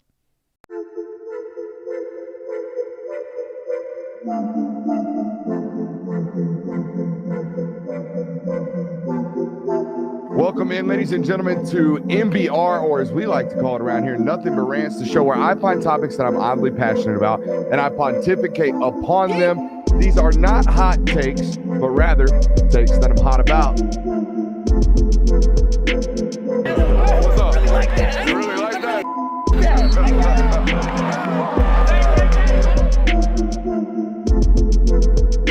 Let's shut up and grind some tape. That's fine. Here we go. All righty, ladies and gentlemen, we are back, and the Super Signing Day MEGACAST hath concluded. Now we start our regular schedule programmed, not on the regular schedule. We got MBR. It's Nothing But Rants. We got national college football topics to talk about, a conference championship weekend to be played this weekend, and some news and notes to talk about, most notably the Ohio State wide receivers coach Brian Hartline taking the head coaching job at South Florida. Also reported today that the offensive coordinator at Texas A&M, Colin Klein, set to take the head football coaching job at K-State because Leipold is stepping down out there. Not Leipold. What's his name? That's Chris Kleiman. Chris Kleiman. Leipold's the Kansas head football my coach. sweet Jayhawks. All right, so a lot to talk about. Where do you want to start with first? Yeah, I think that going into the news at first, and especially considering that, one, the Brian Hartline news, that this breaks on early national signing, the first window of early national signing. It's tough if you're an Ohio State fan, considering that everybody knows Brian Hartline and what he's known for, what he has meant to that program. Yes, he's the offensive play caller, or at least listed as the offensive play caller up there, but that guy recruits wide receivers. That guy develops wide receivers. That guy gets those kids on campus, and he sends them off to the NFL. Ohio State had multiple kids in this class that were set to do exactly that. One of them has already dipped off, Dixon, heading off to USC, and now Chris Henry kind of delaying things, not sure what he's going to do. Oregon's in the mix, USC's in the mix. To Tennessee. Legend Bay went to Tennessee. So some things are kind of crumbling a little bit as a result of this, you would assume. So tough that broke on early national signing day. Yeah, this was a hard loss for Ohio State. Because, you look at basically any wide receiver over the last 5 to 6 years that has gone to the NFL for Ohio State, it's been because of Brian Hartline. He's had his fingerprints all over this team, all over that offense. So you'd have to imagine him leaving is going to be a huge detriment. It'll be really confusing to watch Ohio State football if they don't have elite weapons. Oh, yeah. Which, by the way, they had great wide receivers prior to Brian Hartline. Oh, yeah. It's not like this is not – that whole run, 2008, the Urban Meyer run had nothing to do with Brian Hartline. Just everything to do with Ohio State being Ohio State. So there's that. Somebody asking for a Savion Hyder update. What's going on with Savion Hyder? I haven't heard anything or seen anything. We all look that up on for Twitter. me to see what's going on with Savion Hyder. But no, this is a huge loss for Ohio State this was supposed to be their offensive coordinator. Oh, apparently Virginia Tech is trying to get in the mix for him. Gosh. Where's he currently committed? Michigan. That would be confusing. These are all social media rumors, and these are all just speculations. Has not signed yet, though. But says Hartline stay until the end of the playoffs. That's good.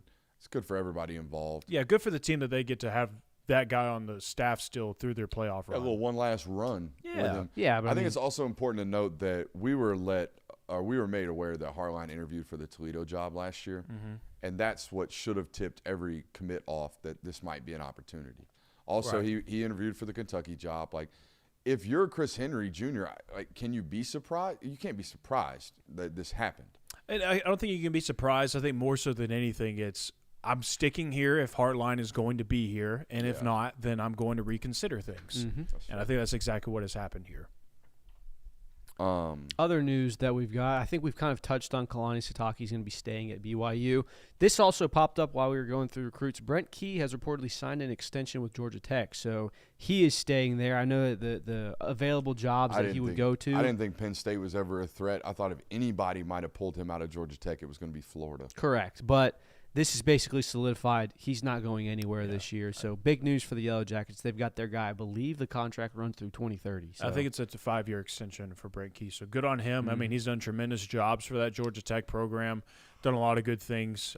So he's certainly gotten them into a relevant state, and that's all that those fans asked for. The Hyder stuff makes a little more sense when you remember he's from Virginia. Yeah. That does make sense. Can we watch that? We're already out of that, but can we watch that tape? I haven't seen it. I haven't pulled I up. feel ignorant for not have any opinion on Savion Hyder. Because he didn't have tape. He only had sophomore tape. Right. We went sophomore tape to senior tape, no junior tape. But the junior tape was available to everybody else. Florida State just flipped another commit. They now have 31 in their class. So Who'd they flip? someone from USF. Give me 1 second. Jamin Pickney. Yeah. He's an edge defender. Georgia kid? That does sound familiar. That name does sound familiar. I think that is a Georgia kid. All right, let's go watch the senior tape. I'm interested. All right, here we go. 6 games, mid-season. He had 1,100 yards in 6 games. Yeah, that'll check out. Touchdown What'd that say? every 3 attempts. That's some Zamir White stat line shit. Oh, my. Oh. My. My. And he pulls away. What in the world? Okay. All right, he might be a little bit different, boys. You have my attention, Savion Hyder. Okay. Uh-oh. Oh, my God. Oh, my gosh. If Virginia Tech flips this kid, dang, that kid just flat out gave up on it. I am baffled. This would hurt Michigan so bad. Wow, dude. I mean, this is elite. You want to talk about taking care of +1 defenders. That'd be it right there. Aggressively. Hey, was this dude drunker than shit? Who painted the lines today? Oh. Who painted the lines today, guys? Oh, no. It ain't no turf field. Dude. He lost a shoe, guys. That's one cleat. Did he? I'm pretty sure. Maybe not. I don't think so. The top end speed is incredible. That's not something I was expecting, honestly. This stuff is spooky. Man. If he had 55. I don't even have a comp. He had 1,100 yards in 6 games. He had a touchdown every 3 totes. He had 55 attempts. Let's do some math here. I don't know. Damn near I'm 20 scared touchdowns. to. Yeah, about 20 to know what the average about is. 20 touchdowns That in is 6 games. Goofy. Is this a rerun? No. This is live.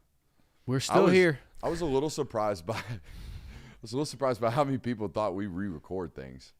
Oh no! Like this guy is attempting to be clean cut. Like I'm trying to be perfect.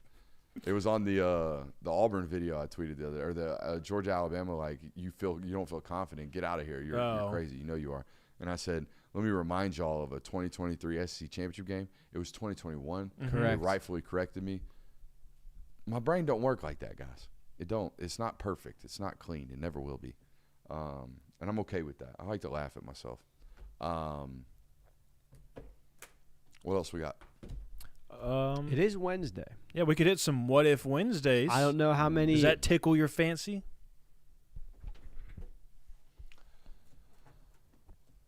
Just a question. What if BYU beats the shit out of Texas Tech?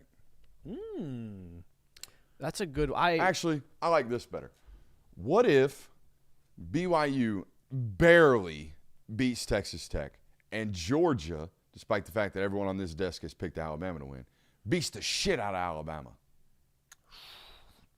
I mean, what is the scenario where BYU is the Big 12 champ and Texas Tech gets in over the regular season ranked number 1 SEC team in Alabama? I mean, dropping because Alabama came in at number 9 yesterday in the rankings. Chat's saying it means RIP Notre Dame. Yeah, I think that's kind of what the consensus has been, is that if anybody needs to be scared and holding their breath this weekend, it's Notre Dame. And that's one of the things about Notre Dame is that, yeah, it's great that you don't play in a conference because you get the schedule that you do every single year. But that also means that you're a sitting duck every single weekend in conference championship weekend, and you leave yourself up to the ability of potentially being knocked out in this sucker. Yeah, I mean, look, Alabama kind of got set the precedent of they're ahead of Notre Dame right now. They moved up to 9 in this, but a loss to Georgia, a bad loss to Georgia, would drop them significantly. At least I don't know if it should, but we've seen that you get punished in rankings even if it's conference championship, you still drop if you lose. You might not drop out. So that's a very interesting scenario, and it's going to cause a lot of arguments. What was the reason? Did they give us a reasoning last night for moving Alabama over Notre Dame? I don't think so. I mean, Only thing I can think of is that Alabama has more quality wins. And Auburn changed that. A win over Auburn changed that. I don't know, dude. Maybe it's the fact that Alabama's. I think they're opening the door for them to put Miami in over Notre Dame. I think it also could be they're opening the door, or Alabama is playing in the conference championship, so you get a reward for that. Because that separation gap between – they kept doing this whole Miami's in a different pool of teams. Miami's in that pool with Texas and Vandy. They're inching it ever so closer to where Notre Dame moves back down to that pool with Miami and those football teams. And if that is the case, you get into a situation where head-to-head does matter now. Mm-hmm. It should. I How do y'all agree. feel about that? But what, a head-to-head mattering? Yeah. Because for me, and this is going to sound so stupid because we actually have the on-field result. I know what I'm about to say is going to sound really stupid because I'm going to do a hypothetical when we actually have a result. But if those two teams played on a neutral field tomorrow, I would pick Notre Dame. I would and as well. I would not hesitate. That makes sense. I get it. It sounds like that their reasoning is Alabama had a 17-point lead over Auburn and ran the ball better. But the Auburn Tigers came back in the football game because they staggered offensively. What is this obsession with running the ball? I've heard this thrown out there multiple times by this committee of like they ran the ball better.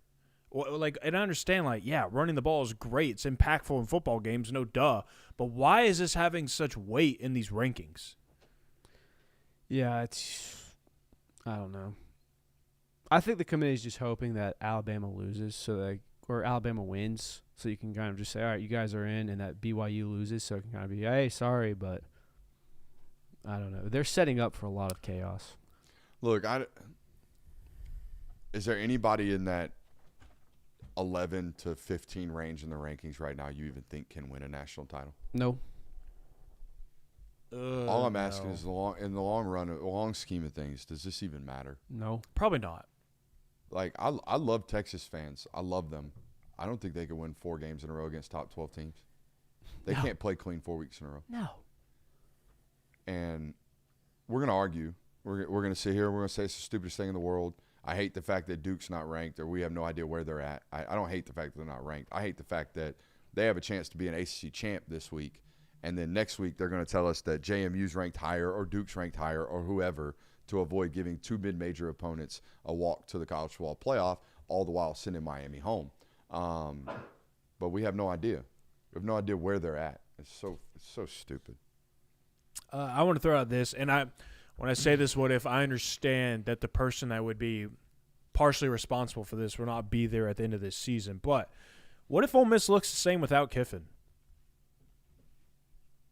Oh, the same as in that. Well, apparently, according to Ole Miss players, they're more organized now. I believe. Oh. I mean, Yeah, they're more organized. They're practicing harder. They're practicing better. They got a better chance to win. Now, I could see practicing harder. Like, I'm sure you got some crap to you about yourself right now in that team because your head coach ditched you in the greatest season in program history and you feel like you have a shot at a national title. And he said, well, despite the fact that I could go win a national title this year, I think I could go do that next year at LSU or in the few years or whatever it is. But, I mean, it'd be pretty cool if that, like, ultimately Lane Kiffin didn't even matter and Ole Miss just continues to be the offensive firepower that they have been all year and they continue to have a legitimate shot at this. I mean, yeah, this would be I'm one. sorry. I don't mean to laugh, but Clark Lee said yesterday he's told his team to have their bags packed in case a team wanted to play this Saturday.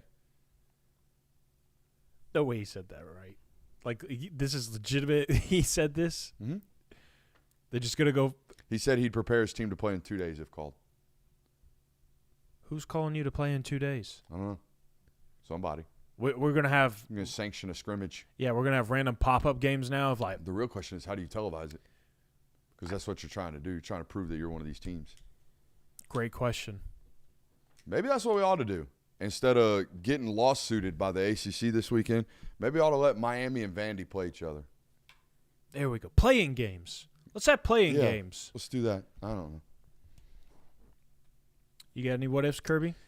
What if, because I know this has been a really hot topic for us, what if Duke beats Virginia by like 20 points? Just hands it to them. I want to add in on this because I had a similar what-if, but what if – so to provide some context here of what a loss for James Madison would mean this weekend, they are a 23.5-point favorite over Troy Yeah, in their conference championship game. So what if James Madison loses and Duke wins? I mean, Duke's in the playoff then.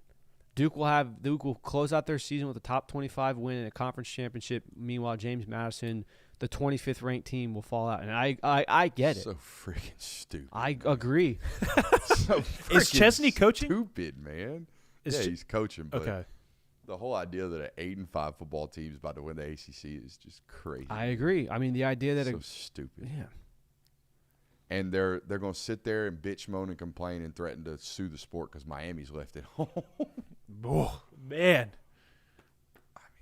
If there's ever a college football playoff bracket that feels like it's going to force hands and force change, it's got to be this one. We got Texas threatening to remove all non-conference schedules. We got people already threatening to – hell, I got tagged by Diego Pavia and the president today. The Crazy. president of the United States. That's wild. Yeah. It's a great take, though. It was a great take. I mean, it's obvious. 4 from the SEC, 4 from the Big Ten, 2 from the ACC, 2 from the Big 12, 4 at-large bids. There you go. We will never miss a rightfully deserved football team ever. Never. You say that. Kirby, if you're not in the top 4 in your own conference in the SEC and not ranked inside the top 16, you do not deserve to be in the college football playoff. I completely agree with that. There's no simulation in the history of football where I would push back on that. Tennessee does not deserve to be in a college football playoff this Agreed. I agree. I'm just year. saying. And that would be the line. You leave any at-large bids at all are going to leave room for controversy and arguments. Yeah, and you can cry and moan all you want because you feel like your team should be in and this, that, and the other, but ultimately I agree with what Brooks is saying. Because, like, here's the thing. You just got to remove these committees. That's all I care about. Get rid of these idiots that I have no idea why they think what they're thinking. And they can't explain it to me or give me quantifications of it either. Every time they get in front of a microphone, they just talk themselves in circles. So, look, I am never one that's ever, like, lobbied for any type of these roles. Look, there's one guy who wants to be the college football playoff commissioner or college football commissioner. He would do a great job, and that's Josh Pate. I don't want that role. I'm not likable enough. I know that. You guys don't like me. So I don't want that job. I think it's a losing job. But that being said, I would defend my points a whole hell of a lot better than every jamoke they've ever given us in that role. So that's my main problem with it. I want to throw this what if out there. This is not me sounding the alarm for any program, but just kind of a thought I had today as early National Signing Day opened up and all this stuff of what if we're experiencing a changing of the guard in college football right now? And what do I mean by that? USC, really good recruiting class right now. Lincoln Riley and the Trojans were very competitive in the Big Ten this year. They're on the verge of potentially playing in a conference championship and maybe even playing in the college football playoff. Really good recruiting class. They're becoming relevant again. Vanderbilt may be finding stability. Like, this might be a program that you have to continue to think about as, yeah, they're in contention in the SEC because, I mean, heck, they just got a 5-star quarterback, the number 1 player in the country. Clemson, they're falling off. They're out of the picture. Penn State, they're falling off. They're out of the picture. Texas Tech, they're finding momentum. Like, that might be the new powerhouse in the Big 12. Like, are we getting to a point where, like, we're seeing new teams now rise to the top while others are falling out of the picture? Like, there's maybe a changing of the guard in college football at the moment. And that's not me sounding the alarms of, well, Georgia, they're falling off, or Alabama, or any of those. I'm just saying, like, there's new teams rising to the top while others who have been in the top for a while are starting to sink below. I think there are certain programs that just will always be in it, right? I think Georgia, Ohio State, Alabama, they will always be in it. Texas should be in this, but they want to schedule like Indiana. Texas is this. They should always be in this. I mean, they should, but up until 5 years ago, they were not. But the last 5 they have been. With Sark, they have been. This is true. Since the second season of Sark, Texas has been a fringe playoff team every single year. So they are this. But you're right. The do we have a shot, is this our window group, I think will always revolve. I think it's very similar to college basketball in this sense. Yeah. That if you get the right group of veterans or if you get the right group of just savvy guard play, you might be able to go on and make a deep run into the tournament. It's very similar to college football now. I mean, what Vandy's doing right now is exactly what I just laid out. They are Davidson. They are a 36 seniored rostered group with 17 sixth-year seniors that have transferred 4 times that are now playing great ball at Vandy. Yeah. That's what they've got going now. That says a lot about their quarterback. It says a lot about their offensive coordinator. It says a lot about their defensive coordinator. It says a lot about their head coach. Is it sustainable? Don't know. Signing the 5-star is great. It's awesome. Y'all are losing a lot of players this year. So we'll see. Yeah, absolutely agree. Georgia has reposted the Blake Stewart graphic for the third time. What if Texas Tech is being overlooked heading into the playoffs right now? It's very Aren't feasible. they properly looked at? Well, Or rankings from wise, an overlook from a they can actually win this thing? rankings wise, they are placed properly for what they have done this year. I'm going to tell you this what they play sound defense and they can run the ball. And that's what I'm saying. If I think a lot of people, and I think I fall victim to this as well. If people kind of look at Texas Tech this year and they're like, whatever, it's the Big 12. It's the Big 12. Of course, they ran through the Big 12. Whatever, whoop-de-doo. But they might be one of these teams where your team gets matched up against them in the playoff, and you think that you're just going to win by 14 points or however many it is, and then next thing you know, you're trailing by 3 points going into the fourth quarter against Texas Tech. Little mid-show doom scroll. No, over there. I'm actually thinking about. I never go live on TikTok. I'm actually thinking about doing something, just setting it right here on the desk and just letting people see what we do. Yeah. Just ultimate opportunities for exposure. But no, going back to what you said, Jay. Well, this is absolutely possible because I think that if you they're the fourth ranked team in the country right now, and if you were to list out the 5 teams that could win a national title, for many of us, I don't think any of us are putting Texas Tech on there. So it's absolutely possible that they are being overlooked. Like I said, the last time we did this, 12 months from now, they're in this. I don't think right now they are. Is that fair? No, I think it's fair. I mean, it looks like that they're not gonna go anywhere. This isn't just a 1-year flash in the pan. Yeah, I think Texas Tech is kind of like Indiana in the sense that your logo is going to cause some disbelief in the common folk for a while until you prove that you do it. Until Indiana wins a college football playoff game or makes a deep run, people are going to go, yeah, it's Indiana. They've got easy schedules. This is a fluke. And I think Texas Tech is going to fall victim to that until you actually do go out and beat some of these teams, which they're fully capable of doing this year. This is my last one. What if Fernando Mendoza and Julian Sand just play horrible on Saturday? Someone has to win that game, but you walk away going, man, both of those quarterbacks played awful. Neither one of them are Heisman-worthy contenders. Does Diego Pavia just become your Heisman winner then? Yeah, Diego Pavia is your Heisman winner at that point. Diego Pavia is the odds-on favorite to win the Heisman right now. Yep. That feels He got weird. a stern bump recently. Oh, yeah. It went from plus 1,500 to the minus favorite. I or think whatever right that now he's plus 350. He's the highest one right now. So, obviously the betting odds makers are thrown up in the air a little bit at the moment. Still don't really know. Waiting and seeing what the Big Ten Championship, how that unfolds. Hot take. Tinfoil hat. Hot take. They snubbed him from a playoff, so they're going to give him the Heisman. Everything's right in the world, Vandy fans. You got your national recognition. Don't worry about it. It could. It was point number 7 in the packet they sent out. Diego Pavia. Diego Pavia. So, and look, no one has been more responsible for their team's success this year than Diego. Oh, for sure. Absolutely. And that's what you think of when you think of the Heisman Trophy. I mean, that's what you think of. Apparently, we're allowed to joke about his brother getting arrested because the Bussin' with the Boys folks joked about it with him. Apparently, that's just the way it is in Albuquerque. Oh. He said out in Albuquerque, it's like real-life Grand Theft Auto, so we have to get told we need to chill out down here, and we ain't rolling like that. So I doubt it's the last time Diego Pavia's brother gets arrested based off the way he responded. I have no jokes to make about it. That's really unfortunate. They showed a video of his brother talking shit to the 4th-string quarterback from Kentucky. No publicity is bad publicity. Yeah, he was out there giving him hell. That Kentucky quarterback's probably in a Pavia cape. Have you seen the outfit that he wears to games? Yes. Where's a cape? Yeah. If you're that Kentucky quarterback, you got to be like, dude, what the hell is your problem? I'm not even in the game. You don't even know what my name is, probably. What do you got beef with me for? I don't know your name. You scrub. Crazy. Oh. I'm gonna ask him if I can report that. That's awesome news from a former or current football player that might have been cleared to play football again after being told he might not be able to play it again. That's awesome. Lovely. Hell yeah. We have a super chub in the chat from Bandit. I can't see the rest of your name. Or Bandit0227 that says, what gets released first, the Epstein files or College Football Playoff Committee files? What?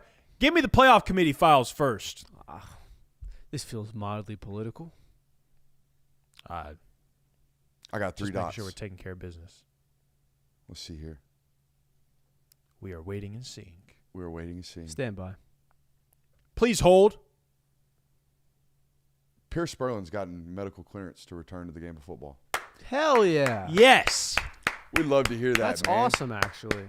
That is absolutely awesome. So for our national that audience, makes me feel so happy. please explain who Pierce Spurlin is. So Pierce Spurlin was a top 150 player Mm-hmm. coming out of high school at Fort Walton High School, was originally at Walton High School in Georgia, signed at the University of Georgia, got playing time as a true freshman, and then it came to light that he had developed a heart condition or had an underlying heart condition, one that created fear that his heart might stop if he were hit the right or the wrong way. Obviously, he had to be medically retired at that point. Yeah. Now, through further development, I think he had a surgery to help alleviate some of these problems. Now he has been cleared to return to the game of football. Hey, Pierce Spurlin, give him 3. That's We'd love awesome, to dude. hear that, man. That is That's freaking awesome. That gives me the goosies, man. So happy for that kid. Yeah. Whoa. Whoa. J. Will. Whoa! What's all that, dude? Why are you bringing this negativity to our side of the show? What's up, Instagram? If you don't know, I do a live YouTube show. You should subscribe. YouTube, Film Guy Network. We wear gloves sometimes around here, these parts. Oh, God. Man. I'd like to know how many people have been locked in since noon.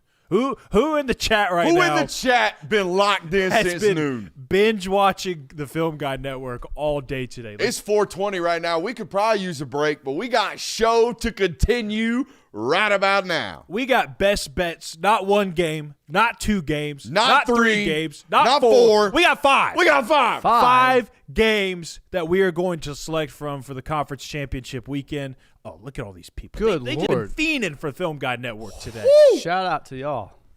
Best in the nation. All right, so for those of you who don't know, have been watching us all year, I have been fading myself since week 3. I am currently 12 games under 500. Big dubs in the chat for that right there. So fade Brooksy this week. I've been fading myself all year long. Let's get to fading, Jay Will. What's the slate look like this week in conference All right. championship weekend? Game numero uno. North Texas minus 2.5 versus Tulane. I'm going to take Tulane there. Rolling with the wave. Roll MF and wave. I'm a big Summerall guy, so give me them Green Eagles or whatever they are. Give me North Texas. Green Machine, baby. I'm going with the Green Machine. Give me North Machines Texas don't have minus wings, 2.5. though. Why do they got wings on the helmet, Jonathan? Well, I think maybe it's like an Auburn thing. They got multiple mascots. Yeah. It's acceptable in the college football world. Green believe it or not. Machine. Green Machine. So yeah, give me North Texas. Did you ever minus have one of 2.5. those? What is that? A green machine? What is a Green Machine? Oh, you don't know what a green machine is? I thought the Green Machine I don't was know what a Green Machine what was the monster truck that was something machine? Anyways, I'm Green thinking of the Mach- Gravedigger. The green machine was what's the Green Machine? It's a tricycle with a huge front wheel. Oh And you yeah, turn yeah, it yeah, with- yeah, there you go. Those things are sick. What just happened over there? Nah, dude. That's like you never had like a moment where you're reminded of something from your childhood that was just like the best thing ever. Like it was a key moment. in Yeah, your childhood. Beyblades. Beyblades. Nah. We're outside playing and you're sitting inside playing with Beyblades. Nerd. Yu-Gi-Oh cards, baby. Nerd. Really letting out the Hey, inner Blue nerd Eyes right White now. Dragon. What you know about that guy? I don't know a thing. Woo-wee. I don't know a thing about that. Chat knows about Blue Eyes White Dragon. I already know Chat knows about Blue Eyes White Dragon. But I know about ripping on the Green Machine. Hell That's yeah. for sure. What's our next game, Jay? Game number 2, we got Texas Tech minus 12.5 versus BYU. Took the Cougars the first time around, Jonathan. Second time around, I want to take the Cougars again. But I think Texas Tech will beat the shit out of them. So give me the Cougars again. I'm gonna take 12.5, they cover outright. Cougs on top. I'm gonna take BYU as well. I think that BYU showed a lot of things in that game that were promising.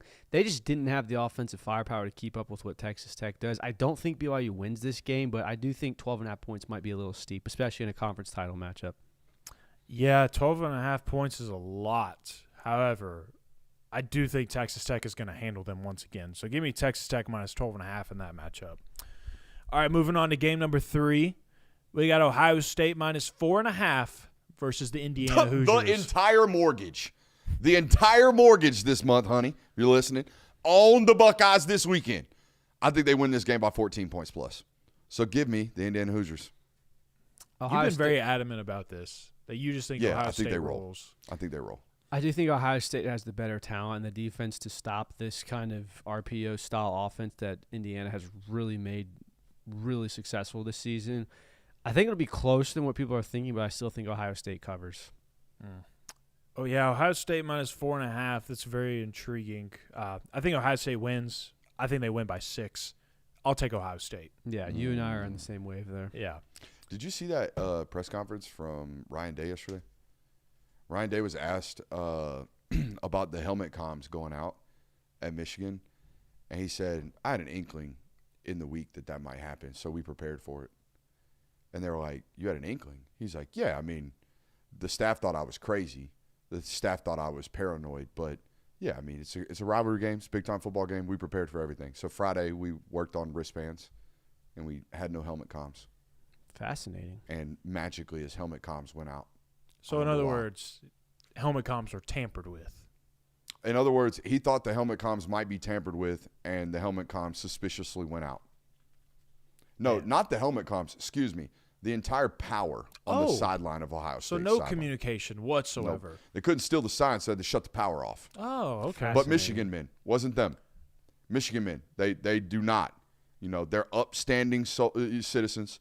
They do everything right. They are moral, upstanding, and upright citizens, those Michigan men. There's not a college no football matter how fan many base. Vacuums they might sell. There's not a college football fan base in the world that can claim being upstanding and fair citizens. No, Michigan can. No, they can't. Michigan can. Absolutely. They can claim it all they want, but it ain't true. All the NCAA cares about is cheeseburgers. Michigan. Oh, what an elite Some pool. throwback pools right now. Shout out Jim Harbaugh. All right, final game of the best bet slate. I said it earlier, and here's the game. James Madison minus 23.5 versus Troy. That's a lot of points. I'm going to go Troy. Give me Troy plus 23.5. Give me a checked out Chesney this weekend. Ooh. Troy covering the 23.5. Checked out Chesney. JMU rolls and covers. Rolls and covers. Beats the hell up out of Troy. 23.5 at a conference Don't care. championship game is Beat 'em by 30. crazy. Crazy. Got to get some style points, Jonathan. That concludes the best bet segment of conference championship weekend. I think that's all the topics we had to discuss on the national side. Is that it? On the national side, at least, we still have to talk about dog. Oh, yeah, we do. Don't I you thought we were about to cut this thing short 4.5 hours in. Don't worry. We still Cut have it plenty to short. talk about. Hey, Jonathan, send us to that local hour. Where's my mouse? All right, Instagram.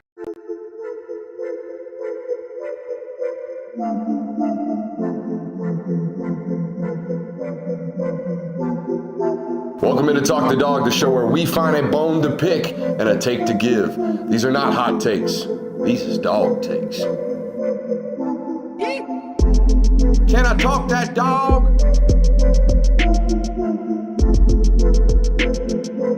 What's up? You really like that?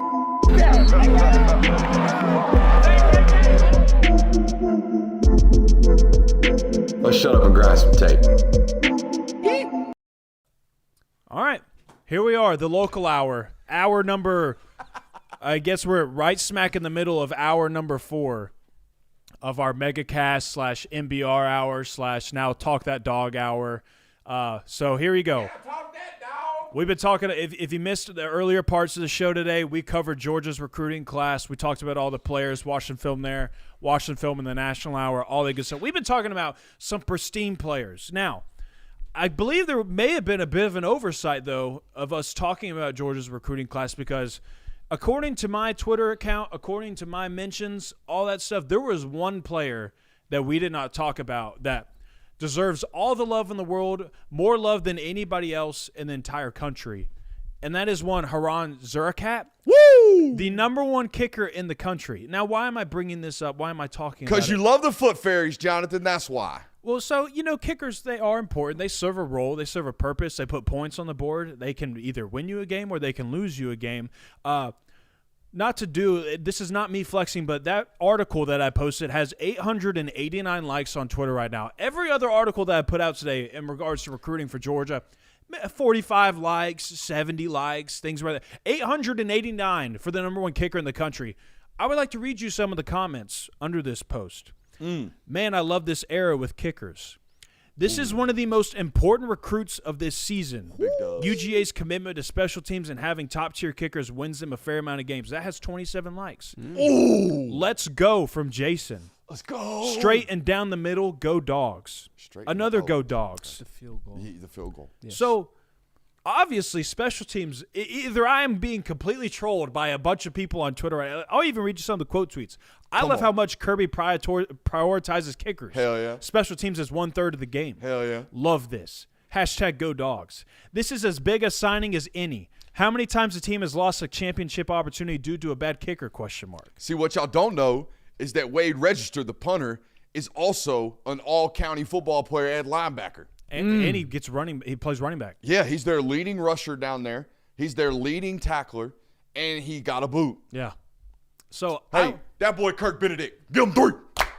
honestly, because apparently he's the one that's had the biggest day out of anybody on the recruiting trail for Georgia of locking down those two guys. I mean, I was just taking a step back of like, man, I know that Georgia fans have appreciated the kickers, or at least I hope you have. Like during the Kirby Smart era, the fact that you really haven't had any concerns with your place kicker. Bangers. It's been nothing but. I mean, I think Peyton Woodring is he's on track to break the record for highest completion percentage for a field goal kicker in college football history. Is Jake Camarda the worst special teams player that they've had in the last 5 years?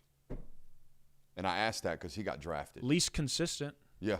Least consistent. Like in terms of his performance during his time as being the guy at Georgia, he's probably been the worst of them in the last 5 years, and he was a 6th-round draft pick. Yeah. And I don't mean if Jake's listening right now, I'm not saying you're a bad football Correct me if player. I'm wrong. He started on a Super Bowl team. Yes. So Yes. no, they had won the Super Bowl at that point. Started on a playoff team. So Good football player. to conclude that little rant, Haran, I don't know if you're listening, but you are widely loved by the Georgia Bulldog Nation already. And you haven't even done anything. Dogs love special teamers. That's what we found out today on social media. The most liked post you had? Yeah. Huh. By far. That's crazy. Shout out Kirk Benedict on that one. What else we got locally? There's not a lot of news to take in. I think at this point we've got probably an hour and a half removed from our signing day show and the local hours. So I figured we could just do a quick. So go ahead and say, like, who has not signed still? Yeah, that's probably the biggest thing. That's who we're going to talk about real quick. If the page will load, give me 1 second. But it's been pretty standard ops. Drama has not really been something that's taken place for this class this season, or at least this day. Obviously, you had some with Jared Curtis yesterday, but in the meantime, for some reason, J.L., I can't get this page to pull up, so maybe you could do no it for me. worries. I can try and pull it up myself.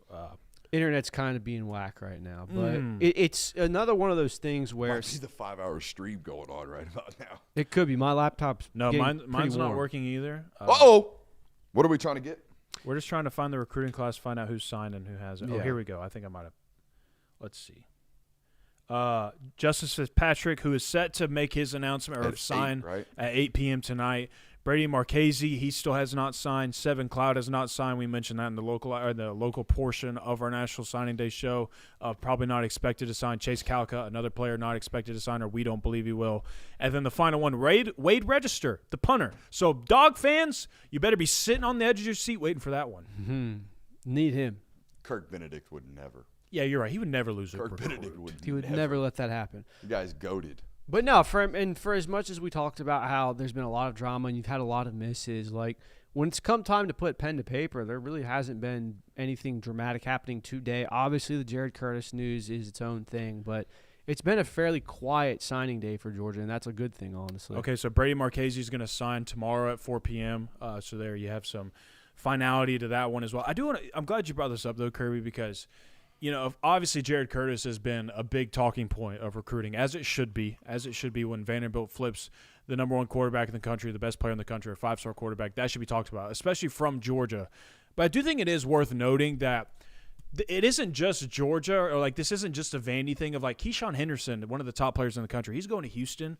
Zion Ely, one of the top players in the country. He's going to Maryland. And that's not downing any of those programs. But typically top 10 players in the country You don't see Houston, Maryland, or Vanderbilt anywhere near that. And there's No. 3 examples of that in this class. And I feel like there's been more of it. I feel like, correct me if I'm wrong, the first example of this of like, oh, you're one of the top players in the country, you have no business going to this school, was Travis Hunter. He kind of set that precedent of these top guys just going somewhere because they either have connections or they have ulterior motives or there's monetary compensation in that. So it's becoming more common that the talent at the top level especially is being more dispersed out evenly to some of these, quote, have-nots of college football. Also think that at the quarterback position particularly, you become far more marketable when you stay close to where you're from or you're going to a place that is invigorated by your name. The last 3 quarterbacks have played this out. Dylan Raiola played his high school football in Georgia, but he played his high school football all over the place. He played high school football in Texas, played high school football in Arizona, played high school football in Georgia, and his family's from Nebraska. His dad played in Nebraska. His uncle is on the coaching staff at Nebraska. Like, they are Cornhusker people. The Cornhusker people recognize their name. The corn people. They going to throw a whole lot more money at something that they recognize and that they relate to and that they can assimilate to. Same thing with Bryce Underwood at Michigan. Okay, that is a Detroit, Michigan football player.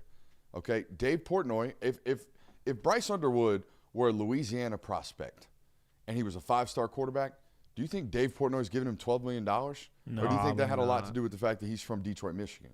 I think it probably had a lot to do with that, right? Do you think Vandy could tell a kid from Austin, Texas, or a kid from Atlanta, Georgia, or a kid from New Orleans that we can make you the face of Nashville? Do you think that ever would have gone anywhere with him unless the kid grew up in Brentwood?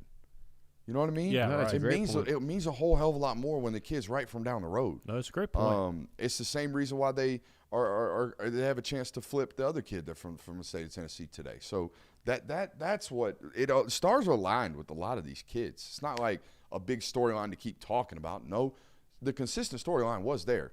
Hometown kid. We can put a lot of NIL behind. And by the way, all 3 situations, you'll start day one the moment you get here. I think that's another aspect of the marketability thing of hey, no one cares who the backup quarterback is for Georgia nationally. Like, yeah, Georgia fans know who Ryan Puglisi is, but he's not talked about widely. Like, you, Jared Curtis, or you, anyone else can go to this school, start day one, be a 3-year starter, and continue to grow and develop. So it makes sense for what is this? What is what? Never mind. Their season's over. Michigan's season's over, right? It's like, why are we firing coaches right about now? Oh. What the hell's going on there? I thought we had another one of those situations where Michigan's having to fire football coaches for miscellaneous activities, but I don't think that's the situation here. I think they're just bad on special teams. I mean, still got a bowl game, but yeah, but it's time to get going. Yeah. What else you got? Would you like to go recap your my guys for the Georgia class since we're in the local hour? Yeah, we went with Ryan Mosley. We went with Zyke Helton. Yeah, we did. We went with my man 71, the big long arm Jemison. So that's 4. And who was our 5th? I got it right. Tyreek Green. Tyreek Green. Those are our 5. Those are our 5 my guys. Now, I didn't label wife scouts this year, but I don't know if there's that many of them. No, not as many. Curtis as would have been one of these. I feel like Ekene Igboko to me doesn't check the box of wife scout. There's still a lot to clean up there. We're still false stepping.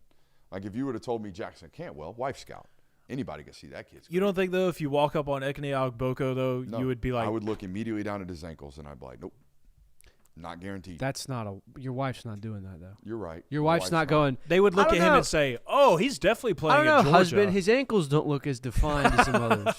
I don't know. My wife might be listening right now, and she might know that skinny ankles means athlete. I think your wife is the exception in this rule. Yeah, maybe. Probably heard too many suspicious conversations about me grading dudes. Yeah. You know? But those are my guys. I like it.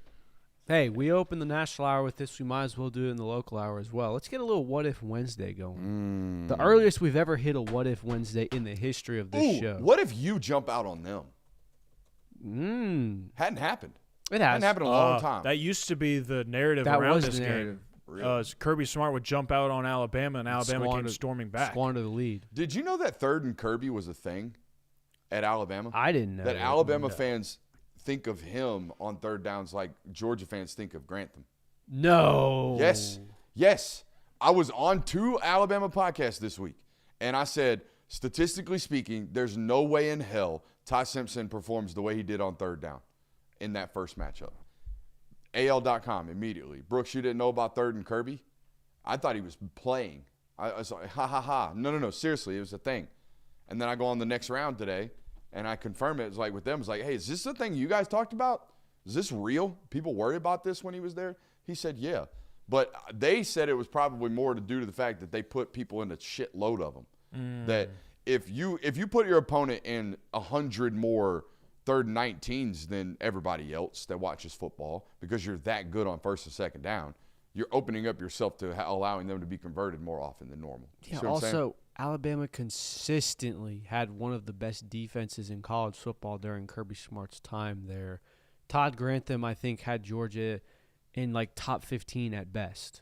Yeah. Like, this is two completely different things. That sounds to me like we got to have something to complain about. Yeah. Oh, no, my lobster's too buttery. That's what I said. It's like, there's got to be something to complain about.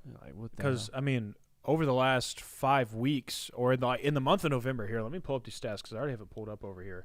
In the month of November, this is what Georgia has done on third down so far. And it's let's see. Let me find it first. Georgia's 13th in the country in the month of November for third down conversion rate. Teams converted 27% of the time. Teams were 17 of 61 on third down against Georgia in the month of November. Not very good.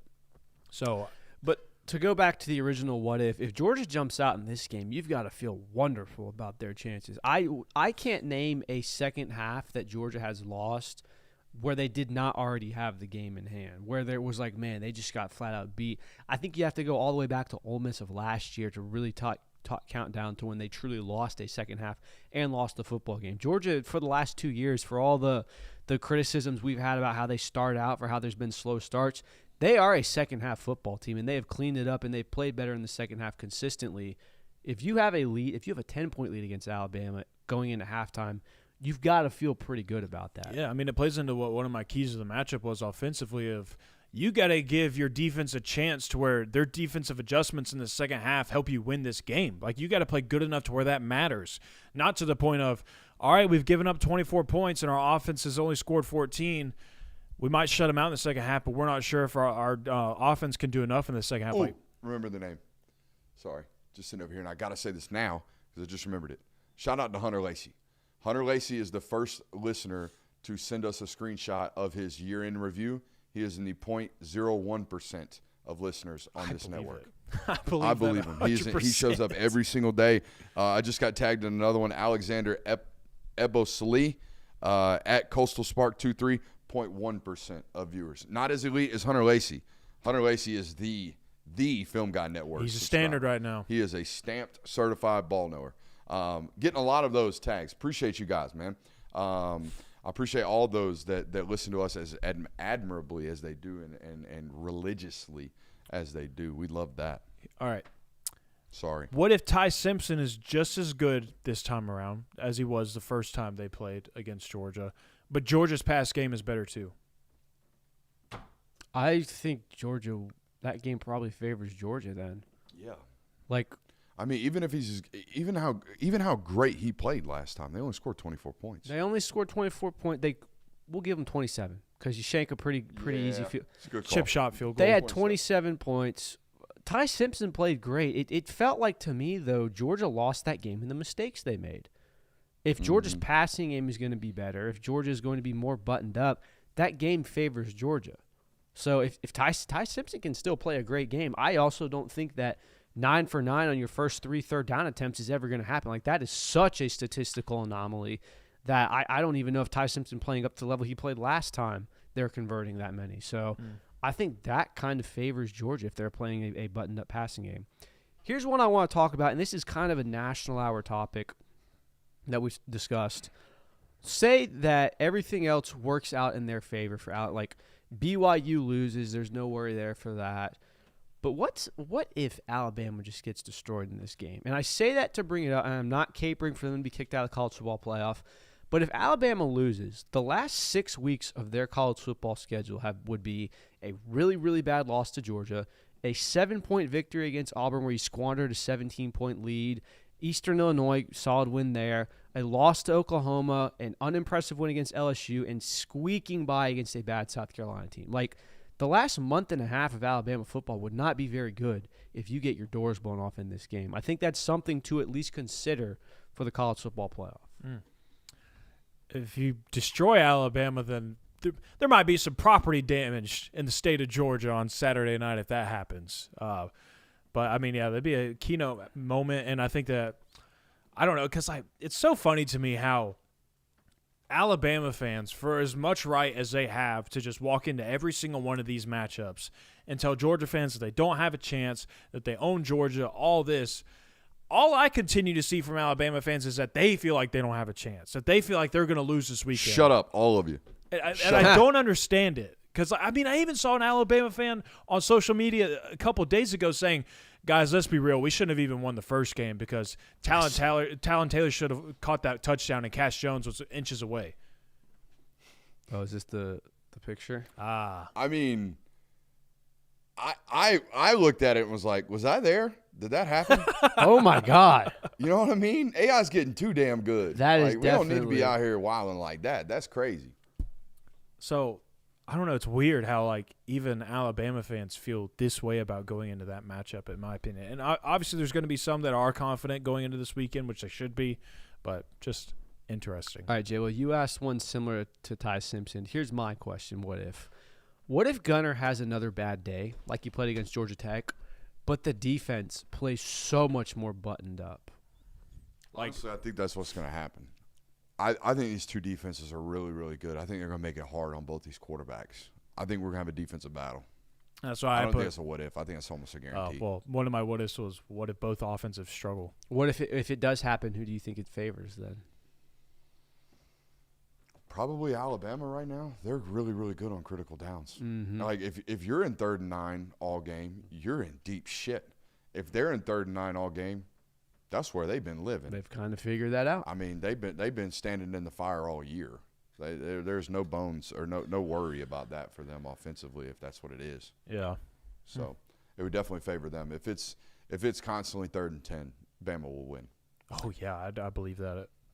I got another what if around this game.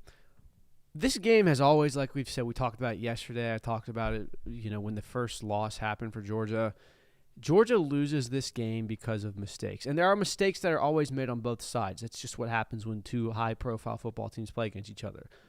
But what if neither team makes a big mistake? What if neither team has a critical drop or there's a turnover or there's a missed field goal or there's something? Like They play clean? It's just a clean operation from both sides, just two teams going at it perfectly. Who does that favor? So in other words, it'd be like a Georgia Ole Miss game. Yes.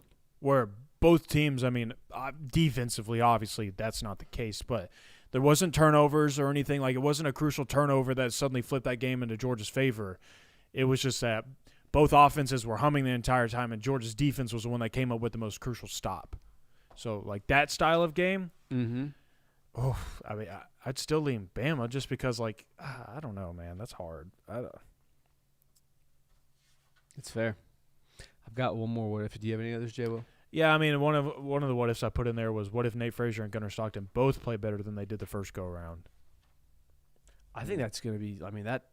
I didn't think Nate played bad, just a fumble. Yeah, he didn't have an opportunity to really redeem himself in that game, partially because Chauncey Bowens was playing so well and he got pulled in the game. But I think both of those guys, I mean, if they both are on top of their game this weekend, then Georgia, you got a really, really good chance of winning. I want to confirm a statistic before I ask this final what if. What do you Okay, got yep. for me? All right, here it is. What if it takes Kirby Smart 2 tries in a season to completely just figure out and shut down an offense? This is the only one he's gotten a second chance at. There's a third chance with Georgia Tech. No.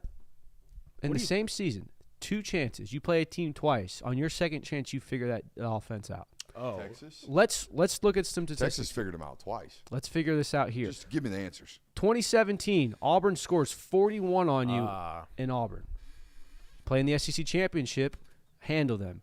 2021, Alabama obviously scores 41 in the SEC championship. You beat them in the Natty. 2025 or 2024, we know what happens with Texas. Did you know that in rematches against teams that you've played earlier that season, Georgia has allowed 1 touchdown each in those games? Just 1. Wow. Auburn scored 1 touchdown. Alabama scored 1 touchdown in the national championship, and Texas scored 1 touchdown in the SEC championship. They have shut down teams in their second time playing them in the same season. If that happens here, Georgia obviously is in a great position to win this game. It's a pretty staggering stat that you only allowed an average of 1 touchdown in those rematches. Mm-hmm. And if you really want to get technical with it, Alabama's touchdown in that national championship was off of a fumble that gave them a short field. Texas's was off of a busted play on a 3rd down where you brought a 0 blitz and Dan Jackson missed a tackle. Like, other than that, it's not like the ball has been walked down and they strive and they score. And Auburn's was opening drive, wasn't it? Correct. So Kirby Smart defenses have figured things out the second time around in the same season. Something to pay attention to. That's a great point you bring up. Very interesting. Well, you better hope you can replicate that this weekend. That's for sure. I mean, again, it's freaking Alabama, so they probably won't. Just kidding. I'm all out of what ifs. I am also out of what ifs. What a tremendous human being that Lane Kiffin is. Oh, I mean, sensing sarcasm here. Guys, I mean, thank God Lane Kiffin is looking out for Ole Miss. We've hit the point of the day where he's tuned out. With the playoff committee releasing updated rankings tonight, I wanted it to be known that after conversations with LSU, we are allowing Charlie Weiss Jr. to return to Ole Miss to coach the team during the playoffs. I've already made the committee aware of this myself, and I'm hopeful this decision will allow Ole Miss to receive the highest ranking possible because these great players are very deserving of that. I'm excited that Charlie will be back to help coach the greatest team in the history of Ole Miss. You know, hell yeah, Lane. Rebuild that image. Start it up. Yeah, while obviously that appears to be Lane Kiffin trying to rebuild his PR around there, that's also such a big slap in the face. Such a big slap. Like, especially that end remark of to go coach the best team in Ole Miss history. That I made. That's mine. But wasn't good enough for me. Nah. Was not good enough for me. Didn't think I could win there, so I had to leave and go win somewhere else. Can't recruit and win and compete in the playoff like I can at LSU. Can't do that there. Just can't get it done. That's why I have to leave. But Charlie Weiss, he gets to go coach them because you guys deserve that. Also, remember that time it was very apparent that Lane Kiffin may or may not have texted Chris Lowe to let him know that Charlie Weiss's offense, as he was up for the Broyles Award, wasn't really his offense. Go find that tweet because it's very clear. The comments are immediately like, damn, bro, Lane had to do this. Lane had to let you know this. Like, why are we quote tweeting Broyles Awards finalists with, by the way, Lane calls plays? You know what I mean? Unless, like, if I'm Chris Lowe, I'm not blaming Chris Lowe. If I'm Chris Lowe, it's Lane Kiffin. I have to remain this responsible. I have to keep this relationship. This is very important information right about now. Yeah. So, yeah, you want me to tweet that, I'll tweet that. But hey, greatest team of Ole Miss. Glad we could keep it intact. Speaking of keeping it intact, 4 hours and 53 minutes so far. Not bad. Not bad. Not bad at all. I'm good to call it a day. I believe so, yeah. I'm good to call it a day. Make sure you hit that thumbs up button on your way out. It's been the obviously most successful Super Day or Sign a Day MEGACAST we've ever done around here. We appreciate you guys for being here. We're going to call it a day. All right, no live stream tonight. We've already dumped the content for 3 days worth of work. You get us tomorrow again. Yeah, but we'll be back tomorrow. I love you. Bye.